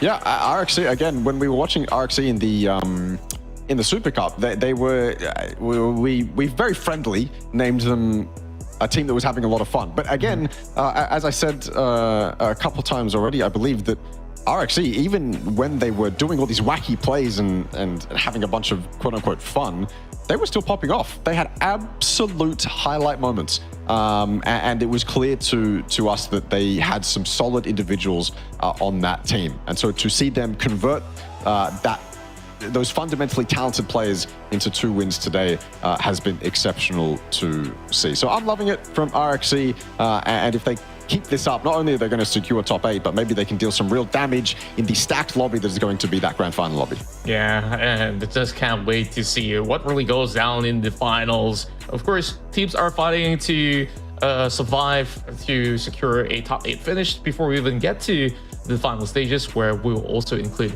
some of all these teams heading into the next week. But day 1 shaping up really, really well for what we've seen so far. So, of course, so we've got ourselves 4 different winners. RXE getting, of course, the better results from all the later stages of the matches. So Miramar, we might actually see some different yields as we will eventually get there. So I wonder what will happen then on. Yeah, I'm curious. Honestly, going into this this last Miramar game, I think it'll be it'll be fun to end on Miramar, I think, because we're getting to the later stages of the night, and ending on Miramar in the later stages of the night often ends in chaos. You go to Erangle, and Erangle's kind of just this comfort map for all these teams, and it can play out kind of choreographed a lot of the time. Miramar, not necessarily the case. Obviously, we've known and played Miramar for years and years and years, but sometimes the circles be doing some wild stuff on Miramar, and so you end up with very crazy moments. And of course, Game 6. I mean, Game 6 is iconic across every single region in the world, so I'm sure we're going to get some shenanigans. Oh, definitely. I mean, we've even got, like, what, hot drops to start off in the Montenegro, in El Azahar. So depending on the flight, maybe we might actually get another hot drop again. Now, here is the score lines with a tie between Unicorn Cyber as well as FTF. Man, this isn't just about a 2-way horse race, as we also look at Daytrade closing in on third spot with 45 points. And with that double chicken dinner, it's a 4th place for now for RXE. So they are definitely looking really good to challenge the top. Yeah, they're looking quite good to challenge the top. The unfortunate thing here is that it's only top 8. That's what we need to look for. There's no extra prize for getting 1st, 2nd, or 3rd, or anything like that. You just need to make top 8, and obviously you go through to the grand finals of the APAC qualifier. And so that makes it a little bit iffy to put kind of emphasis on teams placing. But I still think it'll be a fun end to the tournament to see who kind of comes first, who's really on form going into that grand final lobby. And then obviously, hopefully that fight for 6, 7, 8, hopefully that's a good fight. Because I was looking at the right side of the leaderboard there, and it seemed like there were probably 5 or 6 teams that just weren't in it at all. Like, were just not at all in the fight. They were under 10 points. They hadn't even got double digits yet. They were struggling to potentially even reach 5 to 6 points, and they look completely gone already on day 1, which is not what you want in an 18-game lobby, where pretty much every game counts. It's unfortunate for those teams, because I think, obviously, I know most of the names in this lobby. Most of the teams in this lobby should be performing to a certain standard, and some of them obviously aren't. And it's going to be very unfortunate if we end up with a very solidified top 8 before we go into the 3rd day of playoffs here. But if that's how it is, then we will find entertainment in what actually happens in the matches of PUBG. But for the moment, it seems like a decently tight race. Yeah, like I will always say, like, a new day will always give them maybe a better start into how they approach some of the gameplays, and maybe after looking at some bots and reviewing with their coaches, perhaps we will basically see them coming up with a better idea of how to not only survive better, but to be able to give themselves a solid chance to qualify for the finals. But it's really too soon to tell. Now we're going into our 6th game, then with that, that's like another total of 13 rounds of play. So day 2 is going to be really, really important on how those teams on the second page here would need to overcome some of all these obstacles. But looking at maybe the teams that are around the 9th to 11th position, it feels like they definitely would have many of all the opportunities coming their way. I guess like 14 to 16, it's going to be a lot of hard work for them to be able to give themselves a fighting chance. Yeah, it's hard. It's really hard. Again, with 18 games, you only have so many opportunities. If you're already down there, like before that game, sorry, after that game, I'm looking at the updated Twire. So after that game, Whitefish have 6 points, ISG have 5 points, and FRKS have 2 points. That's devastating if you're in the fight to qualify for that top 8. I think the saving grace for those teams, even the ones I mentioned that don't even have double digits yet, the saving grace for them is one good game, one good 10-point game, or 10-kill game, sorry, with a win, and you're up there. You're actually up there and fighting for a potentially. You need to have consistently good back-to-back games, but even off the back of a win, that's incredibly doable. And then you're up there and you're in that fight. So even for the likes of, again, Whitefish 6 points, ISG 5 points, FRKS 2 points, they are still in it. No matter what you want to say, and no matter how harsh I can be, a nice 10-kill win from them, a nice compound feed from them. Even if they're just not on paper as good as all the other teams around them, they can still get compound feeds, and they can still put themselves up there if the game comes to them, and if they're able to capitalize on the game coming to them. So certainly still in it, but yeah, you can only rely on the circle coming to you so much. Yeah, I guess like certain teams, maybe they play a little bit passive, looking to prioritize positioning, and then of course there are times where hardships do happen, and suddenly you are pinned into multiple targets. That's where I guess like they need to really have themselves flip the switch and maybe try something absolutely different from what they've been working on. And for most part, I guess like for FRKS, so we see them actually going for a lot of all these early altercation, whether it's like it's weird, right?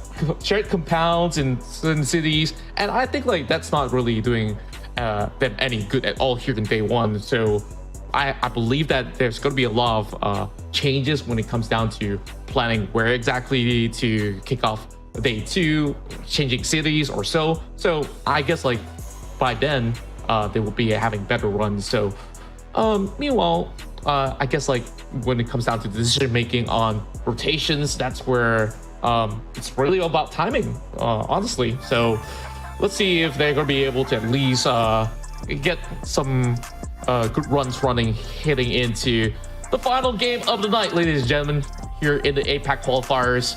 So today, it's been a massive day for FTF, UNC, Daytrade, and of course, a few names like RXE, who's just got that back-to-back win.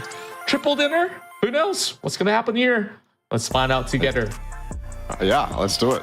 It's been a long night, and obviously apologies for that 15-minute break a while ago too. Quite abrupt, but we're back in it. And that was an exciting Miramar game. I feel like that Miramar game made up for that 15 minutes potentially, because that was a very stacked Miramar game.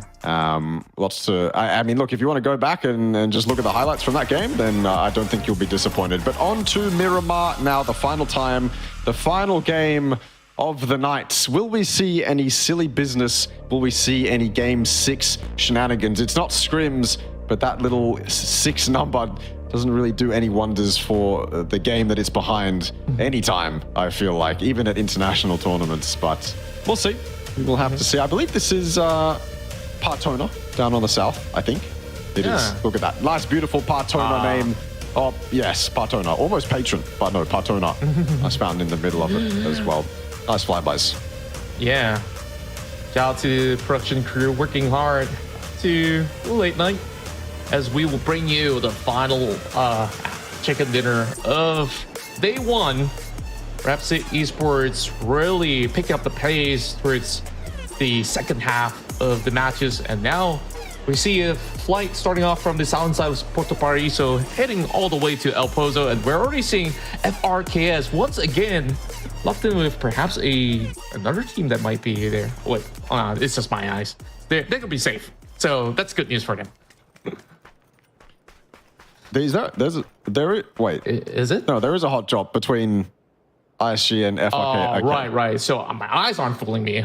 Yeah, no, there certainly is. It's in Puerto Paraíso, another spot that's often used as an alt drop, depending on the playing path, but we find ourselves with 2 teams here. I guess sometimes 2 teams will have the same alt drop. It's not something that you're going to give up. It's something that you just kind of have.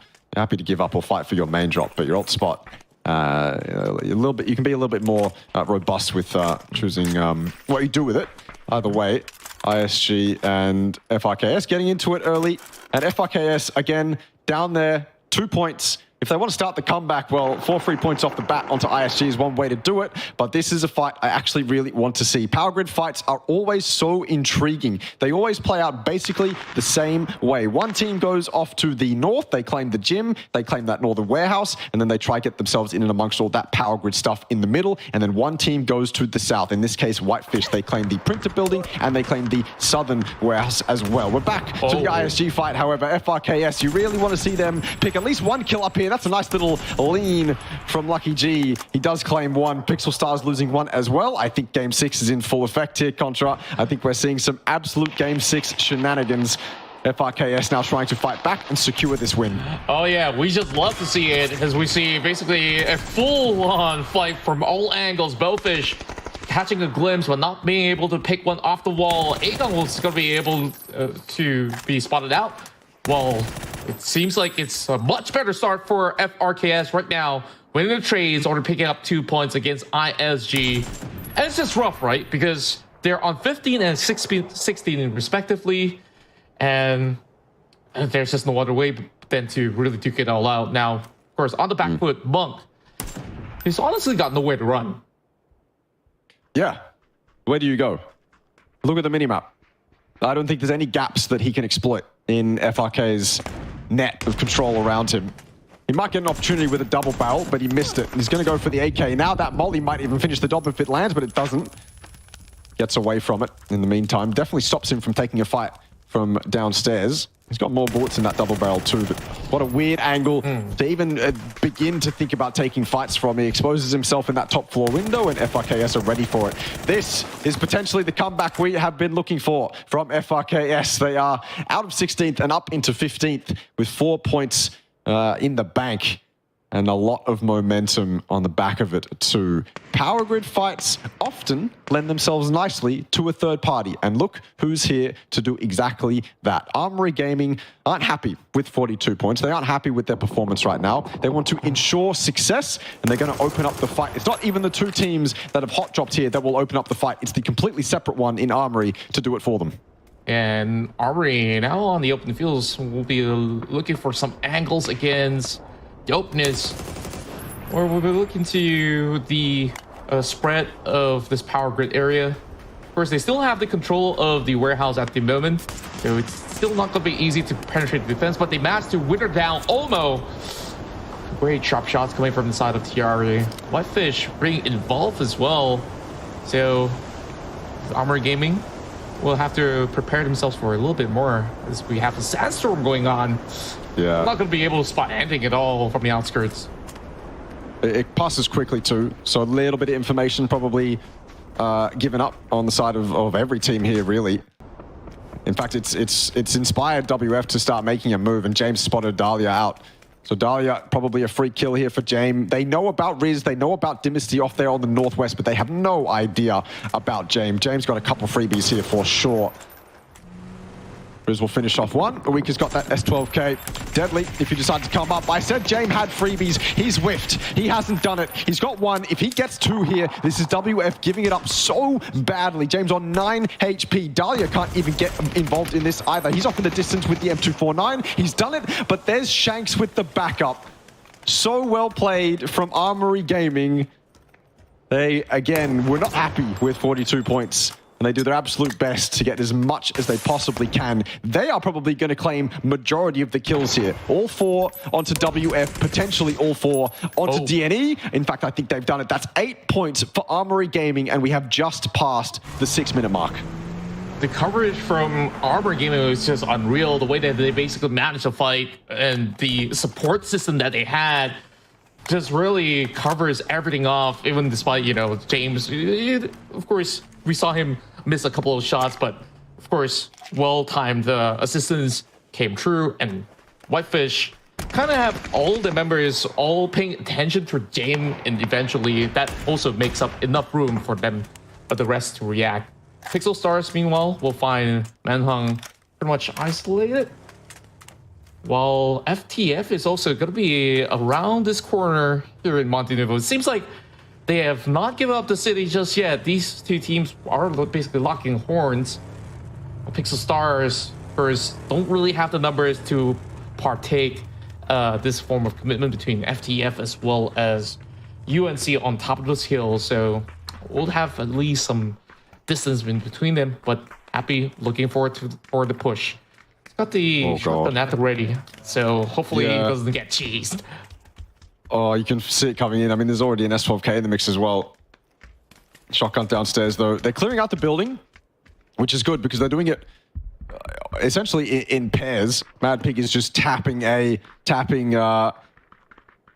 W, trying to make his way up those stairs without making a single bit of noise. The nades are going to make him make noise, though, and with those footsteps, it announces to FTF exactly where he is, and now they can start to make their play based off that information. They're going to go back inside, or at least Trick is. Simoy is going to follow. Happy will vault in third. They will come upstairs. Mad Pig will probably just get one before he's quickly traded out. That is a flubbed flashbang. In the meantime, Hudat's going to claim Orca in. Running upstairs now, just going as wide as they possibly can. They've missed him. He's landed 2 shots, but none of them have knocked any of the FTF players. Mad Pig's flubbed his own grenade. It's a disaster for Mad Pig. They know exactly where he is. All they have to do now is trade him out. One's got a bit early, though, and Mad Pig's got him. If they throw this away to Mad Pig, I'm going to be so sad. Luckily, they do not. So I can calm down. But that was incredibly, incredibly messy. Yeah, like you said, man, Game 6 shenanigans do happen from time to time, but I gotta commend Mad Pig, though. He's been pretty elusive until, of course, he gave away steps. But Unicorn Cyber, Esports, they're just waiting for it the whole time. It's like, okay, is this got my moment? Yet they managed to at least get some damage done. FTF, though, they're currently stuck inside of Monte Nevo. Eventually, when the zone closes out, I mean, FTF, they don't really have anywhere else to run. But the good news is, phase 1, very tankable if they really want to go all the way out of the back end of the city towards the west and maybe find a vehicle. That's probably one solution that they could go for if they don't really want to engage in this fight. But chances are, from the future, they don't back down from 1. Nah, not at all. Well, that's 4 teams. Haven't even hit 10 minutes yet. Down to 12. Circle is wide open for these teams to play it. These guys are going to have free reign over basically whatever they want. So many of those prio locations in the center are going to be free for the taking. Yeah, and you can get your nice 4-man spreads if you wanted to. You can get those sick 2-2s coming out that you otherwise wouldn't actually be able to pull off. But you can now because, well, there's 4 less teams for you to contest with. So that's kind of what we're looking at now. It might be that boring mid-game, but once we get to that end game where you've got a ton of teams who are all set up, well, had all this freedom going into the mid-game who all of a sudden lose it all, and then that's when the excitement kicks in. But for the moment, I guess we're still seeing action. We might even lose a 5th team just after the 10-minute mark. Will it be Panic? Will it be FRKS? It looks like it's going to be FRKS. Yeah, and we're already seeing, well, just a drive-by. And of course, a roadkill coming in from Pivy just to secure it. We don't always get to see it in Miramar all the time, but it does happen. So, Lufton squad, they will be able to actually go back to their wills to, of course, get a better position out of that. At least majority of the teams are around the central area. So it will end up somewhere around the eastern side of the outskirts of Los Leones, it seems. Some coverage onto Chumacera as well. So FTF, they've got a long journey for them to basically cover before they get to the safe zone. So June, still on those long range taps, and these exchanges are not going anywhere at all. Like you said, it's gonna take a long time before you basically see full-blown battles. That's basically phase 2 in a nutshell. It's just taking helmets off, doing damage to armor, right? That's basically just it. Do as much of that as you can, and then, you know, hopefully towards the end game, that's actually something that rewards you. How many times do you reckon in competitive PUBG a fight that took place between 2 long-range DMR players, you know, where one did this much damage to the other one's vest, actually cost that player in the late game? There's almost no way you can quantify it, I suppose, but I wonder how many times that actually happens. I mean, these resources are important. The vest and helmet that you have are incredibly important. Aim punch is certainly a thing you have to account for. You get ripped to shreds especially by 7.62 weapons if you don't have a vest to work with, and that will cost you in a 1v1 in an endgame, and might even cost you qualification/prize money. That's not what you want. These are very important resources, but at the same time, you want to take those away from the other teams. So go ahead, take those DMR shots all day, and we cannot forget that one of the most important stats in PUBG, at least in a player's mind, my mind especially when I was playing, was damage. Yeah. One of the ways to get that damage and look nice and have your name or all shiny on the leaderboards is by popping off DMR shots at long range. So I say, who cares? Go for it. Yeah, and they could end up being that guy like ends up the game with sort of 2 kills, but 2,000 damage. Man, this guy, this guy did so much. He's the MVP of the match. Like, I guess it counts for something, right? So, contribution at the very least. And of course, there were, these kind of stats that can't really tell too much, where maybe you really went all in against an enemy. Oh boy. What's going on here, man? What is going on? How have they not killed him yet? He's got some happy feet right there. He's going on a little bit of a tango in the smoke. Dancing by himself, of course. Yeah. But Daytrade, man, they're not letting him off the hook for sure. No, well, them and Unicorn Cyber, who are in the apartments down low, and they are the ones to actually get him. What? Shambles, shenanigans. All that work for nothing for Daytrade. Yeah, they shot all those bullets, all that 5-6 wasted. They've got some more in the compound though, should be totally fine. That circle has shifted to the north. Valee Thai find themselves in the center. PMA in colors. Armory Gaming controlling essentially the entire western side. It'll be very hard for them to maintain that control, especially if Unicorn Cyber, FTF, or even Daytrade decide to wrap that way later on. For the moment though, they are kings of that location. And then, I guess the northern side of this zone, that's what happens when you run out of teams quite early. You're down to 12 or 11 teams super early on. You have massive open gaps. On the north, you have that compound just below the church to the north as well that's completely open. And so you end up with these massive gaps that no one can really fill, because you can only fill so many compounds with so many teams. Looks like GLS will claim a little bit of that northern control, though. Yeah, meanwhile, also focus onto the south side, as Daytrade seem to have a glimpse out of some of the members of Forest. So other than that, there's also FTF coming in from the western end. So I wonder how they'll be able to pull off any form of entry, because FTF's basically taking their sweet time right now. So from the side of Daytrade, I guess they're just doing a lot of zoning, as well as, of course, taps all across the board. But for now, KM99 and the rest of Forest, they might be able to push up. And that's where we will basically see Daytrade going blow for blow, pushes on the far back though.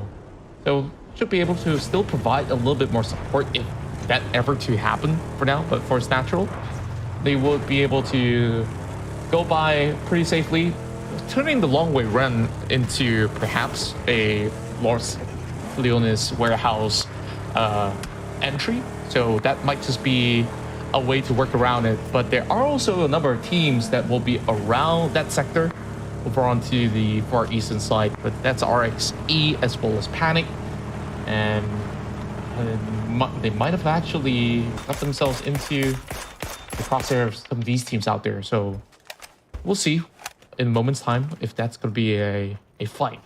Well, like I said, 11 teams, so much spacing to work with. Yeah, a lot. Funny as well how the 5 teams we've lost are all the 5 teams at the bottom of the leaderboard. Not a good day for them. Flash, though, trying to defend against FTF. They are pulling up, and they're pulling up aggressively, but the defensive grenades from Daytrade are exceptional. At least that one onto Happy, and then the second one from Flash does even more damage to Simori. So FTF have no reason but to back off. Once Happy goes down, you've lost it. You've lost the foothold you had in that fight. You've lost basically every opportunity you have to regain control of that fight. You now have to, if you want to take that fight, you've got to hop out of your cars and just hope that no one's looking your way and hope that you can win those 1v1s, but that is never going to happen. FTF are just cutting their losses right now and rotating away. Might find themselves up against RS, might find themselves up against Panic. That's the problem with what FTF have to deal with now, is that was their only play up until this moment now, where they've just had to back off and settle. Basically, this is what they're going to have to do now, is settle for whatever comes their way. And I mean, look at the edge of the zone in front of them. It's this harsh hill that is going to be very much defended by both Panic, or by all three, Panic, RS, and Daytrade as well. Yeah, they're just absolutely surrounded. So no matter what, they really have to take a fight, and they are also outnumbered at the moment. Meanwhile, Daytrade are driving into the territories of PMA. So that might just be a good catch for the side of PMA. Seems like they are also getting a little bit more of a split position. Okay, they're still along the same stretch at the very least. So Daytrade managing to siege a compound control for themselves to at least hold out. So PMA, they're going to be getting themselves maybe a little bit more attention coming from multiple directions later on. If it does, the circle does zoom their way. Trick now spotted out by Pete. Somehow FTF managing to dodge some of all these dangerous territories, but into the middle of nowhere. Trick, had his car fumbling. Oh, RXC as well. They're just getting ripped apart on the north. Don't know what's going on with them. Okay, here's Forest as well. Everyone's deciding to rotate into the circle at the exact same moment. That little dip there that Forest so desperately want is what a couple teams, I assume, wanted Forest come out on top of all of that. But they're not going to be able to take that for free. Certainly not. People are going to be shooting at them for the remainder of this game. They will remain under duress. Unfortunately for them, they are submitting themselves to just the placement points for the moment. And then maybe later on they can stand up and fight. But that requires the circle to feed them in a very specific way. They keep 4 up though. They keep 4 up in this dip, which is incredibly commendable to make a rotation that cleanly. They had one knocked on the entry. Obviously, there was a team in that bowl before, but for them to keep 4 up on the rotation to that bowl is very nice. Yeah, that's the best scenario for now, but not so much for RXE. Now, having their vehicles break apart, and Repsec Esports will have their streak ended by Daytrade. So far, that is one of the roughest way to go out for a team that has been doing so well throughout the course of the day. Yeah, had a lot of highlight moments. To go out like that is devastating, but you look at the zone. There's not many places you can play. Maybe a couple shacks you could find yourself in, but I think all the shacks that you could find yourself in will be controlled by the teams that surround them, and so it's not something you really want to submit yourself to, I suppose. RXC just hoping that they can park themselves up under that hill, use their car to survive, but that car's going to be blown up very quickly as soon as you arrive to that location. So nice try from RXC. They've had a decent day nonetheless, but their final game ends in a pretty abrupt manner. Yeah, which is why Miramar has always been so challenging. Not only you have to take good care of yourself, like you also have to check out like how much health does the vehicle still have before you jump out of it, or you gotta pull some certain moves to get yourself pretty much safe. But look at RXE, they didn't even have much options available going into the middle of open. Meanwhile, Forest also kind of in the middle of the attention of multiple teams. Panic now on the exchange against Puchus. Let's see if he can basically get some good aim out of that. Well, a little bit of exchange going on between PMA as well as AG. So we basically start to get more and more of all these teams getting ready to close this one out. But AG, they're going to be moving in from North Point. Might be able to cause some trouble against the rest of Valee Esports. Southside, though, Panic has got a lot of jockeying to do. Oh, yeah. Maybe he's got no vehicles, nothing to work with. And nothing at all. All the vehicles inside this compound have been blown to smithereens as well. I think the natural progression for this game, we saw it in that overhead just a moment before the mortar shot coming in to try and deal with Forest. It was only one shot, I believe, from Valee Thai or GLS. Here's Daytrade, though, coming in and announcing their presence against Unicorn Cyber, who didn't have any presence to fight back with. Unicorn Cyber completely deleted. In fact, I think that was Unicorn Cyber trying to breach the southern side of Calesia, and then obviously the rest of Daytrade came in to assist. So Daytrade remain with a clean slate. 4 kills for them, and they will be able to make a lot out of this southern side here. I think they've got that road ridge to play with. It looks pretty decent, especially if the circle continues to shift north. I think they've got options. Obviously, they have to deal with the threats that are currently on their side of the road, but once they've dealt with those threats, they've got a lot of freedom to work with. And we did see the mortar actually get a kill. It was GLS off in the distance, making a knock onto Forest. Wow, a martyr. I didn't really expect that because like we were looking at so many teams actually fighting from such a distance, right? So yeah. Meanwhile, look at this ball. It's just blown up cars and body bags everywhere, essentially. And then you have to use foldable shields if you want consistent cover. What a mess. Boy. Somehow, I'm just surprised that some of these vehicles are not blown up just yet, but eventually I would suspect it will. And PMA getting a good glance on what's happening on the outskirts. Just basically getting a lot of all these pickoff. Daytrade just adding to the numbers every step of the way. And like you said, they've been able to basically work it out through the dips for the most part. So it's going to be Pete there pushing outwards, and you can actually get this revival done in the jiffy as you pull Choose into a safer territory to the teammates, and then they'll be much closer to the upcoming zone. So a lot to play for here, while it only favors Forest, which is in an awkward state. So not too sure if eventually Valee could basically get maybe a glimpse or so. Valee has a compound for the top side of the hill. Might need to eventually deal with the rest of AG and also GLS.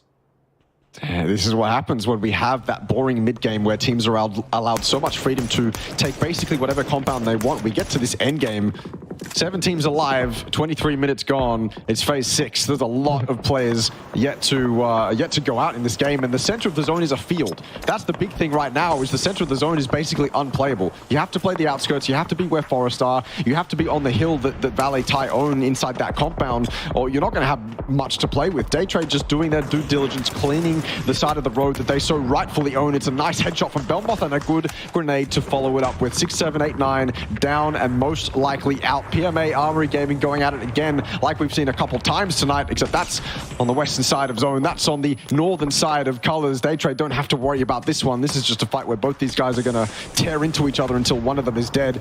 Maybe they will evade any third party just because they're so low in these dips. And if you're Daytrade, if you're Forest, you can't justify peeking up. You can't justify pushing over. So right now, that Armory PMA fight is isolated. They can take that safely. They can take that by themselves. And Valee is occupied with GLS. Yeah, of course, Daytrade managed to create that opening there, especially with that threat removed from 6, 7, 8, 9. Now allows them to actually cross over and challenge the rest of Forest, dropping in nades, flashes, anything that they can work with. And that's going to be a big nade from Master that managed to pin out Pooches from the back. Oh, that is going to be disastrous for Daytrade, as they are now held back. But from the north side, we're just going to see the rest of GLS trying to work it out to maybe seize a little bit more control out of Valee Esports. They're pretty much locked into this compound for the time being. Whereas Daytrade Gaming, blown out. I thought they would actually got the better of it. You and me both. I thought that was a sure win for Daytrade. It usually goes the other way when people are locked inside balls with utility, but we can't focus on that too much because Valee have pulled off an excellent, a miraculous defense against GLS. They stay in control of this high compound here, but PMA hot on their heels. The DMR shots have to be so on point. Megalos goes for a second peek and actually hits it on 2 HP, mind you. PMA stopped in their boots right now. What do you even do? Do you continue to push up? You've just lost one. Maybe that push is just a losing fight at this point. Yeah, Pete now doing all he can to basically take more members outside of Valee Esports, while of course Kiss needing to pick up the teammates. They still have the strength of 4 to work with against PMA, so maybe this could still work out. A very defensive hold. They managed to spot the feet, and that's Megalos going down. Gonna be out for the hunt, but did not actually check the corners. Gonna be punished for it, absolutely. Kiz really holding down the line, and that will basically buy them all of the space over on the north side. Oh my, this is so good for Valee. The team that came second in the Thai League, finally showing it, to be honest with you. An excellent defense on 2 different fronts. GLS dead, PMA completely obliterated. Only 1 remains for them in Small Town Kid. And Valee remain kings of the hill right now. Forest as well. I feel like we have to give full credit to Forest for surviving that Daytrade onslaught. PMA finally lose their lives to Forest. I don't know how. I genuinely don't know what to tell you. I don't understand how Forest survived. The grenades that Forest were throwing were defensive. They were the ones you throw to put Daytrade into disarray. The ones that Daytrade were throwing were the ones that you throw to kill. They're the ones that you throw to eliminate Forest, and Forest was stuck in that bowl. It should have been Daytrade's all day long, but the grenades from Forest were super on point. And this is what they get for it. They get an opportunity to fight for a win in this endgame. Yeah, well earned as well to be able to really pull that one off. I'm not too sure whether if there was third party involved, but now standing a really good chance to maybe put up a challenge against the rest of Valee Esports, which have 2 of their members really close by. A couple of all these troubles are being expended from the top end of the hill. Forest Natural Gaming are looking to pick off whoever's out there, and Reluctant Squad will be instantaneously removed. And I think that they've already got the full intel on the positions of Valee Esports. KM trying to work his magic from down under. Will be able to restock from the loot crate as well. So this will basically give them perhaps a little bit of more firepower. 𝐏𝐿𝐻, all the way from far back, be able to provide a little bit more cover. So Forest, I'm just amazed on how well they keep themselves safe throughout the whole run. We saw on Tega their ability to survive, whether divine intervention or not. They put on a show. Didn't want to go down and out without fighting for it at least. Now Valee, they have to push themselves off the top of this hill. Is this a moment where the high ground team is the one that falters? Is this a moment where the high ground team is the one that falls? Because KM99 is all the way in that background there, and of course the rest of Forest set up nicely for Valee to send themselves off the top of this hill. They've got a car, a couple blown out wheels, and they get in and they lose one. Mega loss down. This is turning into a very high pressure situation for Valee. They were kings of the hill for so long. They absolutely earned their right to be in this endgame, but Forest are making it so difficult for them to have any sort of freedom in this final fight. There's a little reprieve. They managed to also get a catch onto Scappy. So there is still a fine chance for Valee, but there is a perfect tap to the head. UNQ was down. Now looking for more. 8 HP left. It's all down to KM99. Zone's closing in. He's only got 1 second left, and I don't think there's going to be much spacing for him to work with, but he's going to do some damage to 𝐏𝐿𝐻. But he can't afford to step out. He's going to deny. He's going to deny. Honestly, I don't blame him. Deny the points. Valee get the win, but what a performance from Forest Gaming. What a final game to close out the night. And exceptionally, okay, that game came down to Valee's defense against PMA and GLS. That's basically what it was for me. That's the main highlight. That's the pivotal moment that you have to look at in that game and go, okay, that's where Valee won the game. Because in that moment, and it was a moment, mind you, because PMA were very quick after that GLS original onslaught onto Valee's compound. After that moment, that's when they regain control of the advantage so securely. They have that high ground. They're overlooking a field. They are God at that point. They are on top. They are high in the clouds, just looking down at all the ants with full control. It might get a little bit dodgy if the Forest players at the end there are able to put up a decent fight. If they're able to get a knock or two as they come running down the hill, and then obviously KM99 can back them up off the back of that. But that's not what happened. In fact, we're straight into the highlights. Screw the early game highlights. We're straight into the highlights that matter. An excellent defense and a way to remind yourself of how good Valee did to defend themselves this compound. Yeah, Valee really put on quite a showing. There was, of course, a team prior to that they've just been able to handle with a very clean run as well. And after that, just like you said, you took the words out of my mouth. They got the bird's eye view towards this entirety of the region. But I would say Forest really put off a really solid fight where we have them, of course, going on a 2-1 split.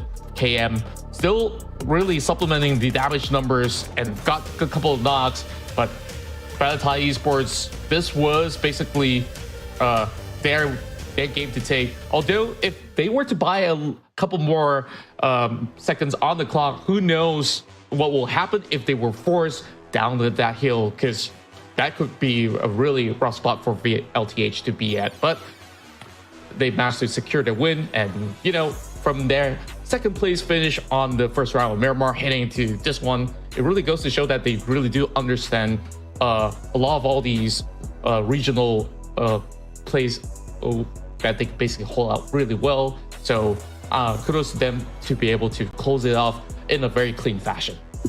Yeah, incredibly clean. In fact, there have been a couple moments tonight where fights that should have been closed out a lot cleaner weren't closed out very cleanly. But to Valee Thai's credit there, that was closed out quite cleanly. They had that four-man advantage up against three. It can go either way sometimes, but not in that case. Valee Thai looked very much on point, so much on point that they were basically forced KM99 to close himself out to the blue. That was the amount of pressure that Valee Thai were applying. And again, of course, there's not much else to say in that game other than the fact that if Valee Thai don't defend that compound as well as they did, it was an absolute barricade on either side of that compound. And if they don't do that well, then I feel like that end game goes down a lot differently to how we saw it. Of course, I'm waiting to see how the highlights went with Forest being able to survive Daytrade's pressure. They were trying to cut across. So, of course, before we even get to that, this will be the points distributed in our very final match of the evening. The Thai Esports managed to pull in 20 points with the chicken dinner, while Forest will be walking with 13 points. The 10 each for PMA as well as Daytrade, which have done a mega job here inside of Miramar. Yeah, exceptional. Looking at Panic as well, sitting around that 8th spot. They always seem to be in and around there getting a few points. I guess the other storyline we can talk about at the end of that game was, or in that game as a whole really, was, I forget what the timestamp was, but probably about 15 minutes in, maybe a little bit later on, we saw the top 11 teams alive and the bottom 5 teams dead. And that seems to be a big storyline for me going into the rest of this playoffs, because those bottom 5 teams seem to be quite significantly weaker than the rest of the lobby, evident by the final leaderboard. Feast your eyes on 11th and 12th. Panic are miles ahead of DNE. And then obviously below DNE is the rest of that bottom 5. It's a very sad state of affairs for teams if you're down there. But again, as I said before we got into this game, of course, you can make that comeback. A nice 10-kill win, 20+ points. That puts DNE right in fighting chance with Panic. And then there's only a few more points after that and you're in the top 8. So still very much an opportunity for these guys. But to see a gap that big on night 1 is a very worrying state of affairs. The left side of the leaderboard, though, Contra, is a lot more closer. Yeah, it's looking relatively healthy, especially when we look at a tie between both Forest as well as Daytrade Esports, where we'll have to see what really happens tomorrow to find out who could basically create maybe a little bit more distance between one another. And then FTF is just 1 point away to basically join in the ranks of the #1 seeds. So what I'm also focused on is that number 8 spot, which could potentially be challenged tomorrow by the side of RS and,